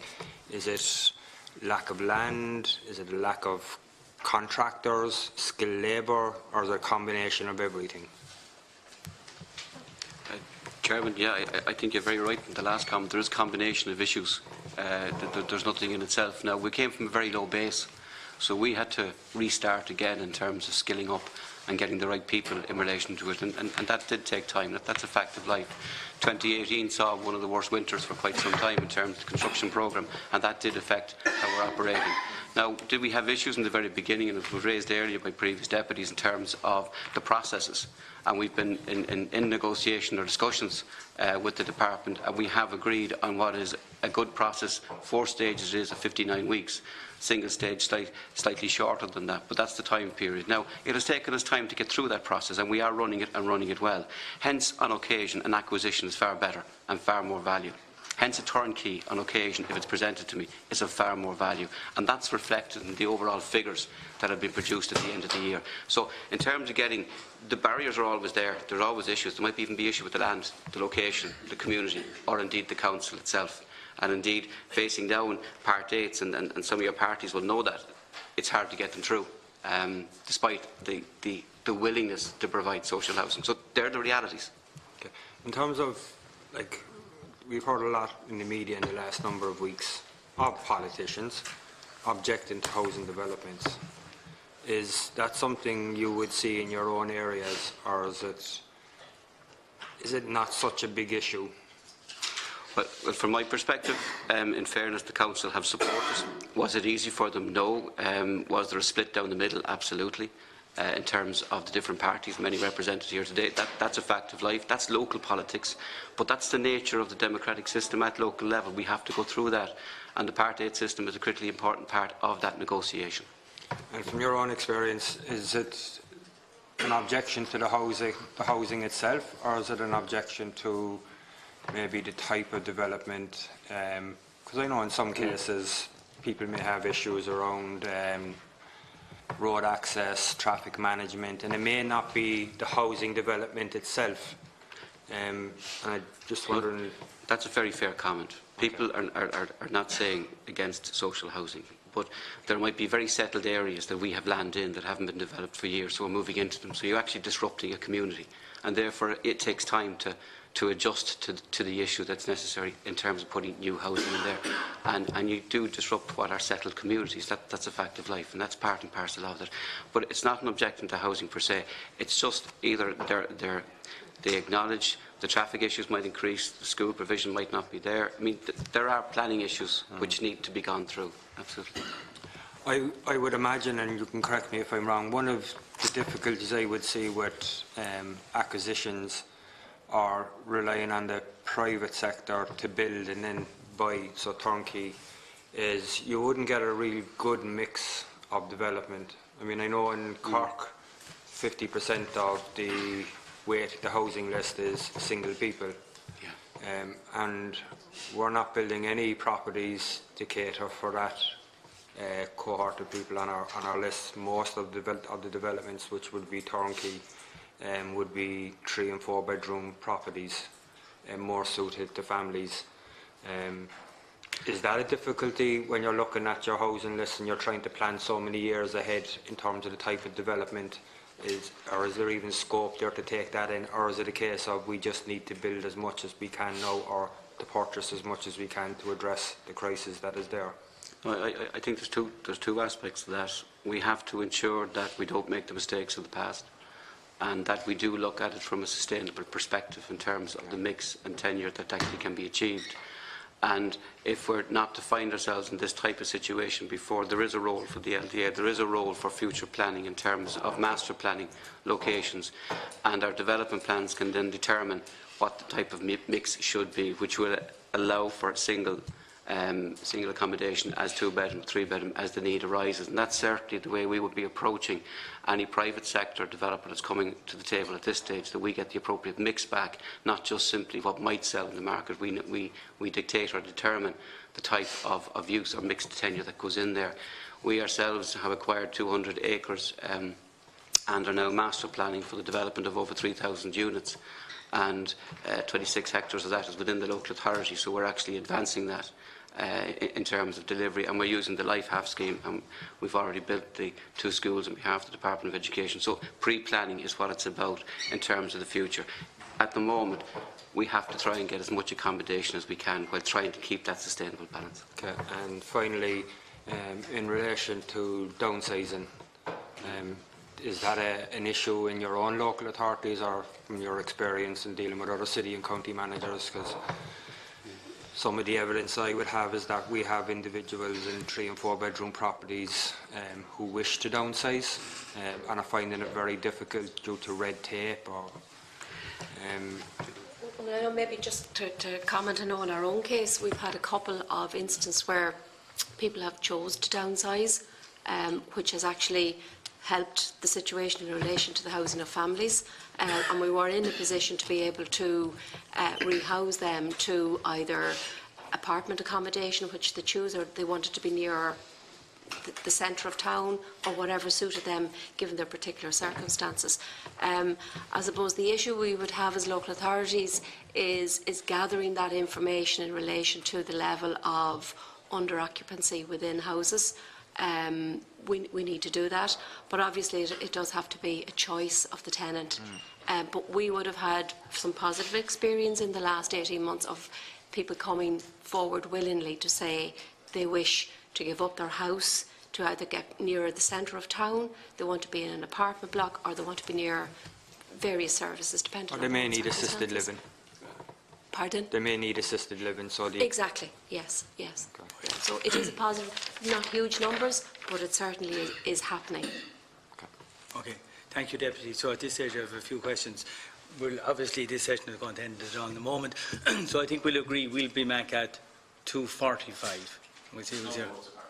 Is there not? Thanks. Okay, I don't know. Look, everyone's gone through a second. I want to put a few quick questions myself, and we'll conclude this session now in a moment. First of all, I have a general observation, right? And it strikes me about this department, nothing to do with you, Secretary General, or people. I think it's historic in the department. I find, I'll give you the examples. If you ask the Department of Social Protection how many people in receipt of job seekers allowance, they can tell you that every week. If you ask the HSE how many medical cards are out there, they can answer that today, tomorrow, next week. They know how many have been issued, how many have been cancelled. If you go to the Revenue Commissioners and PAYE, everybody can have their tax credits up to date on a weekly basis, and it's all done online in real time. But when we come to your department, it's not personal to you, it's historic. So I'm asking you to address the historic deficit, as I would call it there, and you can't do it now, but it's a long-term project. We ask how many people are on the housing list. We do the list once a year. Like, imagine if we were to ask the Department of Social Protection only had information once a year on the number of claimants for all their schemes or medical cards, or the revenue said, well, we give you one tax clearance certificate or tax credit certificate, and that has to do for 12 months. Like, I'm just saying, your department is almost medieval in terms of the statistic system. I might be insulting. I'm saying don't take it back. I'm just saying from what I see here. I see every other department is up to date. You get your figures from local authority. I can't understand in this day and age why there isn't a standardised system in the department across every local authority. Even if you do your housing list in the middle of the summer and you have 70,000 people on the housing list and you process 400 a week in the different local authorities, and 26 people are off the list because they've been allocated, that at the end of every week, it's beyond comprehension in this century that on every Friday evening there isn't a list or the number on a local authority by local authority every week, every day actually, if the system is up to date. I find it strange, and it's nothing. You're so busy, but just where we're sitting, we're used to people having up-to-date information. And even when the letter we got from you today about when you're asking about the net need, and you said the following are exempted, are not included. You mentioned the exclusions, duplicate applications already in receipt of social housing payment through one of the things we've been talking about, or on a transfer list. And your next sentence is, while data is not available in the number of households under each of the above headings, Like, if social protection came in and were to say things like that to us, we'd be amazed. So I'm just saying, as a long-term plan, the flow of information is extraordinary. Now, you might want to respond, but from my perspective, or this side of the table, can you see how Absolutely. We see that? Absolutely, this idea Chair. of having a statistic once a year. Absolutely, I can see that. And take it as a positive thing to help improve Chair, and use us to go get a budget from Deeper to do it, right? Okay. Chair, I'm always very conscious that sessions like this can be very helpful in giving us perspectives back at us, which we obviously need to reflect on. I suppose I would say maybe three things in response to that. I mean, some of the bodies that you cite are single bodies. We do a lot of our work through 31 local authorities, and one of the things that we continually struggle with is the local authority saying, you're collecting too much information from us and you're harassing us for this, that and the other. So we always try to strike a balance. And going back to the point that you were making there in relation to transfer lists and why we haven't collected data in relation to that is because we have historically viewed that as being it's a matter of to be administered locally, and we don't want to add it to sort of data collection that we're doing from local authorities. But secondly, maybe just to, in terms of the housing list, say, unlike the number of claimants that are on job seekers benefit or something, those are the actual people that are in receipt of it. And of course, DSP or any organisation that would be managing that would be very obvious, and they'd know exactly how many they're paying. I mean, we can say through the local authorities and the approved housing bodies how many households are being supported. The difficulty with the list is that, and you talk about going to every week or every month, and the reason why we have to do it as a once-a-year exercise is because what you'll capture every week and every month is people that are going on to the list.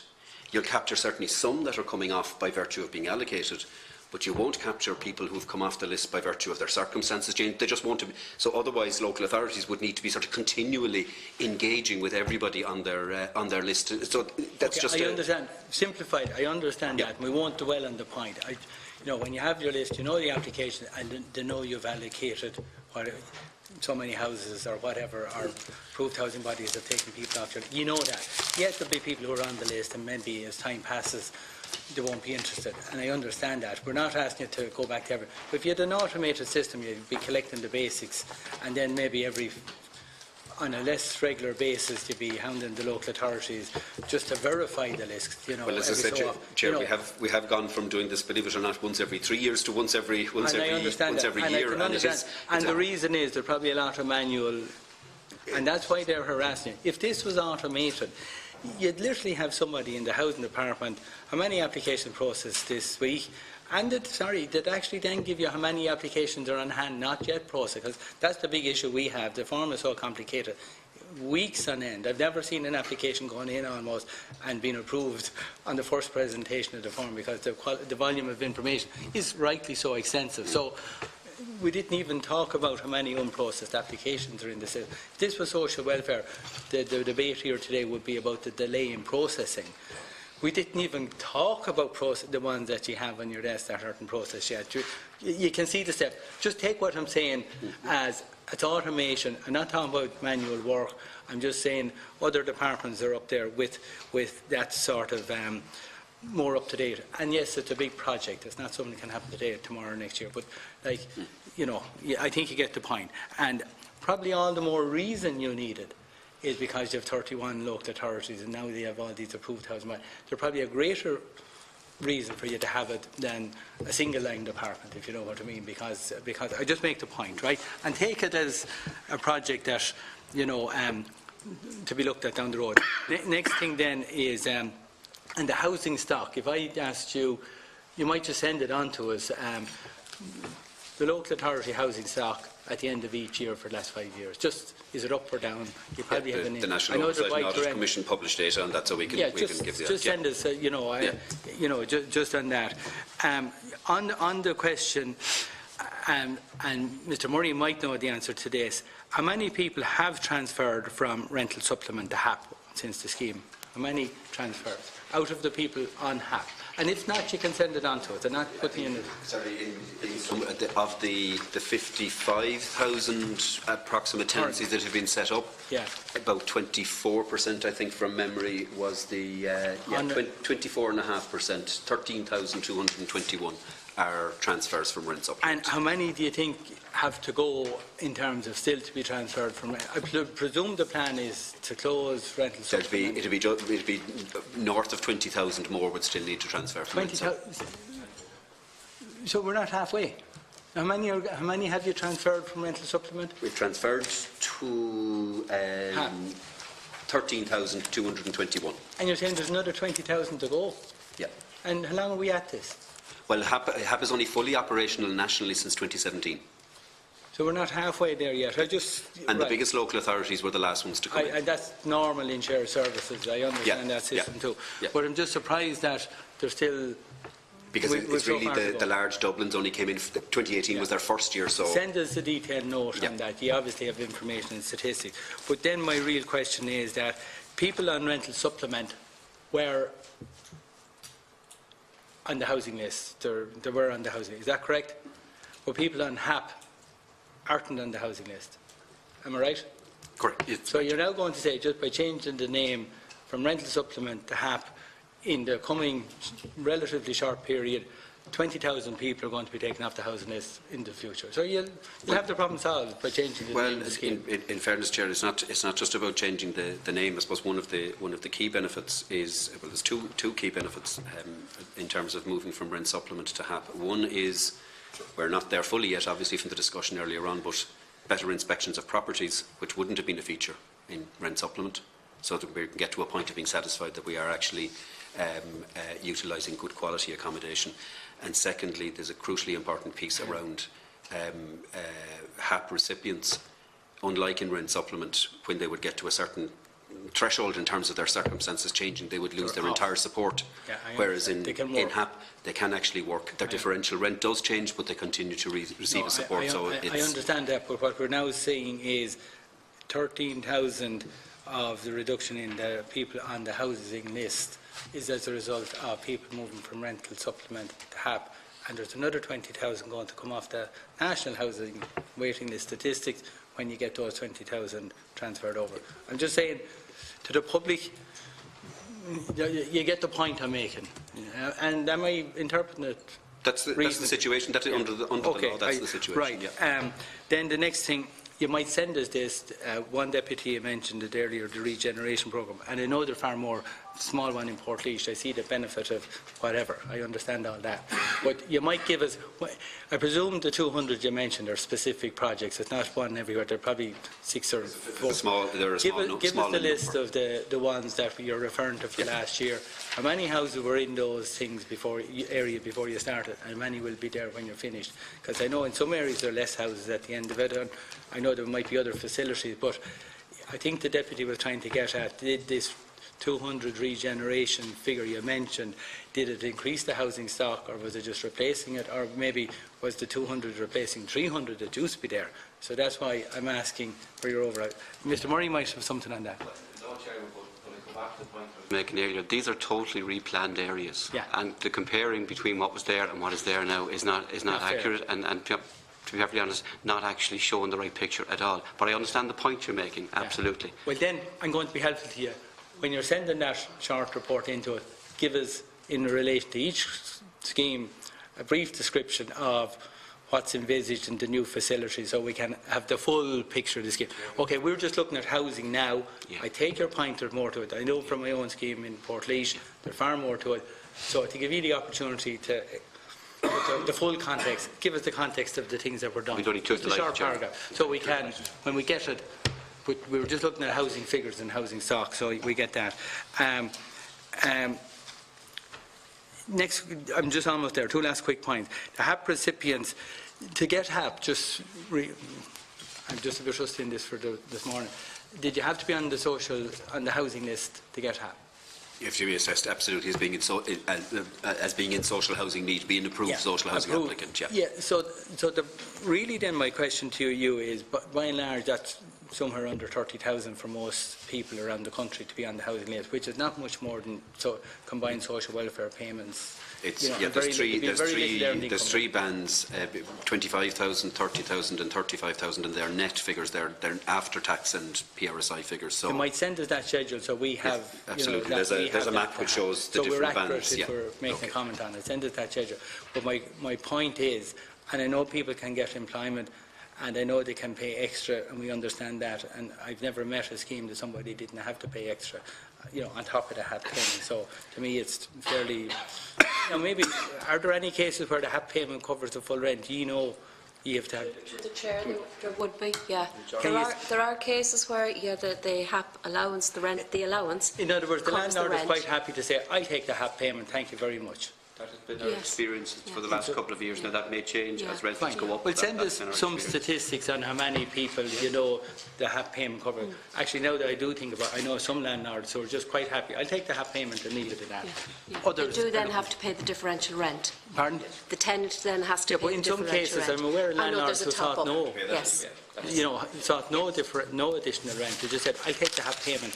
you know, maybe they weren't overstretched, they were happy. There's still some good people out there, okay, that wasn't looking for the last penny out of the scheme. So they were, but my point is this, almost you had to be on a very low income to get into HAP to start with, correct? Yeah, of course, our low. Well, in the areas where, I mean, the 35,000 net figure... that's net. That's net, so that's... Is that net of income tax? Yes, in the income tax, so it's about 47.5... But social welfare income comes into a carer's allowance and these extra things, yes, of course, I presume. Yeah, it's household income. Okay, so send us some examples. So it's net income. That's an important distinction. And I'm just finished. You mentioned a while ago the average cost of building a local authority house last year was 212,000 versus buy was 177, and we understand, we see that. And the issue we have in Laois is the local authority have kind of eased off on the acquisition because all they were doing was compete against other local families who were trying to get a start, and they could have bought out everything in sight.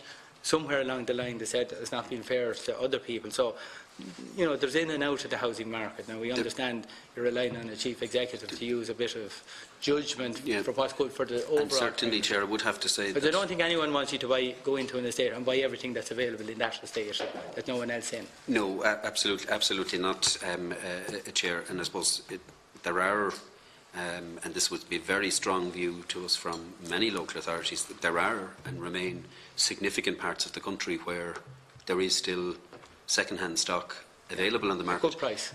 But maybe more importantly, in terms of the point that you're making, Chair, it's at good price and it hasn't sold. I know from the part of the country that I'm from, I know where my parents live, and on either side of my parents' house there are two three-bed normal semi-detached houses that have been for sale for €195,000 for 2 years, and they haven't been bought. And from a sustainable communities point of view and the efficient use of public infrastructure, if those opportunities remain and the local authority isn't competing with other purchasers, and if they're vacant for that long, they're not. Why not?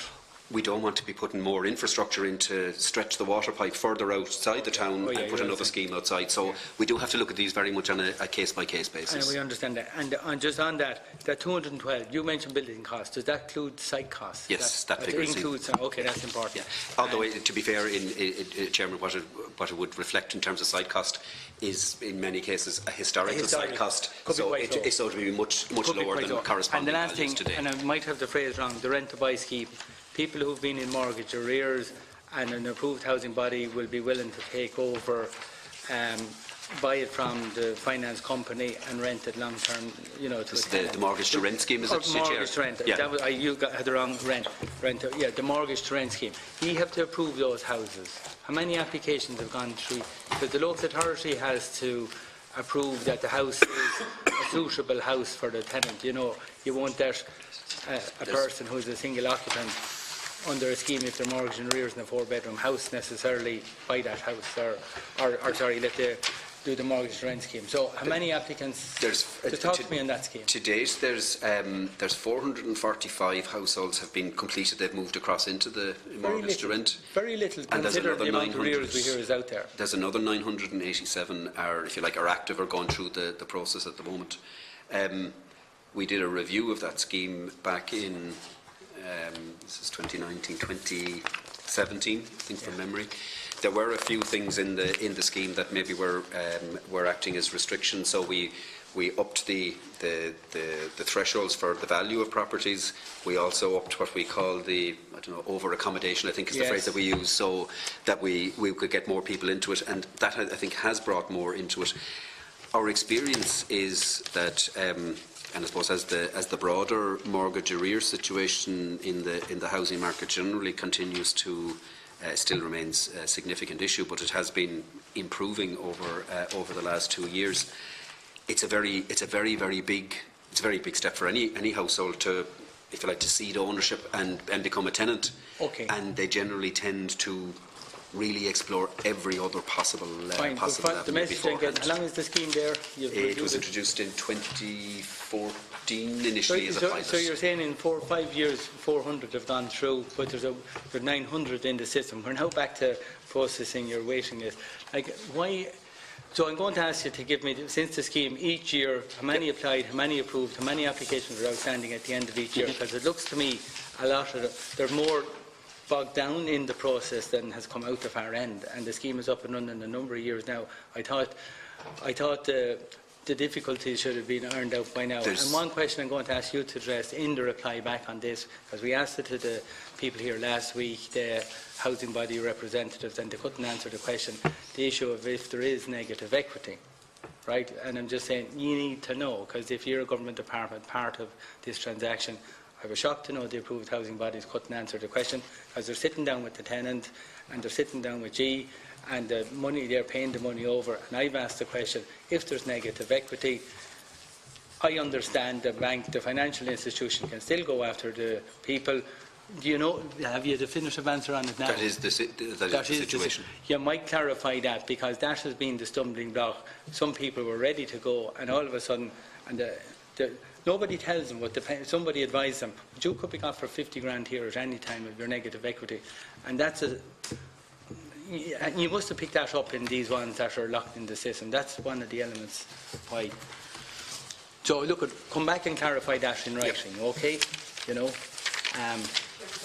I'm done. Yeah, I'm finished. If you want. No, it's only one by way of clarification, and you've clarified that you come off the waiting list when you get a HAP accommodation. What are the rights of that person in the HAP accommodation? They're now adequately housed. They're off the waiting list. They've waited, say, in Galway back to 2002, so they've been waiting for a local authority house. Their turn comes for an allocation, they get a HAP. So they're gone to a HAP with inbuilt insecurity. Have they any rights at all? Where are they? Are they on a transfer list? What does it mean? What rights have they got there? They have the option to go on a transfer list, and they would then be allocated or be entitled to be allocated in accordance with the local authority's own transfer list. So they're in a HAP, but every time the allocation section comes up, that person is considered, all those people on that transfer list are considered for a local authority house? Will they be considered for whatever proportion of allocations would go to the transfer list in accordance with the local authority's own arrangements? I might come back to you on that. Thanks. Thank you. Thanks. Okay. At this stage now, will we leave it until 3 o'clock, an hour? Yeah. So at this stage, we're now going to suspend until 3 p.m. and we'll resume with the remainder of Vote 34, the local government fund and the CNA Chapter 4 on central government funding of local authorities. So thank you all for the long morning session. Hopefully the afternoon won't be as long. So we're now suspended until 3 o'clock.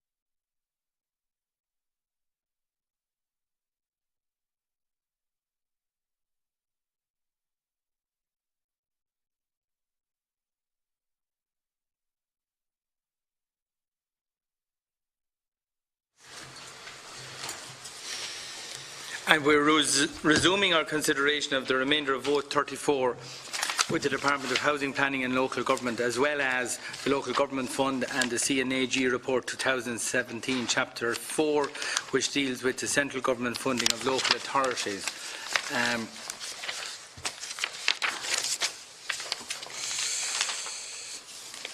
I think all the witnesses have.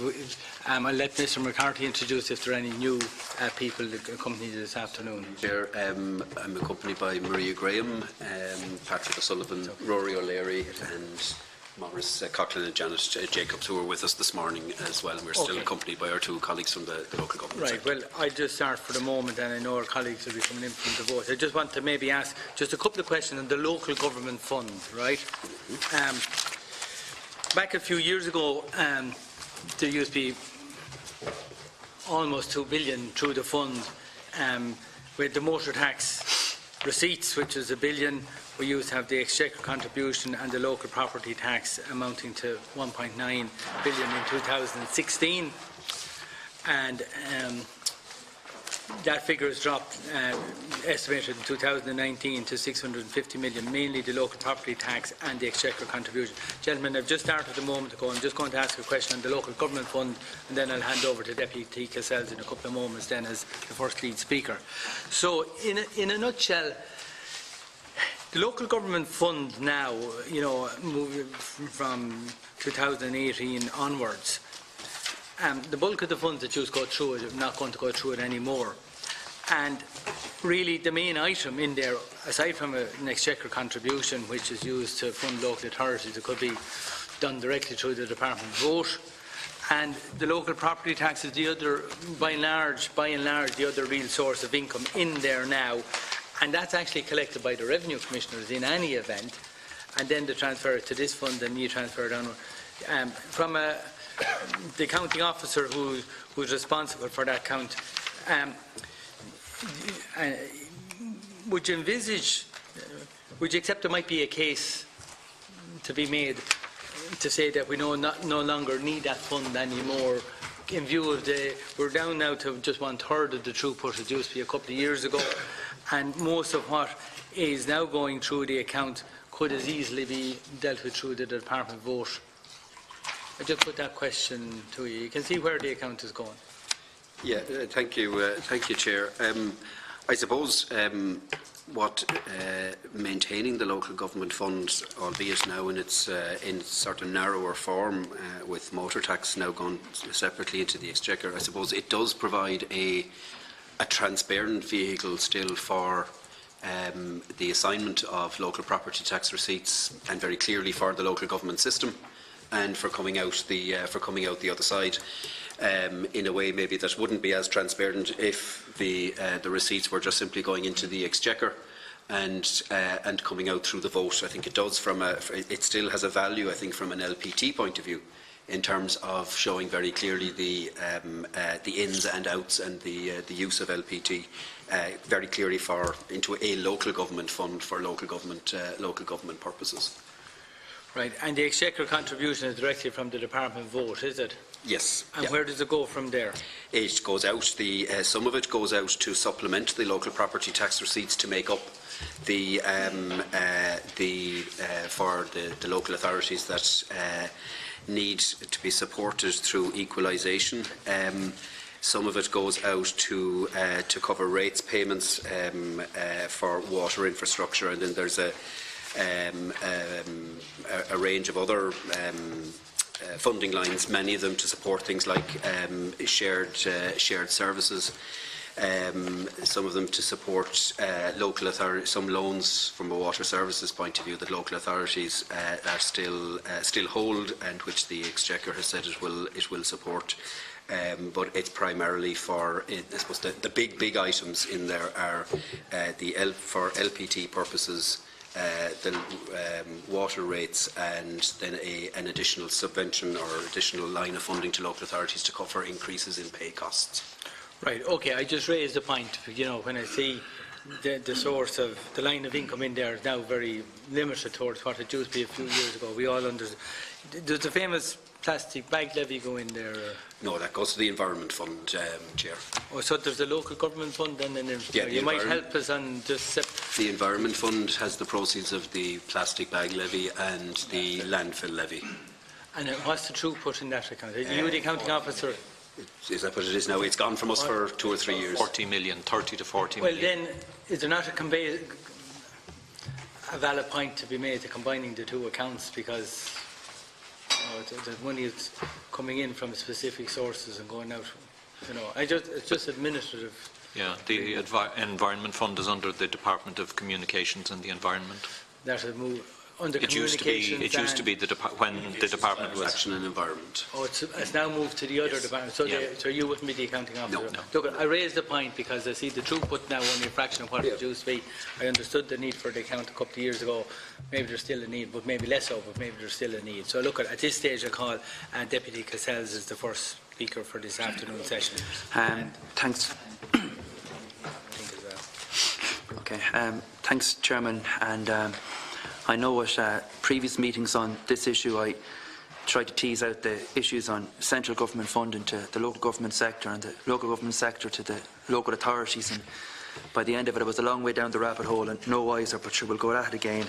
The CNAG spoke in his opening statement about the complexity of the issues pertaining here, and that's putting it mildly. But one area, Mr McCarthy, I want to start on is the spend in terms of local authority current expenditure per capita by county as a percentage of the total local authority current expenditure per capita. And I know you provided us with figures here last year as well in respect to that, and I really want to understand this because I spent 17 years in the council, and again in trying to grapple with these issues, and I know councillors still do grapple with these issues, and it showed some real disparities between counties, and I'm sure people in those counties must be scratching their head looking at those disparities. So, for example, on the 2017 figures that you provided when we were doing the accounts last year, the county bottom of that list happens to be Meath, with a spend of €537 per head. So Meath is at the bottom with 61%. But then I look at a county like Leitrim, which would have a population of half the size of Navan, and they're up at near the top at 118%. Now, I know they've had good managers down there in Leitrim in the past decade or so, but that's crazy, you know. So, if you could please, I just want to understand how the department are working to try and maybe reconcile those figures. Certainly, counties with Meath, like a population of 200,000 coming bottom of the chart, is not acceptable. And secondly, at a committee hearing with Minister Phelan shortly after the start of this year, and it happened to be a private scrutiny hearing of my town council bill, which was being killed that day, but in the course of the knifing, the Minister mentioned that the department, in terms of coming forward with new initiatives, was looking at the methodology being applied to all counties. And so if you could expand on that, I'd appreciate it. Thank you, Deputy. As you say, we've had discussions in relation to this issue on a number of occasions before, and as you say, the per capita funding to local authorities varies quite a bit between them. I suppose where we are in terms of funding, sort of LPT-related funding of local authorities, when we made the transition from the old general purpose grants to the LPT back in 2014 or 15, I suppose the policy decision taken at the time was that no local authority should be worse off, and a particular approach was then decided on in terms of how LPT was to be distributed, and it involved some money going into an equalisation fund, and even that wasn't enough in order to ensure that all local authorities wouldn't be worse off, and that's why some of the exchequer contribution that goes into the fund is used to supplement those local authorities. So I suppose the provenance of the distribution has a long historical origin that goes back quite some time. It can be traced back as far as what was called the needs and resources model back in 2000, which had a whole range of different factors in this. But the reason that I'm mentioning it is because obviously the figures that you've been referring to are per capita figures. But I mean, I suppose that needs and resources model, and as I say, I'm going back 20 years now. And I don't want to, and I'm not coming across, I don't want to get into that, because I'm trying to just see in terms of how we can then work forward from that, and how you're going to, I suppose, change funding strands, given that funding is embedded at this point in time, and how are you going to rebalance that? And I suppose, absolutely, Deputy, and I think that the issue that Minister Phelan would have been referring to, I think that when he was in with the committee, was around looking at what might be the approach, what might be a better approach, or what might be a combination of factors that would influence any additional revenues that might come through in terms of local property tax, and that's the group that he was referring to. So if there was a buoyancy... Exactly. So there's been two exercises underway. As you know, local property tax itself is the Minister for Finance's responsibility, and he's been undertaking a review in relation to local property tax, which is still underway. In parallel with that, the group that the Minister established was around looking at, as you rightly say, if there was buoyancy to emerge in the future in relation to local property tax, on what basis would that buoyancy be distributed, and what would be I suppose, a fair and balanced basket of variables that will be taken into account, be it population, be it God knows what. So that group has been working as well. So the intention, I think, is to try to bring both of those processes to a conclusion.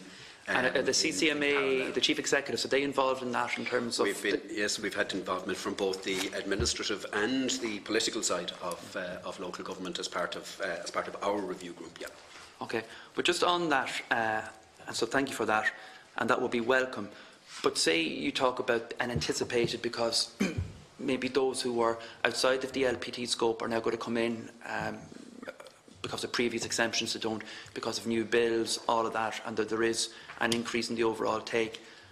But simultaneous to that, and I've raised this actually with the Taoiseach, we have a commitment from the Taoiseach saying that all counties would now be able to retain their LPT in full, which certainly from our perspective would be welcome in our own county, because we're a net contributor in terms of the surplus, but there's only so many of those.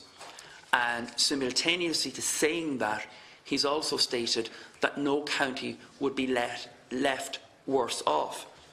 Now, how do we square that circle? Because on one hand, we're saying all counties are going to be able to retain, so I'm sure for the likes of Dublin and Meath and Kildare and so forth, that's very welcome. But for the likes of Leitrim or Cavan or whoever, they're going to be in the same situation. Are we going to have a situation where the buoyancy is eaten up to fund that, and simultaneously, say Meath gets to retain all of its LPT, are we going to be cut somewhere else in another strand of funding to balance that out on the basis that, yes, you get to keep your LPT? And I know Deputy Catherine Murphy raised it earlier as well in terms of, and I'm sure she'll revisit it, in terms of the fact that we ended up then being a net contributor on things like roads and housing as well, where previously we weren't. So if you could just maybe address that, please. Thank you, Deputy. I suppose the answer to that is really tied up into the outcome of primarily the review exercise that the Minister for Finance is doing, because, as you pointed, there's a whole range of things around some of the exemptions that are there from LPT. What's going to happen in relation to those? There's, as you pointed, the political commitment that you referred to in terms of 100% local retention. So I suppose all of those things are being fed into that review group exercise that the Minister for Finance is leading, and until such time as that's completed, there's probably not a huge amount more that I can say in relation to it. Obviously, I mean, I've said here before when the issue has arisen, I have said that, excuse me, that obviously if you were in a situation where the pot of money didn't change, if one local authority was going to gain, then inevitably some other local authorities would lose. So obviously the question of additionality, if nobody is going to lose but other things are going to be achieved, that would have to be considered, and that is what's being looked at as part of the Minister for Finance's group. Okay, and I appreciate there are two different departments. But I would ask, and I'm going to ask again in terms of, you have to be making these, and I appreciate it's a political commitment, it's not a department commitment, so it's a political commitment. But the political commitment seems to be extremely strong, and I would envisage that, given the firmness of the commitment, it was a commitment not given by the Minister, by the Taoiseach, that you're examining that as to how you go to square that circle as part of this review. Because it does inevitably have huge ramifications for the whole funding structure. And there's also commitments in terms of when the bands are looked at, there's not going to be any significant rise for the income either. So all of these things can't be equal. Again, I would ask the question, like, how is this piece of magic going to be achieved without a cut in the strand of funding from some other aspect? Because I'm going to get on to that in a second, from some other aspect. Well, I suppose, as I said, Deputy, it really all comes back down to if you put all of those ingredients into the mix, what does it look like? And obviously, it can look like a number of different things. And some of it'll look one way if there's additional money comes into play. It'll look very differently if there isn't additional money comes into play. So that's why I suppose all of those things are being looked at in the round as part of the Department of Finance review group exercise to see what is the best way of pulling all of those together and where is the ultimate settling point. Okay, because and I know, and I hit you with this last year because again, and you've nearly referred to it in yourself in terms of all things can't be equal. When the LPT was introduced, and I was a councillor at the time, I felt greatly aggrieved on the basis that the general purpose grant diminished in the same amount as what the LPT was bringing in, and so in real terms we were no better off, and in terms of what people anticipated would be an increase to the strengthening of local government to allow us to achieve more significant things in the public sphere never happened to the extent that it should have. I'm not saying it didn't happen, full stop, it did, and I want to acknowledge that councils at the time were dealing our own county, and I had a briefing on Monday, as had all Oireachtas members, where we were carrying a debt of 10 million, it's now down to 1, so that this council is doing exemplary work in that regard. But because of that removal of the general purpose grant at the same time as the LPT, we didn't achieve what we wanted to. And so are we going to end up having given political commitments now here again, that we're going to end up again with the impoverishment of local government because of a political commitment to say we're going to balance, we're going to give everyone their own LPT, but we're not going to see anyone worse off. I mean, you cannot square that circle. Well, I suppose back in 2014-15, as part of the transition, the commitment that that nobody was going to be worse off was honoured, and indeed some authorities were better off, albeit except not to the extent that that might have been the case where other policy decisions taken. But I suppose really there isn't much more that I can say to you, Deputy, around how some of these kind of political and policy issues are going to be married without knowing the outcome of the review group. But are you preparing on the basis that you are going to have to ensure that all of those counties who are currently in receipt of equalisation funds are going to be able to? Let me put it this, and let me put it another way. Can you give me a figure on what currently is the total accumulated amount of what, say, the likes of Meath, Kildare, Dublin pay in to the equalisation fund? That's probably a better way of maybe getting to the heart of it. How many net contributors are there, Mr McCarthy? Is there are 9, I think, okay. net contributors, and one of my colleagues might be able to get me the figure for what those local authorities contribute into the in total, into the self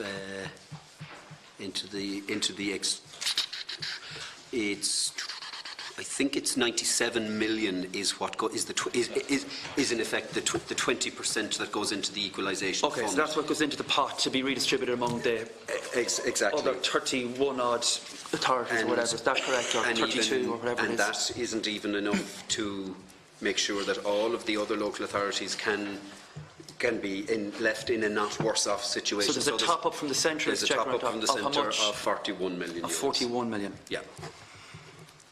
So that's 138 million that's required. Okay, that's no small money either then in terms of commitments being made. Okay, in terms of the other major issue, I remember raising it last year, obviously on the income side, continues to be the issue of rates.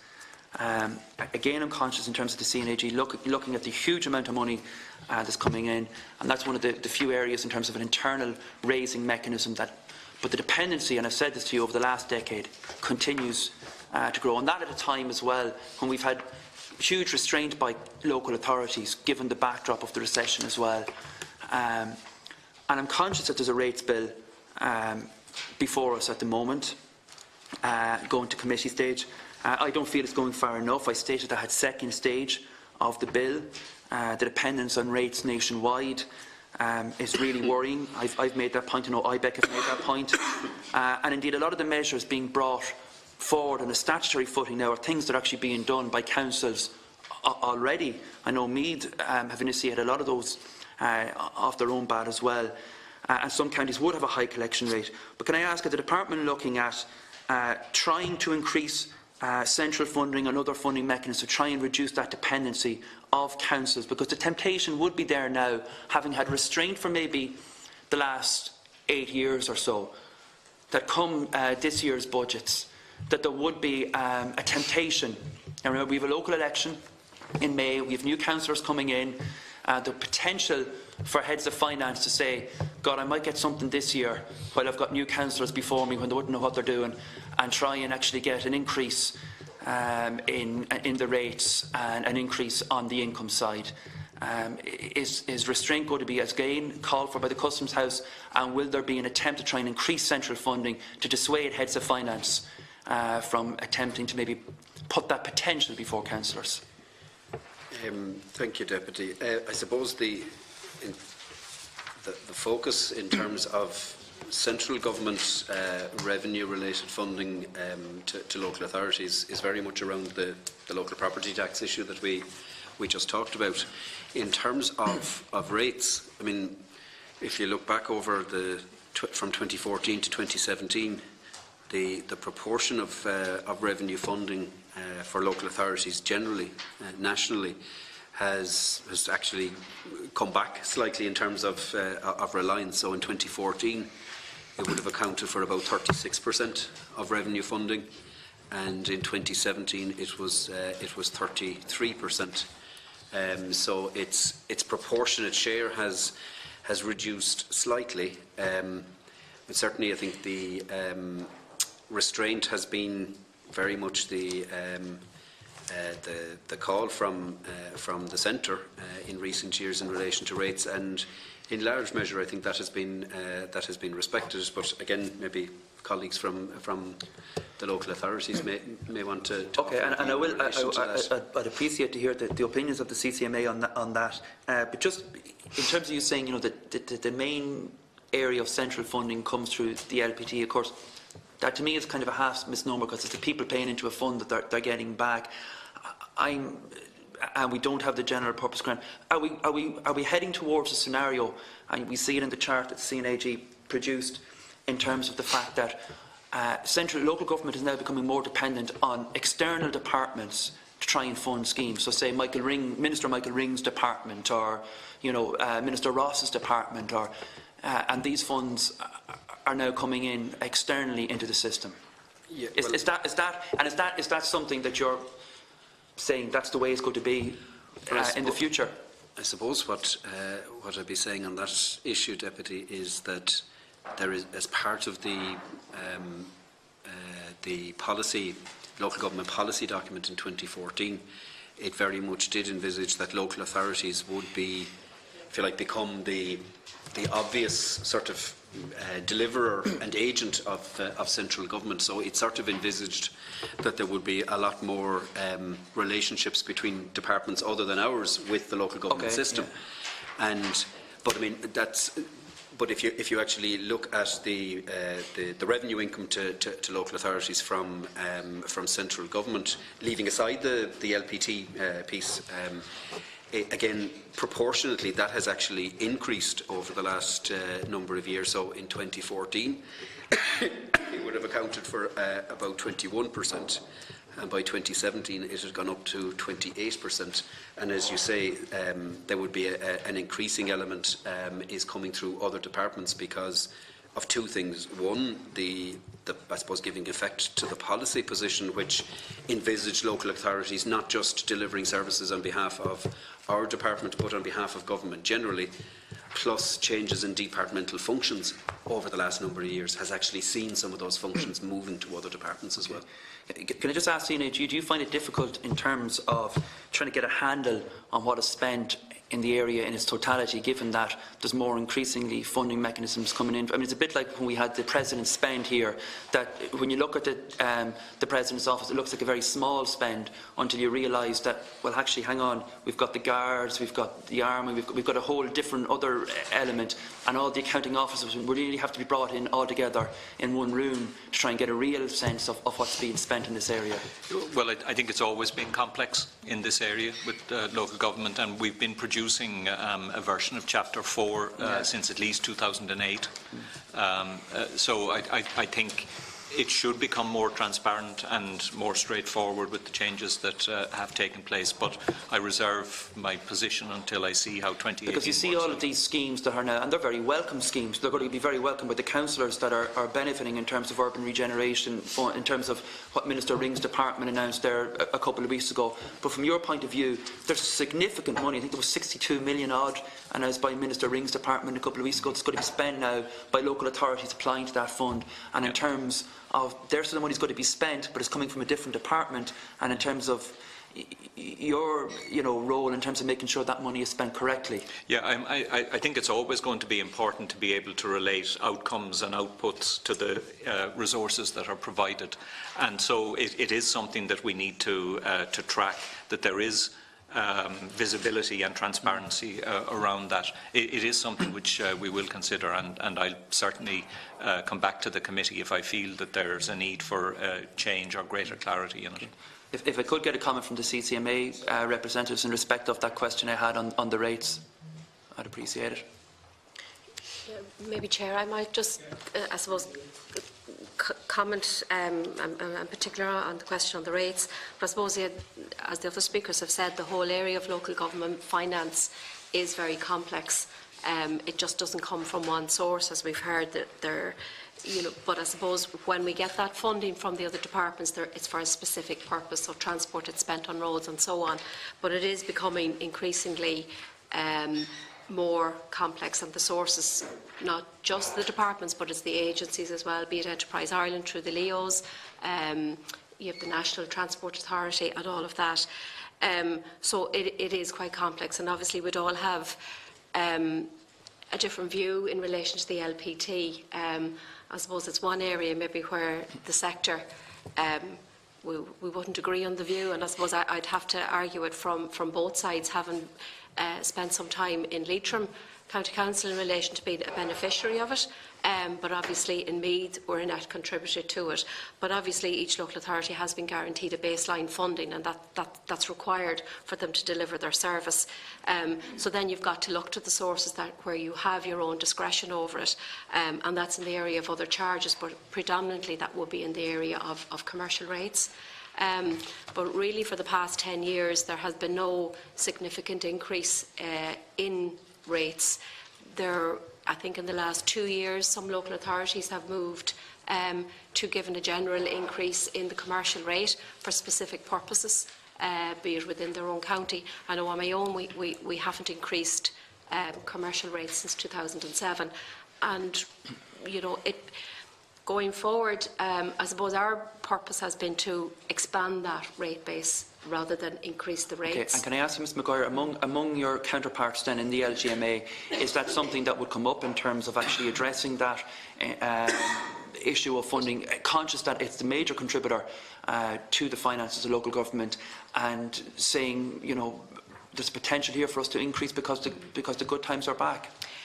No, I think generally each local authority respects, I suppose, the need to work with particularly the small and medium businesses that are there, because they also contribute to your sustainable communities because you have people working locally. I think I'd speak for most chief executives, you'd be loath to suggest, unless you really needed that funding, to look for an increase in rates, unless there's a specific purpose, because the legislation does allow you to have a specific rate increase, maybe for a bid scheme or whatever, or generally accepted if it's to be spent on a specific purpose. Then some local authorities have had the need to do that. But I think we try to look at it more, how do you support your local businesses?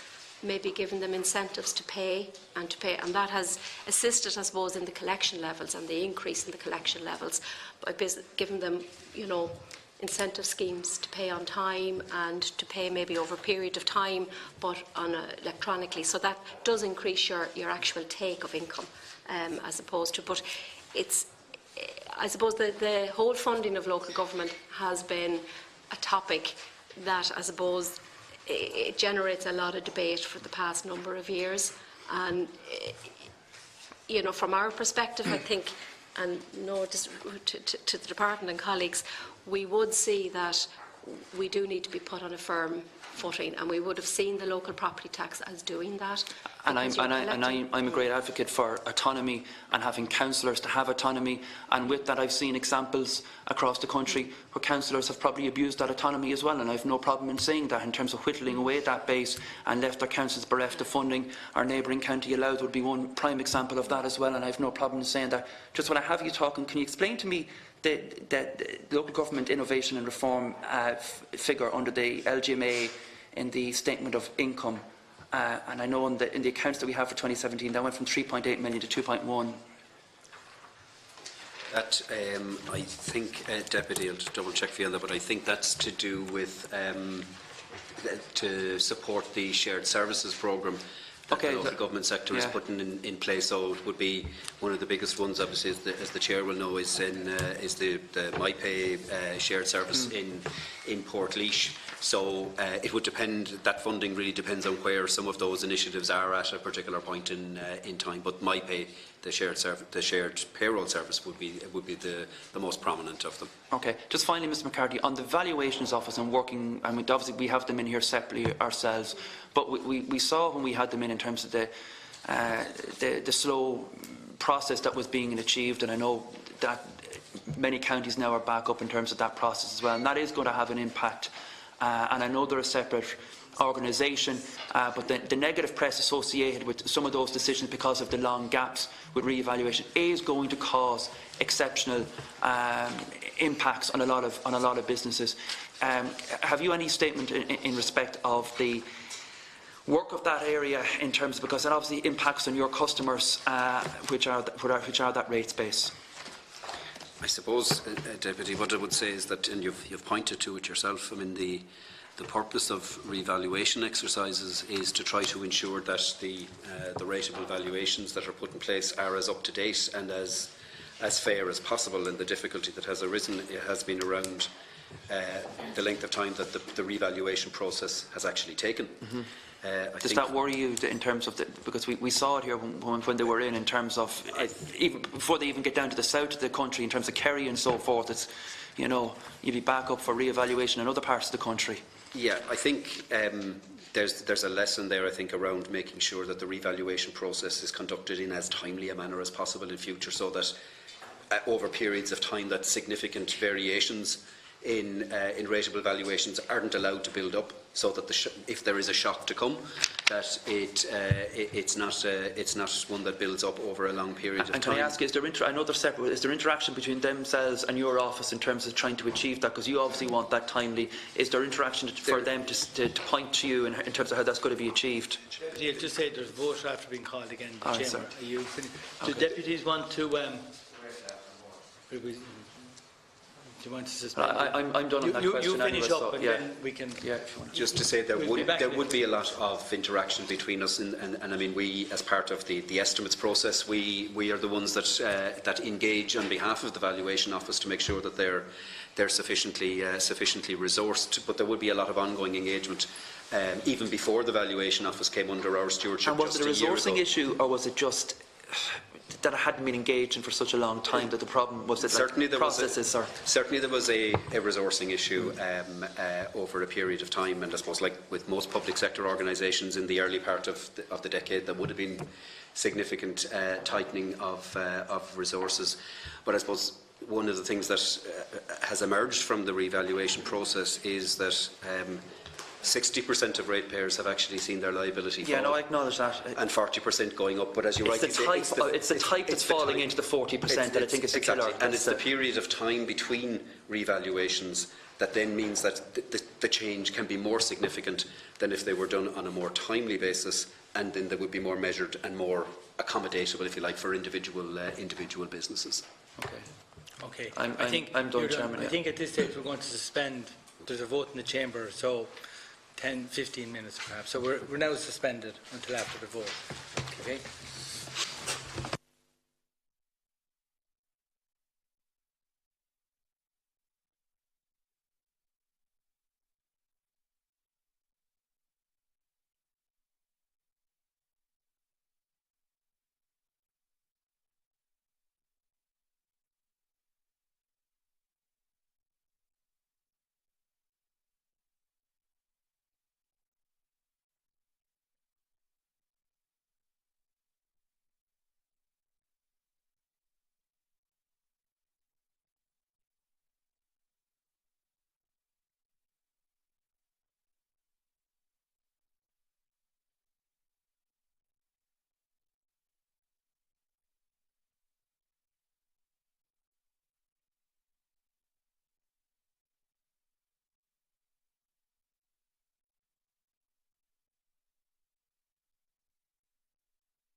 in public session, and we're resuming our discussion in relation to vote number 34 for the Department of Housing, Planning and Local Government, and Deputy Jonathan O'Brien is the next speaker.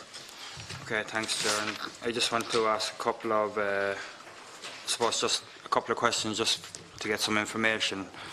I'm pretty sure the answers, but I just get them confirmed. If you're a net beneficiary of the local property tax and you decide to cut it, that comes out of your discretionary funding, doesn't it? You're not given the extra. Okay. And if, presume the same works if you're a net contributor, if you decide to cut it, everything comes out of your own discretionary funding. Okay. In terms of the funding itself, because it is pretty complicated, and I was looking at it last night, and there are so many different streams of funding now coming into local authorities at this stage from various departments and agencies. So I want to just touch on some of them. For instance, when I was looking at the funding, the total funding going into local government or into local authorities, local government, right across all of the departments, including the local property tax and everything, so all funding going in, we're almost back up to 2011 levels of funding, slightly under it, but we're almost there or thereabouts. But there's huge discrepancies in the local authorities then. So, for instance, Dublin is, I think, I have the figures here. Dublin, currently is 31% higher than what it was in 2011. South Dublin County Council 25% higher, Dunleary 26% higher, but then all the other ones are less, so we're not meeting that.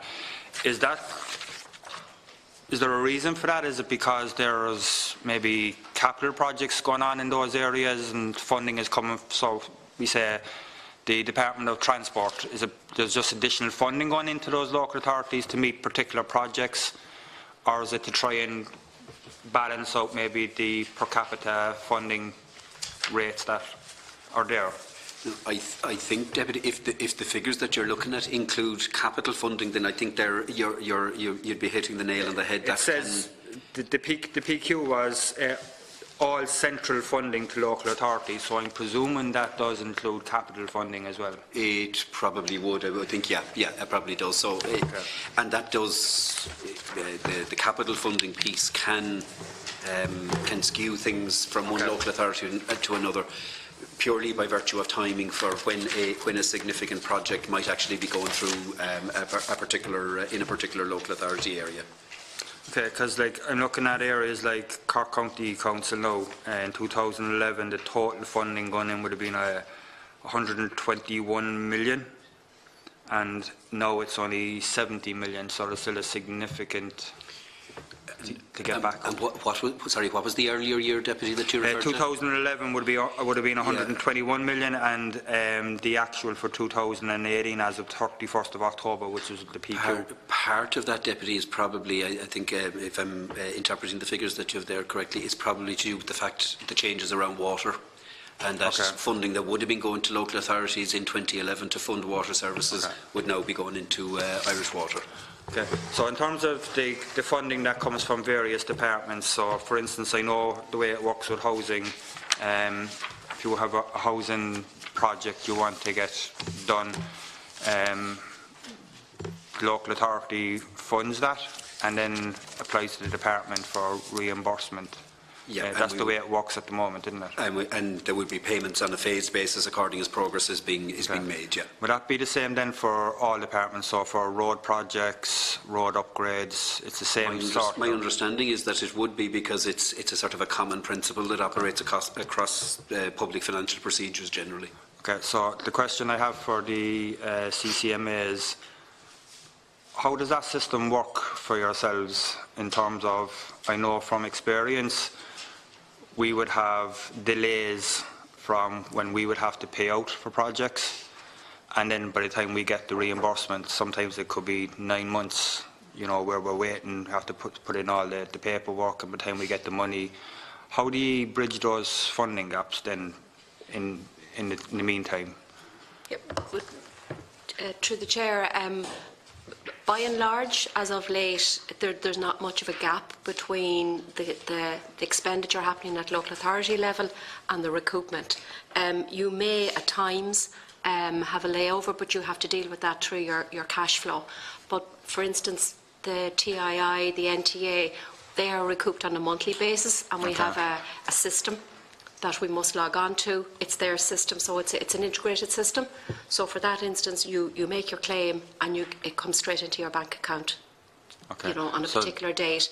So you're managing that all of the time, and similarly with, particularly on the capital side and housing, we would make recoupments as we incur them and draw them down. So there can be a lag, but it's as of late, it's not significant. It's not, because I remember when I was in the local authority, it used to be a long lag, but that's gone now. That is gone, yes, it is. Well, that's good. In terms of other projects where you can apply for funding, but you kind of, like, I remember in my day in the local authority, there might have been things like adaptation grants. You would have to come up with 50% of the funding yourself, and the department will come up with the other 50%. Is that still the case? Yes, it is on a lot of the schemes. On the housing adaptation, we have to come up with 20% of the cost of it, and that's met through what we call internal resources. So it's receipts from the sale of houses or our own revenue funding. And then on the other schemes, particularly the capital schemes, we would have to fund some of them, usually around 25%. And if it's capital, it's funded through the development levies. If it's on a revenue spend, it's through your revenue account, and you make provisions within your budget each year. Okay. So you wouldn't see that as a barrier to works having to take place, or you would like to take place, the fact that you have to come up with some of the funding yourselves up front? Not necessarily, no, but it could be a challenge at some particular times.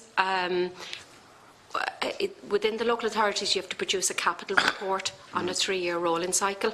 And you present that to your members every year, and that you have to try and estimate what your capital receipts are going to be, and that can come from a number, be it grants or be it development levies.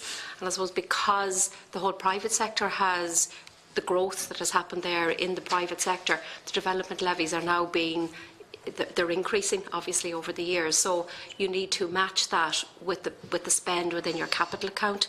And some of that must be spent on specific purposes. You know, if you collect levies for roads, you must spend it on roads. If you collect it for community facilities, you must spend it on community facilities. And if it's not spent, does it just roll over then? But once you collect it, when levying the condition at planning permission stage, you're levying it because you know you're going to have to provide those services, be it playgrounds, community centres. So you must build that into your capital plan, and you must spend that over a period of time, or else you've got to refund them. Okay. Another question is just in relation to the rates. We haven't seen any increases in rates, and you're correct. I know in Cork City Council they did increase it, but they ring-fenced it for I think it was promotion and tourism, and pretty much just kind of selling the city, which would benefit businesses in general, and it was very successful as well. But one of the difficulties I see in my own city is because the rate basis has narrowed in, we say, the city centre. It may have expanded when you look at the overall rate base, but when you look at the city centre, we have shops which are lying idle at the moment in Patrick Street, which obviously doesn't do anything to try and promote the city. Is it within the scope of the local authorities to give rate breaks to new businesses who wish to open up? Is that within your scope, or is it the legislation is very clear, you just have to charge the rate? No, the rating legislation, Chair, is very clear. You've got to charge whether the building is. Now, there is a refund mechanism if the building is vacant at the date you make your rate, so that's around your budget time. You know, so you can get a refund, but that refund varies across local authorities. It can be anything from 0% to 100%, and most of the cities. would not give 100% refund, and that's to encourage owners of those properties to ensure that they have them let. You must prove that you've been trying to let your business and for some reason can't do that. But you usually in the very large urban areas you wouldn't give a full refund, because you're trying to encourage the owners to make use of the building, get a business back into it, get footfall back onto the high street, and so on and so forth. But the business going in there, there's no scope within the legislation to give them a rate break? No. Sorry, just to maybe add into that, Deputy, the legislation that's going through the House at the moment on rates, it does include a provision to allow local authorities to make rates alleviation schemes for particular purposes, and one of those purposes could possibly be, as you say, the sort of Patrick Street urban renewal kind of concept.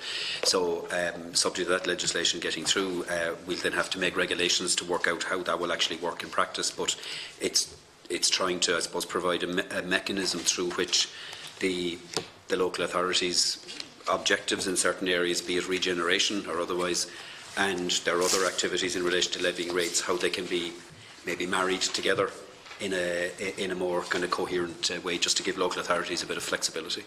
Okay. I think that's about it, Chair. Thank you. Yeah, Deputy, Mr. Murray. This is something we've been looking for quite some time as a sector, to be able to have the flexibility to operate on the ground and respond to exactly the type of issues. And we've used various schemes at different times to enable vacant property come back into use by working with them in terms of local grants through the council to actually almost subsidise the rate over a period of time to get them back into use. But the fact the legislation is now starting to come and keep up with us is critically important. And the rates is based on the square footage and where the location is. I mean, it's not based on a business's profitability or anything like that. I've always been mystified as to how the valuations, it's something I've never delved into, but that's something we're just simply advised on, the valuations we're told. The valuation office value the premises, and we're given that figure, and then the local authorities have what we call a multiplier, and that's how you come up with the actual amount of money that the business would pay. But the valuation of the building is entirely done by the valuations office, which is an independent of local government. Do you think that's a good scheme, the way they do it? Do you think it encourages, I mean, for instance, if you have two buildings right next door to each other, exactly the same rate valuation, and one is occupied by a multinational and one is occupied by a local small business, they end up paying the same amount, but their profitability could be huge difference in it. I've never come across now, normally where the valuation is normally based on the type of rent that you'd expect to pay for that type of business, built along with the profits, the profitability of the company. And usually you will find, like I know in Meath's case, like 75% of our ratepayers are small to medium business, and it's only the very large multinationals that make up they pay a high percentage of the actual rate take, but they represent a small number of our actual account holders. So there can be a vast difference between what the very large, and particularly we say the globals of a particular brand, would pay vis-a-vis a very small one-off, small to medium business. And I don't want to presume this, but I would imagine if you're a business owner and you have a number of overheads, and obviously business is not good, your rates may be one of the last things you would be paying. I mean, you would be paying your utilities and obviously for your goods, because you can't operate without them. I mean, so is it, and I know the rate collection is pretty high, and I think that's down to each individual local authority working with local businesses. But would it be common, or would it be a very rare circumstance where a business would be shut down for non-payment of rates? It would be very rare. In the large number of cases, we would work with the various businesses and allow them pay it over a period of time in payment plans. it would not be in our interests to shut down any business for the non-payment. And the last question then, Chair, is if a business goes out of business and they owe rates, what happens to those rates? I mean, I presume the landlord doesn't take on that debt, or he doesn't pass it on to any new tenant. What happens to the debt? That there was a change in the legislation in relation to that, and now, but the debt will stay. We would hold it on our books and we would try and follow it, because it's only the very hard cases that refuse to pay you anything, and normally you will end up in court with that. But where You wouldn't chase the landlord or any new tenants for rates? No. Okay. The legislation changed in relation to that. In the past, it would have been the actual amount outstanding stayed on the building regardless. So any new tenant coming in could actually get a rate bill which is not even for a period where they weren't even a tenant previously? That doesn't apply anymore. That doesn't apply anymore. No. Okay, thank you. Okay. Yeah, Mr. McCarthy. Deputy, you were talking there about different types of businesses and their rates liability. Between the sort of the small business and maybe the multinationals, the data from looking across local authorities in 2016 indicated that about 70% of businesses would pay less than €5,000 per annum in rates. So just to reinforce Jackie's point around the extent that you can have a small number of very large players that would pay a significant share of the commercial rates income to local authorities. Okay, thanks. Okay, thank you. And Deputy Connolly. Very much, and thank you for being here all day. I think it's important to say, and I often think if a section of the private sector was subjected to the same scrutiny, we'd have a much better country. So thank you for that. It's Chapter 4. I'm getting confused here at this point. We're dealing with Chapter 4 now as well. Yes. Yeah. So just in relation to that, obviously our role is in relation to governance, and procedures are in place and so on. And I started off this morning by asking you in relation to the other chapter, and you assured me that. So in relation to this, the local government, the audit service, they audit all the 31 local authorities. Is that right? That's correct, Deputy. Yeah. So, well, are there enough staff at that office in the first place? Because, I mean, we're talking about 2-point-something billion to the local authorities in exchequer funding.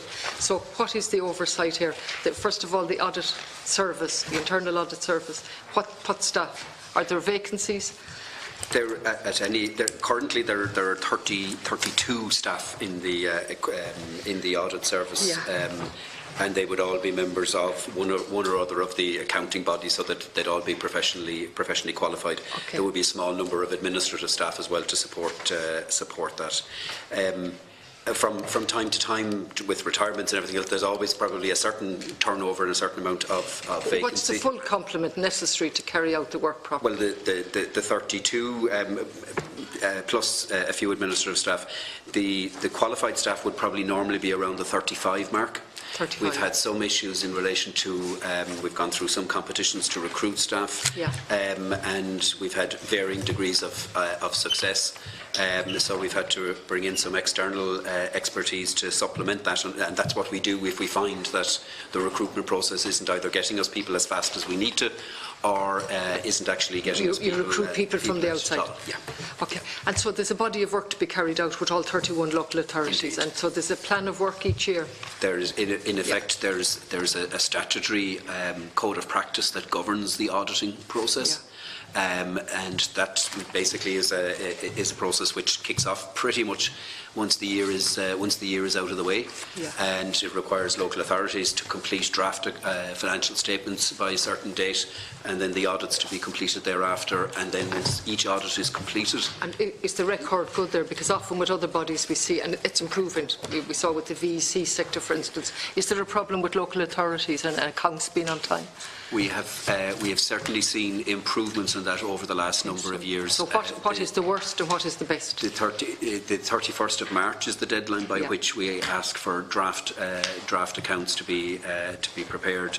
I don't think I actually have the numbers here that had complied with that last year, but I know certainly, and we can come back to you on this, Deputy, the trend has been going in the right direction. and the intent is that and the objective that the audit service sets for itself is that it would have the audits all completed for all local authorities by the end of October. And I know of the same year. Yeah, so March to October is so October 2018. All of the 2017 audits had been completed. Were they all completed? Yeah. Okay. And in relation to issues emerging, is there anything you'd like to comment on? I suppose that we look at the one of the key things I suppose that we would look for is the Director of Audit, who's the head of the local government audit service. Does what we call an overview report each year, and the value of that is that it can pull together the 31 audits and see are there any common issues that need. What are the common issues emerging? I suppose some issues that have arisen are around procurement and the professionalisation of procurement, and other issues that have arisen in the past are making sure that internal audit functions are sufficiently resourced.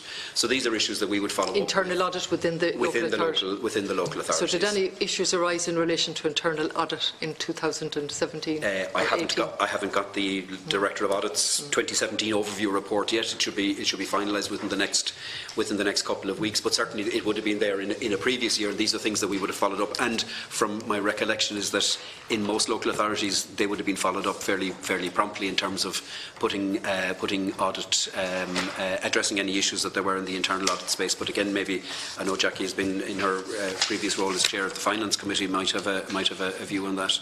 Yeah, I suppose maybe just to make a couple of comments on it. The local government auditor would also prepare what they refer to as management letters and bring issues to the attention of the executive.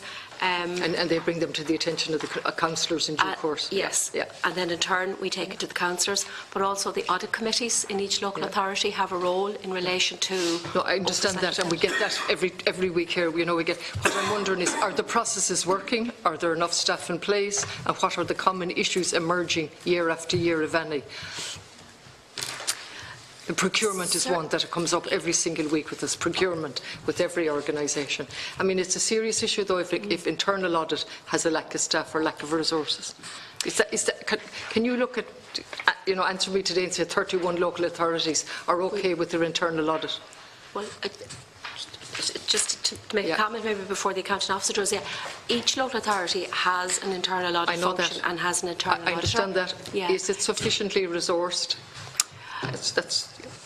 Well, it depends on the local authority and the level, I suppose, of activity that's there.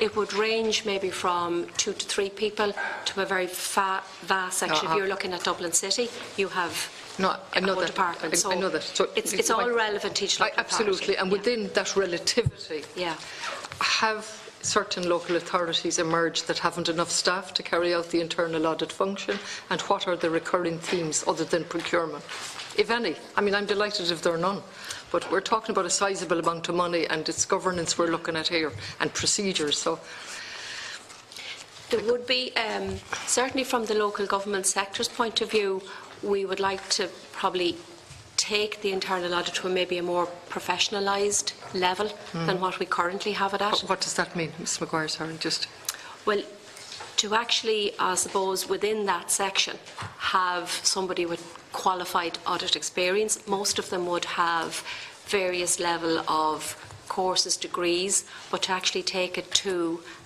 a similar level across the entire sector. But we also have our own procurement officers within each local authority as well, and that in itself brings a level of check within each of the departments, because there's procurement compliance within that. I'm just trying to identify, are there any gaps that we should be aware of that you're going to tell me about, or the department, or, we hear every week about, we had only a certain group before us last week. Actually, all governance proceedings were in place, but that didn't stop what happened. which was not Well, wasn't good. There are very robust Sorry, the controller and auditor. procedures. Yeah, just maybe something that I did include in the report, the National Oversight and Audit Commission, yes, which oversees the work in all of the local authorities. Their workload at the time I was finishing my report included work on the performance of the audit committees and of the local authority internal audit function. Okay. So I would imagine, and I don't have an up-to-date on that work, okay, but that should be giving an indication of the sufficiency and the quality and the frequency of that kind of work. I don't know, maybe the accounting officer would just have a view or have knowledge as to whether those have been completed. Yeah, the NOAC has completed that piece of work, and it has completed, is it? It has, it has indeed, and all of its reports are published in relation to the internal audit function. I suppose one of the... Just so that National Oversight and Audit Commission has published a report recently. Yes. And where's that available? It'll be on the NOAC's website. I can get you the address in relation to. So that would be worth looking at. You haven't looked at that yet, have you? I suppose one of the things that it has pointed to is the importance of audit committees in local authorities needing to work with the head of internal audit in each local authority to carry out a sort of a review of the skills and capacities within the internal audit function in each local authority to make sure that, number one, hopefully there is no gap, and if there is a gap, how that's actually going to be filled. So I think that would be an important... So that's one, so that the audit committee needs to work closer with the head of internal audit. With the head of internal audit, okay, what other issues have emerged? The other issue, I suppose, that has emerged is around the timeliness of filling vacancies in the internal audit function in a number of local authorities, and that's an issue that, I suppose, has arisen and can arise in different areas within organisations. So how often has that arisen, and for how long has the vacancy or the vacancies been in existence? Well, that's something that the auditor would comment on that as part of their audit report. So it would be different in different local authorities. Okay. But I suppose what's been drawn to your attention? You know, I'm trying to. You're the department. You know, yeah, I'm behind local authorities. I wish they had more power. Okay, but we need governance, yeah, and we need assurance that the procedures are in place. So I suppose what has been drawn to my attention, Deputy, is the fact that this is an issue. I don't get drawn to attention that it was 2 months in one local authority or 3 months in another. What I'm interested in really is if there are sort of systemic issues, yes, and that's why I'm talking about it in those terms, because it's really down to the audit committee, working with the Chief Executive and the internal audit function in the local authority to address the issues arising. Okay. But it's from a governance and oversight point of view, obviously, if it's an issue that's affecting more than one local authority, it is one that's... So far you've identified too, that the committee needs to work closer with the head of internal audit. Secondly, then vacancies. Any other issues that have been brought to your notice? I suppose the other, well, in terms of the work that NOAC did, I suppose it was pointing to the importance of best practice and ensuring that every local authority's internal audit function, that there was satisfaction that they were operating to the relevant standards of the Institute of Internal Auditors. These are things that would be relevant to all internal audit functions in all organisations. Yeah. As Jackie has referred to, the issue of improving the professional qualifications of people within internal audit functions, and I suppose proper multi-annual audit programming that gets the best out of internal audit functions in local authorities was one of the other things that they pointed to. Just go back to value for money, and I come to the Commission then. They do their reports, this is one of them. They do a number of reports, do they, on a thematic basis? On a they do largely on a thematic basis. They will also have engagement with particular local authorities.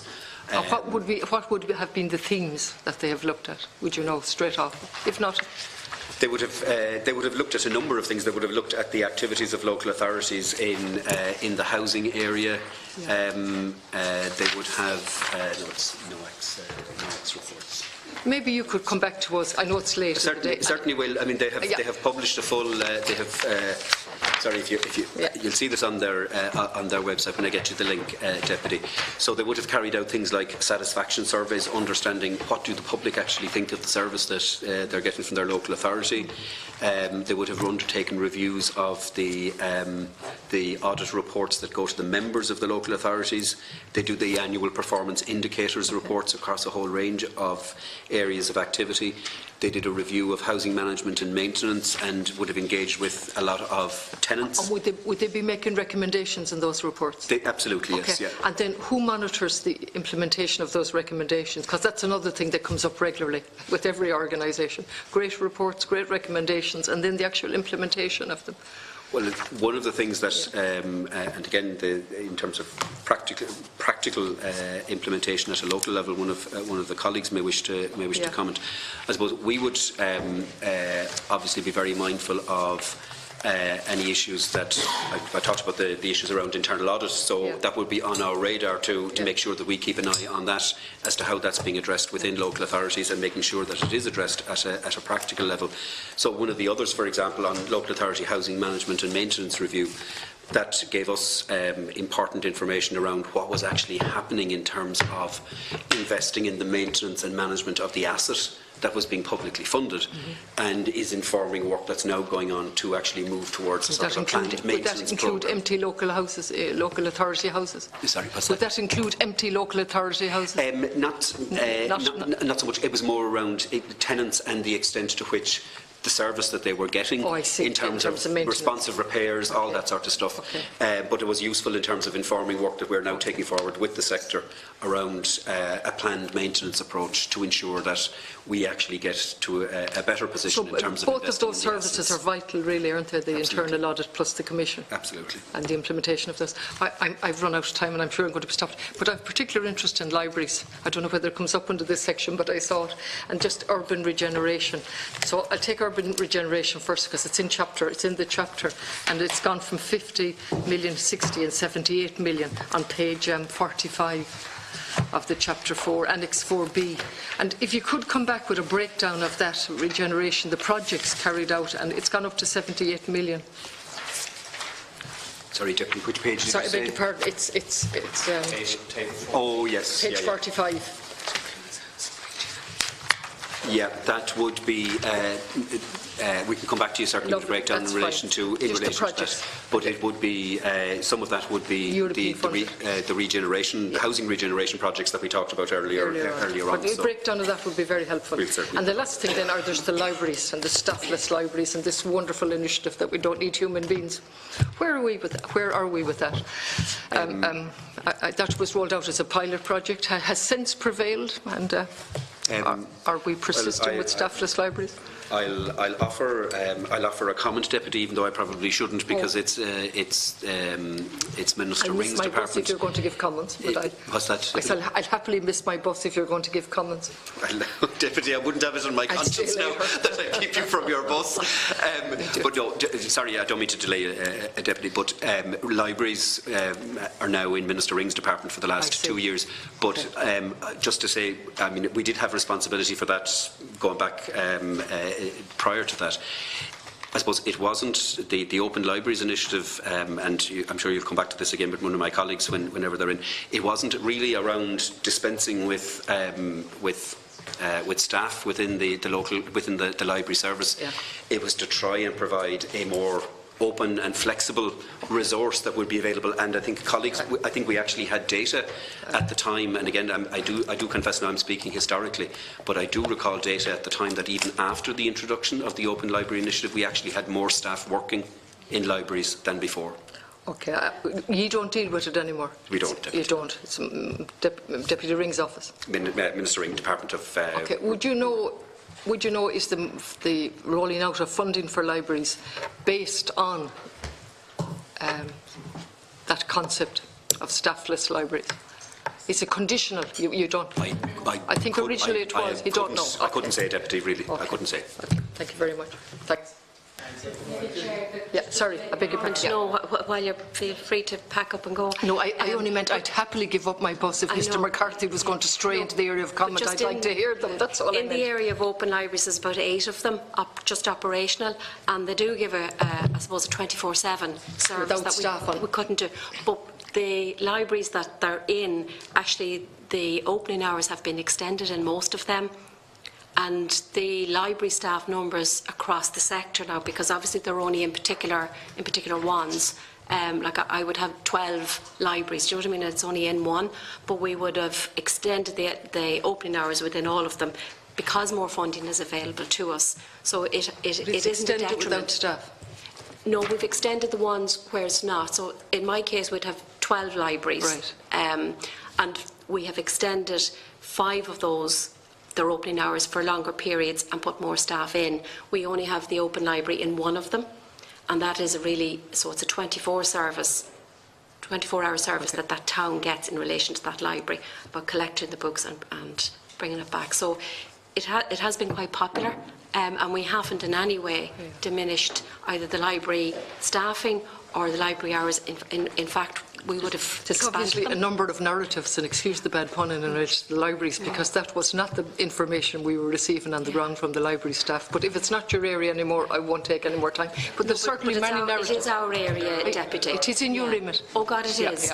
Yeah, like all of the revenue funding. The funding is coming through the department. Well, for the other department. For the capital funding of So you're in a day-to-day position to answer me then. It was rolled out as a pilot project. Was there research and analysis carried out on that project then? On the pilot? There's 8 pilots. So perhaps I've run out of time. I just with the chair, and I know Catherine's waiting to come in. I don't want to be selfish. So could we have an update on that, please, through the chair, on the pilot project and the assessment carried out and the analysis? CCMA or the department? Who provides the It's not that department. We'll work through the department. You'll work through the Department of Community Affairs? Yes. Yeah, so this issue is not under this department's role, but the CCMA are involved in it. So we'll ask through. We'll take it up to ask the Department of Community Affairs to come back to us on this particular issue because it affects local authorities. Okay, thank you. Deputy Thanks very much. Thank you. Deputy Murphy. Okay, good afternoon, everyone. Just wanted to start off with Irish Water, which is there was 292 million, but of course there's a very significant staff, and there's also a significant transfer of capital assets. I think it ran to somewhere in the region of 11 billion. I'm looking at just the end of page 19 of the appropriation account. I have asked on a number of occasions about the audit, coming under the remit of the CNAG, because obviously when it was set up, the intention was different to what it is now.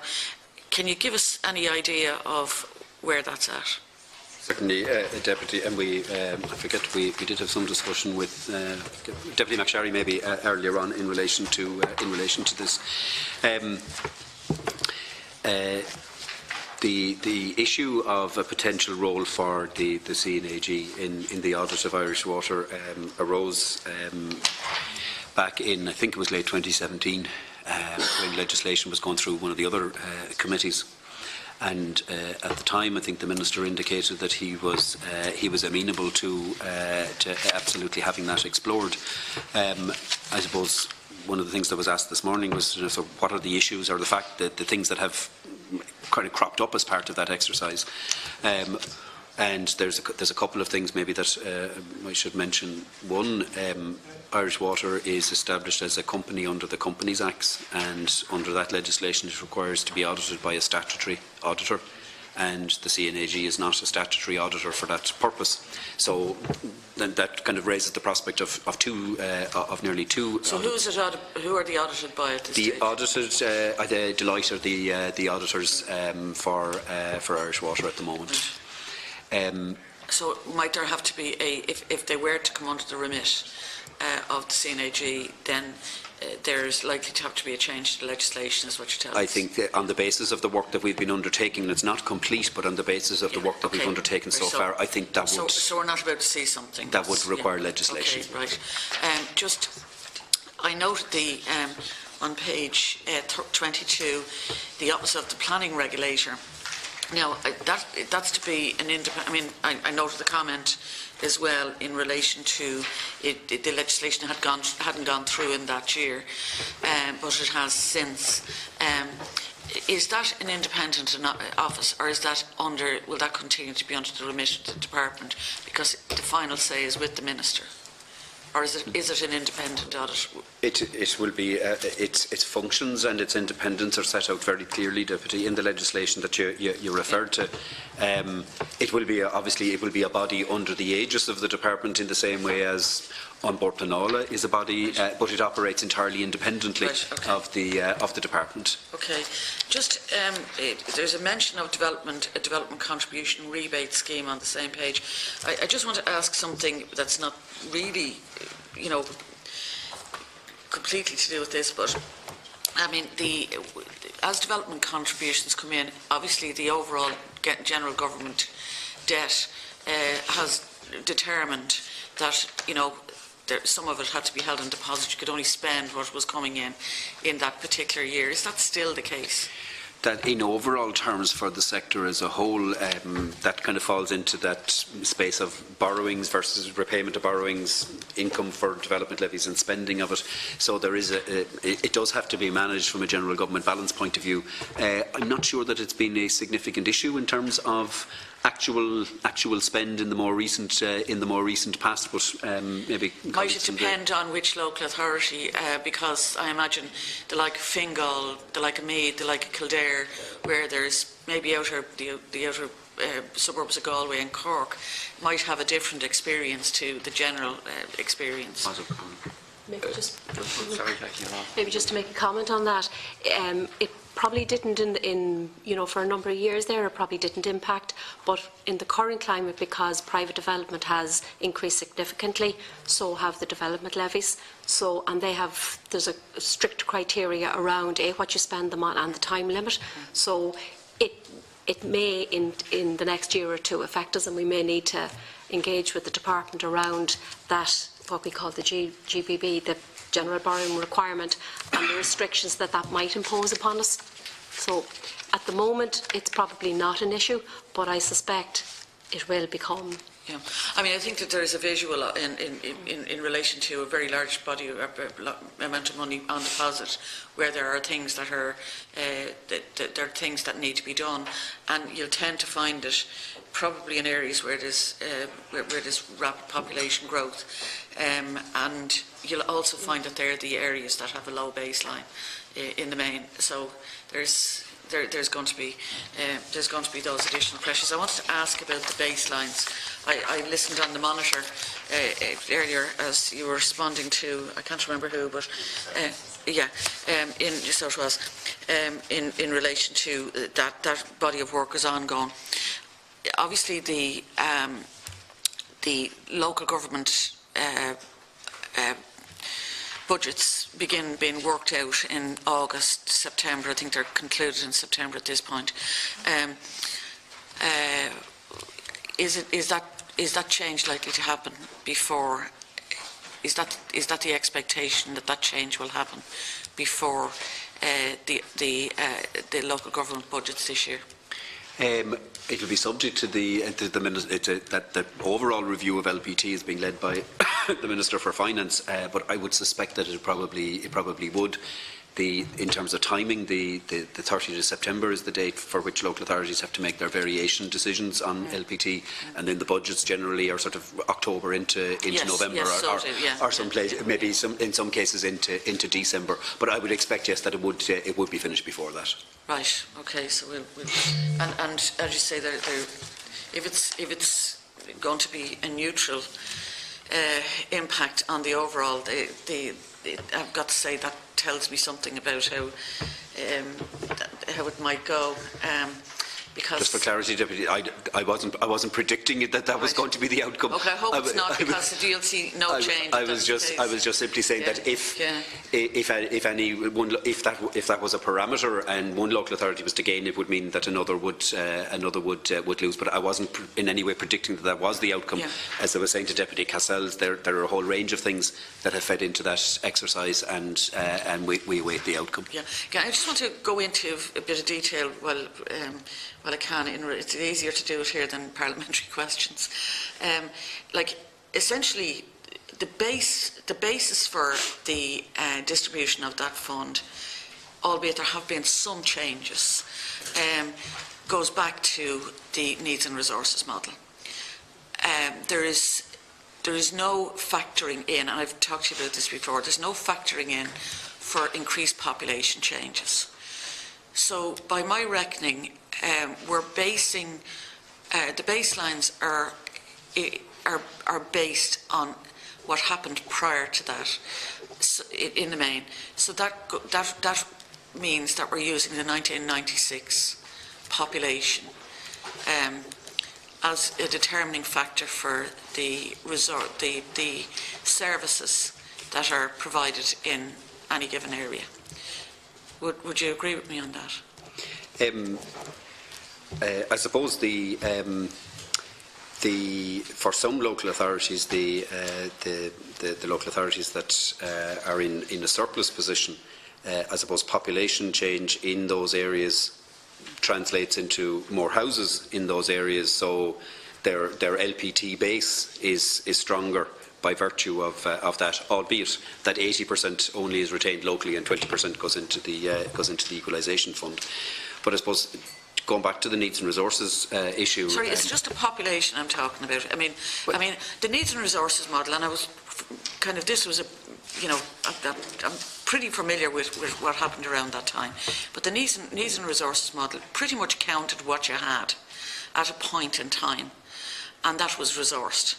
If you had 6 swimming pools, you got funding to make sure that you could continue having 6 swimming pools. If you didn't have any swimming pools, it didn't factor in that as a need. That was the basis of it. It was taking a snapshot in time. It albeit went across a whole range of different metrics. But if the population, if it was pretty static in time, it was prior to 2000.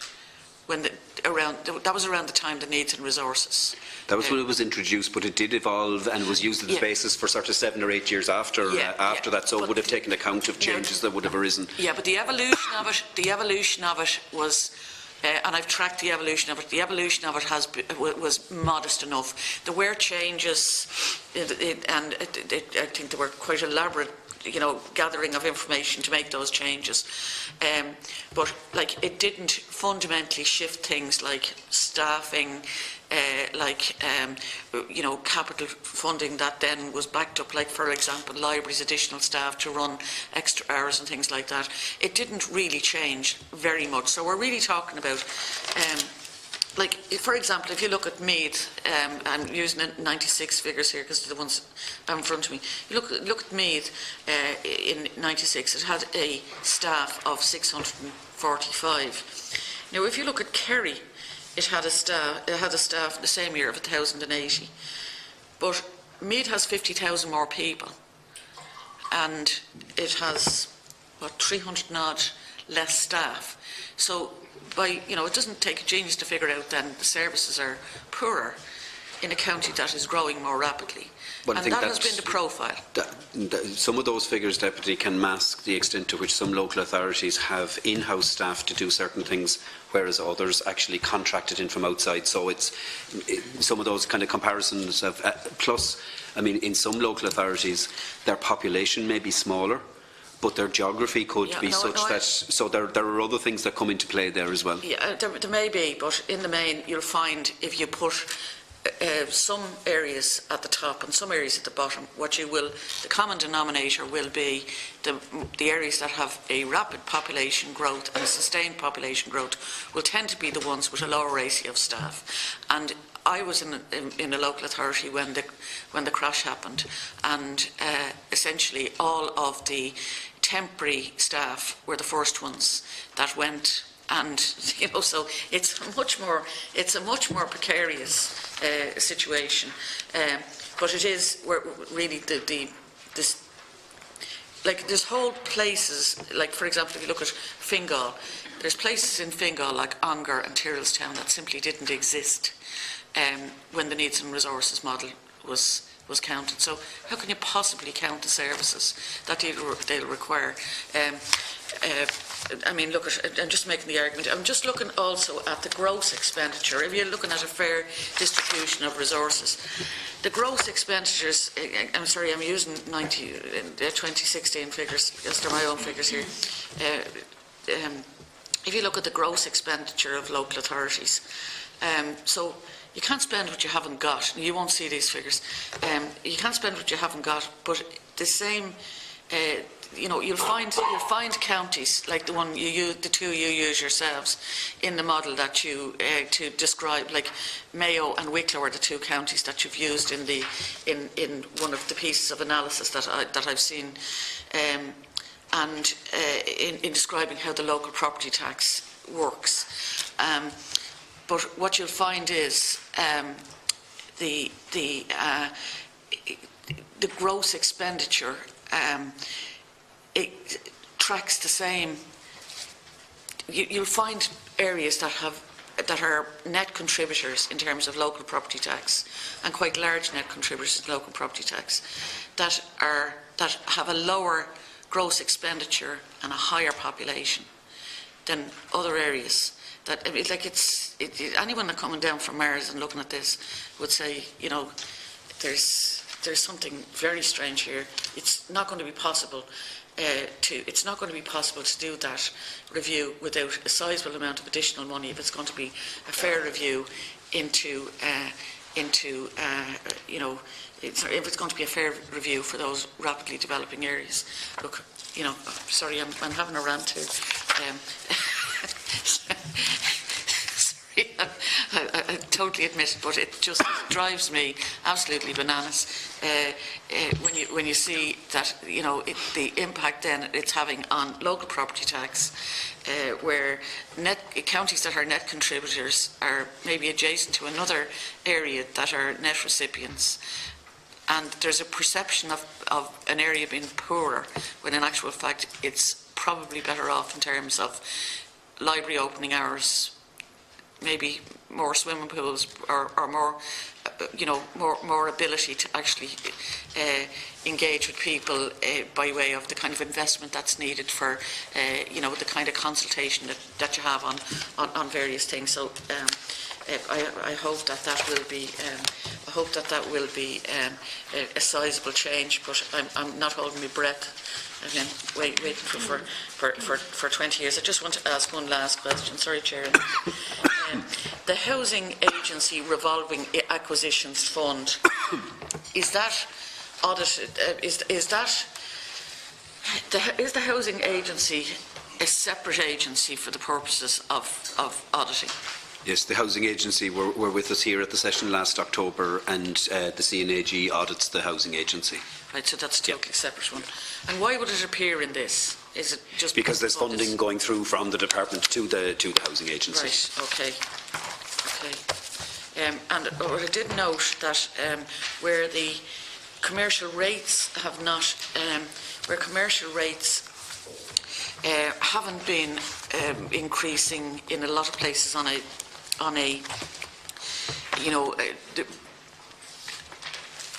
at budget time, if you like, but the overall take of commercial rates as a proportion of local government funding has been increasing quite sizably. It actually made up it made up a significant bigger chunk in 2016 than it did in 2009, for example. And the big difference there is the general purpose grant had shrunk, and local property tax came in as a lower contribution to it. Is that Is that a fair reading? We had a bit of a discussion on this earlier, Deputy, with Deputy Cassells. The proportionate share of rates in the revenue funding of local authorities, certainly from 2014 onwards to 2017, has actually come back slightly. It would have been 36% in 2014 and was 33% in 2017. And in fact, the actual quantum as well has. If you look at the revenue income from rates, it's largely stayed static. In fact, back again marginally. It would have been, according to the accounts, it would have been exactly £1.5 billion from rates in 2014, and in 2017 it was £1.476 billion. So, and is that coming from a growing sector? Well, certainly, I think the view from our chief executive colleagues would be that, to the extent that certain local authorities may have seen their rates income increasing to any extent over the last number of years, it really has been around, if you like, the buoyancy from economic activity, as opposed to any kind of significant increases in the rateable valuation. Right. Okay. I'll leave it at that. Okay. Thank you, Deputy. And I just have a few final questions myself. Then, just I go through the account. Just funding of regional assemblies. Who does that? That's funded primarily, I think, through the local authorities, the constituent local authorities, rather than from the department. Okay. Then I will say this. I'm just looking at the document here entitled Local Government Audit Service Overview of the Work of Local Government Audit Service year ended 2016. I'm just saying the public mightn't appreciate this document, but there's 64 pages of outstanding material and analysis in it. So whoever it is, compliments all around. And that's, sorry, Chair, that was when I was talking to Deputy Connolly earlier. Yeah. It's the 2017 version of that I was talking about. That's the document that we put a lot of store in every year because it represents to us in the department. Well, the one we have here is the 2016. As I was saying, the 2017 one is just being finalised at the moment. Should be ready within the next few weeks.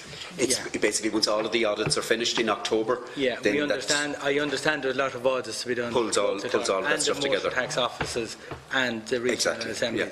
So when you have it, we'd ask you to forward it. We might spot it on your own website, but I will credit. And just in general, this is only a general question. When I look at all those issues there, like, you know, they have the loans, the balances, the mortgage, the collection rates, everything like that. They show the income, capital income, expenditure. Those how Sligo has a massive deficit, and the Dublin and Cork local authorities have big funds, you know, built up. Fine, and it's great information to see that. What you see when you come to talk to local authorities, you talk to them then when you're allocating your funding. Look, you're not collecting your rates, your rents collection are way below the national average. Now, they're all fairly good, I'm going to say that. But what do you do on that? If you find a local authority that's the poorest rent collection rate in the country, we would generally, you've mentioned rates, Chair, so maybe just take that one as an example. So one of the things that we would have done back in 16 maybe, we were looking at, yes, in overall terms the rates collection level was starting to come back up, and that was good, but there was quite a variation between the best and the worst. Yeah. So we would, and this is a sort of a reflection of how we do it generally, we would have an engagement with the sector and say, okay. When you say the sector? Sorry, I mean the 31 local authorities. And you call up who? The finance officers? Explain what you mean by it. It would be through either at the CCMA at chief executive level, or then at a more granular level. There are subcommittees on housing, which Con is here from, but there's one on finance as well. Yeah. So we would have engaged with the local authorities to try to, I suppose, get improved performance across each of the 31, rather than there being very goods and maybe not so goods. So we actually collectively sat down and worked through a target for increased rates collection across the local government sector, and I think certainly in the first 2 years of that exercise that was actually exceeded. So that's, I suppose, a practical demonstration of where some of that information that's pulled together in that overview report. We come, we look at it and we say, okay, here are issues that we need to follow up with the sector, and that's just a practical example of one of them. Okay, so if I was to ask you, say, heading into this year, what's the issue of significant concern that you want local authorities to do based on your most recent... Well, I haven't seen the 2017 budget, but I suppose one of the things that I think is there... What's next on the list? Is there that needs... the never-ending list. One of the things that I think is there local authority land debt. We made a number of interventions in that space back in 2009, 2010 to assist local authorities. Then we had no longer had the resources to be able to do that. We are now, to some extent, we're sort of back in that space because as the social housing programme is building up, we're finding a vehicle to address some of those. But I think there are a number of local authorities where there is a significant land debt that still remains, and I think we need to work with those local authorities around seeing are there ways in which we can look beyond just using those lands for housing and maybe take some of the other funds like the Urban Regeneration Fund and see can we actually pull together a pool of resources that can actually unlock those lands and deal with the debt let's say those land, I take it you have a list of the land banks owned by local authorities. We do. Right? They're all. And there's often talk, why isn't the state building on them? Are they all suitable for houses, or would some of them not so suitable? There was 71 sites were taken into the land aggregation scheme. Yeah. And where are they on now? And at this stage, there's. Okay, sorry, the housing agency. Sorry, yes. Sorry, I thought you meant where are they in terms of development, is it? Well, yeah. both. Well, both. That's the first answer, now the next answer. Okay. At this stage, there are about 25 of those in the social housing construction programme. Yeah. And just in the last couple of weeks, an exercise of sort of engagement with the approved housing body sector has just been completed. And from memory, I think there's about another 17 or 18 sites that are about to move into the social housing programme. I think everybody accepted that there were, in terms of lands that were bought, some of them were bought with an eye to the longer term. So they won't come into development probably for the next 5 years, but may very well after that. But we are looking at, we have all of the local authority lands for residential development mapped on the Rebuilding Ireland website, so we can actually see where they all are, and we have a good picture on the extent to which there are local authorities that have a land bank for immediate and for longer term development versus those that may have certain land issues in certain places. And going back to our discussion earlier, that's part of the factors that influence some local authorities to take advantage of turnkey opportunities in areas where they don't have land. Fine, and that's fine too. But are there is there much of the land banks that didn't go into that land aggregation sustainable communities years ago? Like, relative to what went in, did half of it go in, a third of it go in, or is there twice as much out there as well? There's still. You must have an indication of hectares. From I can give it to you in. You can send it on to us. I can send it on to you because it probably needs to be looked at in both acreage, but also the associated land debt, because that kind of shows you how much of the debt was taken into the scheme versus how much remains. Right, so you can send that on to the committee in due course. Just one other thing I see in that, as I've already praised that excellent report, the issue of the 108, have 180 entities. I suppose there are different types of companies doing local activities. So I'm looking at local authority companies. Yes, yeah. So have you any concerns about, like they have a whole lot of issues about governance and directors and agreements in terms of loans and accumulated losses incurred, and they all have maybe going concern qualification. Is there any of those 180 out there that you're aware of is a big problem? I think the issue that we've tried to work with the local government audit services around ensuring that from a materiality point of view that there would be a reflection of those in the annual financial statements, and maybe colleagues might want to maybe just give a reflection of what that translates to in practice. I think they're specifically to be mentioned in a certain note in the local authorities accounts. Yeah, and absolutely. So that gives some greater visibility in relation to it. There would be a lot of those companies that are very sort of small and very single purpose, that would have no issues attaching to them. Thing or something like that. I understand the name. I want to actually go through the reason you're here today, vote 34. Okay. financial statements. Just a few straightforward questions as I go through this document, all straight out of your accounts. I see in the year under review, you didn't go through the proper procurement process for €145,000 for temporary security measures around the hoarding site at the Custom House. I can understand if something went up by the OPW and they're doing a job for the first few weeks or months, fine, but it looks as if that's a big figure. Why didn't you're not able to go through a tendering? But I'm on page, just so you know, page 4, the bottom of page 4 of your appropriation account. I'm going through your page 4 there. Like, why so high? I can understand in an immediate short term for a week or 2 or 3, but surely you were able to properly put. Why did that figure get? On that one, Chair, the understanding was that there was actually a contract that we were tapping into that the OPW did have with this particular firm, but as it transpired afterwards, that wasn't a contract that we could tap into, so it needed to be regularised after the event, and that has since been regularised, along with 2 others that I think are also maybe referred to in that. Yeah, I see the other. That's the biggest one. To Deputy Connolly, I think about them earlier. Yeah. Okay. Now moving on to page 14 of your accounts, and you can get there. Some of the major capital commitments. That's the section. Tell me, how did Priory Hall work out? At the end of 2016, you expected to cost you about 20 million. At the end of 17, that cost was up to 48 million. What's the final position in relation to refurbishment of Priory Hall? Yeah, again, what's the current my housing colleagues with me now, but that was Priory Hall was done in a number of phases. So blocks 1 to 8 would have been done initially, and then we moved on to the remaining blocks. So that would have accounted for a significant part of the difference between those two figures. The earlier phase of Priory Hall was a very difficult phase where there was an awful lot of learning around fire safety, pyrite and other issues, but it was useful learning because when it came to phase 2, the actual from memory, the actual unit cost in phase 2 was quite a bit lower. Okay, I'm looking at that page 14. Maybe easy.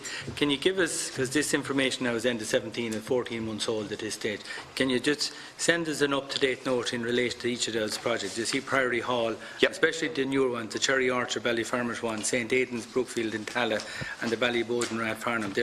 There's all big figures in there in 2017. You might send us an update as to the status of all those and the estimated costs, or just a brief outline of what was involved in those, because that schedule adds up to 155 million as the estimated costs for those projects at the time. I'm sure it's a lot more since. So you needn't do it now. I'm sure. You see, it's page 14 of the. By the end of March, anyway, for 2018. Yeah. So yeah. Even if it's unaudited, just to. It will be unaudited, certainly, Chair. Yeah. On the 2018 account, sorry, Chair. So what I'm saying here, you will have done an up-to-date for the end of 18 in the last recent weeks, and you'll be sending it in the next coming weeks. Prior to audit, just based on your up-to-date assessment of how all those projects are, and a summary note, because when people see here, they just see Ballyboden and Rathfarnham. Local people might know what that's about, but other people mightn't, and the PAC members wouldn't know what's each individual. So you're able to give us an update and a paragraph is describing. That's just the figures. Yeah, and what they are, I suppose, as you say, Chair, they are the major capital commitments. So they would be what you're seeing there.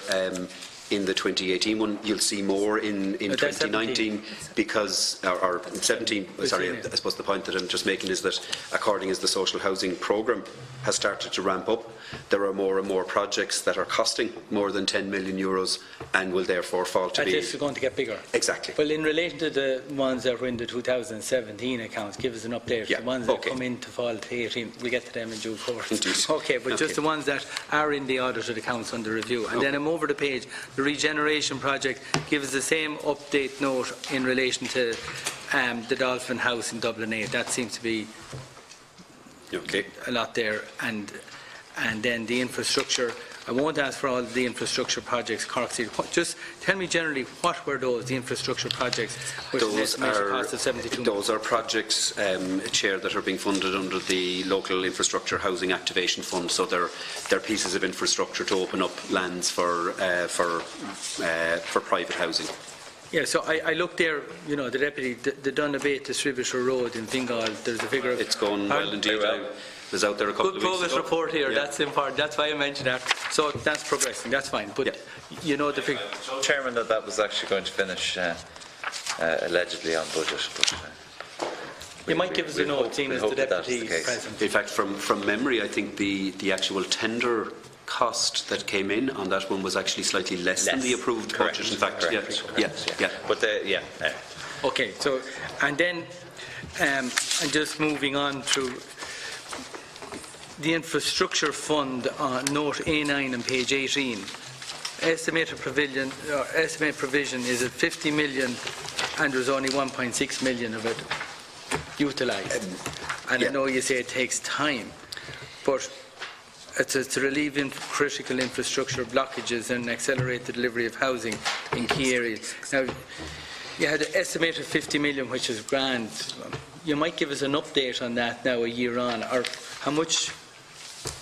It's a big figure. You must have some indication. You can come back to us with it. I can certainly, I suppose, just to explain. Sorry, Deputy, I just have a cramp in my left leg, which is why we'll suspend for a moment. No, it's fine. I just need to stretch. I just need to stretch it out. I'm not grimacing in response to your question. No. The issue that arose in 2017 in relation to the LIHAF scheme was we insisted that local authorities enter into written agreements with developers in terms of what was actually going to be delivered for the public investment that was taking place, and that did take considerably longer than we expected and longer than we had liked. But it was an important part of ensuring, I suppose, that we get the outcomes that we want to. At this stage, under the scheme, one project has been completed for our commenced construction last year, including the one that Deputy Farrell referred to. There's another 7 to 8 will probably be started by the middle of the year, and the balance will come through and get underway most likely in the second half of the year. So send us a note. I think it's easy. You can send it on to the Secretary. And Deputy, Maybe when you're responding to the committee in relation to LIHAF, you might just give us an indication as to how many of these projects you have gone out to tender, have been awarded, that are in and around, or indeed less than what was expected, what was anticipated. I think that would be quite helpful in terms of looking at that spending stream in the future, because I know it no doubt will expand in the years to come. Okay, and finally then I'm on to page 22 of your appropriation accounts, and heading the Office of the Planning Regulator. You had in there a figure, an estimated figure of 450,000, but nothing happened. And you say the legislation didn't. What's the purpose of that regulator, and is it up and running, and where is it now? Yeah, the reason that there was no spend, Chair, was because the legislation underpinning it only actually concluded in the Houses in the middle of 2018. So nothing happened in 18 either? Probably. So, well, what happened in 18 afterwards was a lot of the preparatory work was undertaken, and a recruitment process was carried out to select the new regulator, and that person has been selected, and I expect that the office will probably be formally established within the next 4 to 5 weeks. In the coming weeks? Yeah. And has the regulator name been published? It has indeed. It's the current Chief Planner in the Department, Niall Cusson. Right, okay. And that's fine. Just didn't know who that... And just for people viewing, who are watching it, and people do watch it, his PAC is... We all get messages afterwards. Explain just to the public the difference between this regulator and Board Pleanála, because people, the public out there won't know the difference. Just tell us what the difference is. On Board Pleanála, its primary role is to actually decide on individual planning appeals, or in some cases single consents. So, for example, in large-scale housing developments, now more than 100 units, they go directly to Board Pleanála into a one-stage process. But it's very much focused on individual cases. The regulator that's now being established is a response to the Mahon Tribunal, and is to provide an independence of oversight and advice to the Minister in relation to things like zoning decisions and whether the Minister should exercise his power of intervention in relation to development plans, all that sort of stuff. So it's very much at the more macro level rather than the micro level. An Bord Pleanála deals with individual projects and decides on whether they should or shouldn't get planning permission. This work will probably be carried out to some extent in-house in the department up to now, given advice to the Minister. There would have been an element of that for sure, and certainly some of that work will now move into that more. But up to now, it is all done independent space. So for the record, I can say, being from Laois, I think we were the first county to have a ministerial order in relation to our plan when Minister Roach, I think, was. So I'm going back to that time. So I'm more than familiar with that process. So, and that was done by some of the names you've just mentioned would have been on the issue with the Minister, etc., etc. So now that process, I suppose you're putting a formal structure in place because these issues are developing. It is to bring. Up to now, then the department was doing it, and I think back in the previous Oireachtas committee made recommend. I just hit the local authority out of the blue ministerial direction. Eventually, we had here in the Oireachtas committee subsequent council the lack of consultation. So now the process has improved. The Minister gives his intention, the local authority have an opportunity to respond. There's a bit more common engagement sense in relation to it, yeah. And maybe it just took time to develop the legislation around that. So that's improved. And my last question of the day is related to this planning policy. You had an estimate of 500,000 and there was quite a bit of underspend. It was mainly due to the fact that anticipated expenditure to carry out the strategic environmental assessment of the wind energy development guidelines was not required in 2017. There's a lot of people out there waiting for these guidelines. Are they finished? I'm hearing these wind energy guidelines are coming. And this was for 17, so obviously in 2016 it was expected this was going to be done soon. Is that job done yet or published? It's very close to being into a final version for the publication for the final round of consultation. There were two things. So there's another round of consultation after this. That's as part of, I suppose, just to take a step back.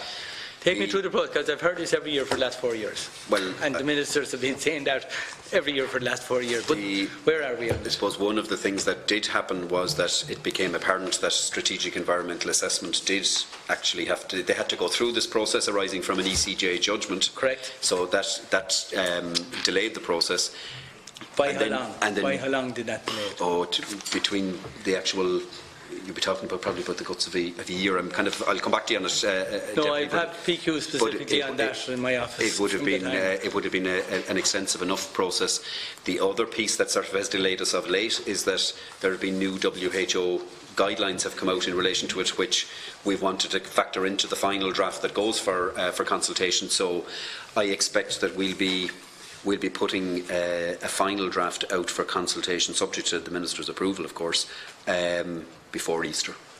And then that will go through consultation for a couple of months. And be finalised by mid-year. Back then, and you'd hope to have the guidelines issued subject to approval by the mid-year. Yep. You might send us a note on that, because there's a lot of people out there in different communities around Ireland watching these. And all the while, one of the main reasons people are concerned about these not coming through is the old policy, which was drafted when, is now the basis of which local authorities have to make a decision. So the policy that's there, the guidelines that are there, when were they introduced? 2006. Yeah, so you can understand, wind energy in 2006, I suppose a big turbine was 30 metres high. Now they're 186 metres high. They bear zero relationship, the turbines that have been going through the planning process, in respect to the guidelines that local authorities are being obliged to use. But you haven't been fair to somebody, the department, I would just say, hasn't been fair to either the communities or the local authorities, expecting them to use guidelines that are, in terms of wind energy, generations out of date, in terms of the move in technology. So, for better or worse, I'm not commenting on what's going to be in it. We'll try to give a bit of certainty to local authorities and to people who are making applications and people who are opposed to these developments. At least people out there need a bit of certainty. So you might send a detailed note on that time. And the World Health Organization, when did that come into it? It was only in the last couple of months. Just before Christmas. Just before late That's last year. a new issue I hadn't heard before. And is that in connection with noise or background? What issue? Yes. Miss Graham, thanks. Sorry, thanks, Chair. The guidelines are looking a lot around setback, and there's a relationship between that and noise, and the WHO guidelines are updating noise, so that's why the guidelines have had to be refreshed and looked at again in the light of those WHO Nice. guidelines. I didn't deal on with noise. flicker. Sorry? I didn't deal with the flicker from the blaze. No, it was noise. Noise. Okay, well, I hadn't heard that. Yeah. Will that cover building regs in terms of housing construction as well, or will that be factored into consideration? No, well, the WHO guidelines though relate to noise, not specific to wind energy generation. I'm not sure about that, but I suppose I've been only looking at it from the wind piece. I think they're specific to wind. Sorry. I know there are WHO guidelines in relation to noise, general noise. There are, and I think they feed into noise plans that local authorities do on behalf of the EPA, etc. I know, but I'm pretty sure that these are specific to wind energy. Specifically raise wind. Yeah. They specifically raise wind, which they hadn't previously, is my understanding. Apologies, Chair. Look, at this stage now, I want to thank you for your time. A lot of what is said here is of interest to the public. Of course. Part of our job here as a Public Accounts Committee is not just to, interrogate the figures, but help the public understanding of what goes on and getting information out there. And people who are interested in this area will have picked up information during the course of the day, and that's part of what we're all doing here. So I want to thank especially the two chief executives from the CCMA, who I think it's our first time at the PAC. We're grateful that you came here. So I do want to thank Mr McCarthy and all your officials from your department. It has been a long day. And also Jackie Maguire and Con Murray from the CCMA and the officials from the CNAG's office and the Department of Public Expenditure and Reform. Got off later enough today, indeed, for today, so that's all right. So our next public meeting is on next Thursday, when we will be meeting with officials from the Department of Public Expenditure and Reform and the Office of Public Government Procurement on the oversight and implementation of capital projects and the role of public officials in relation to state boards. The meeting is now adjourned. Thanks.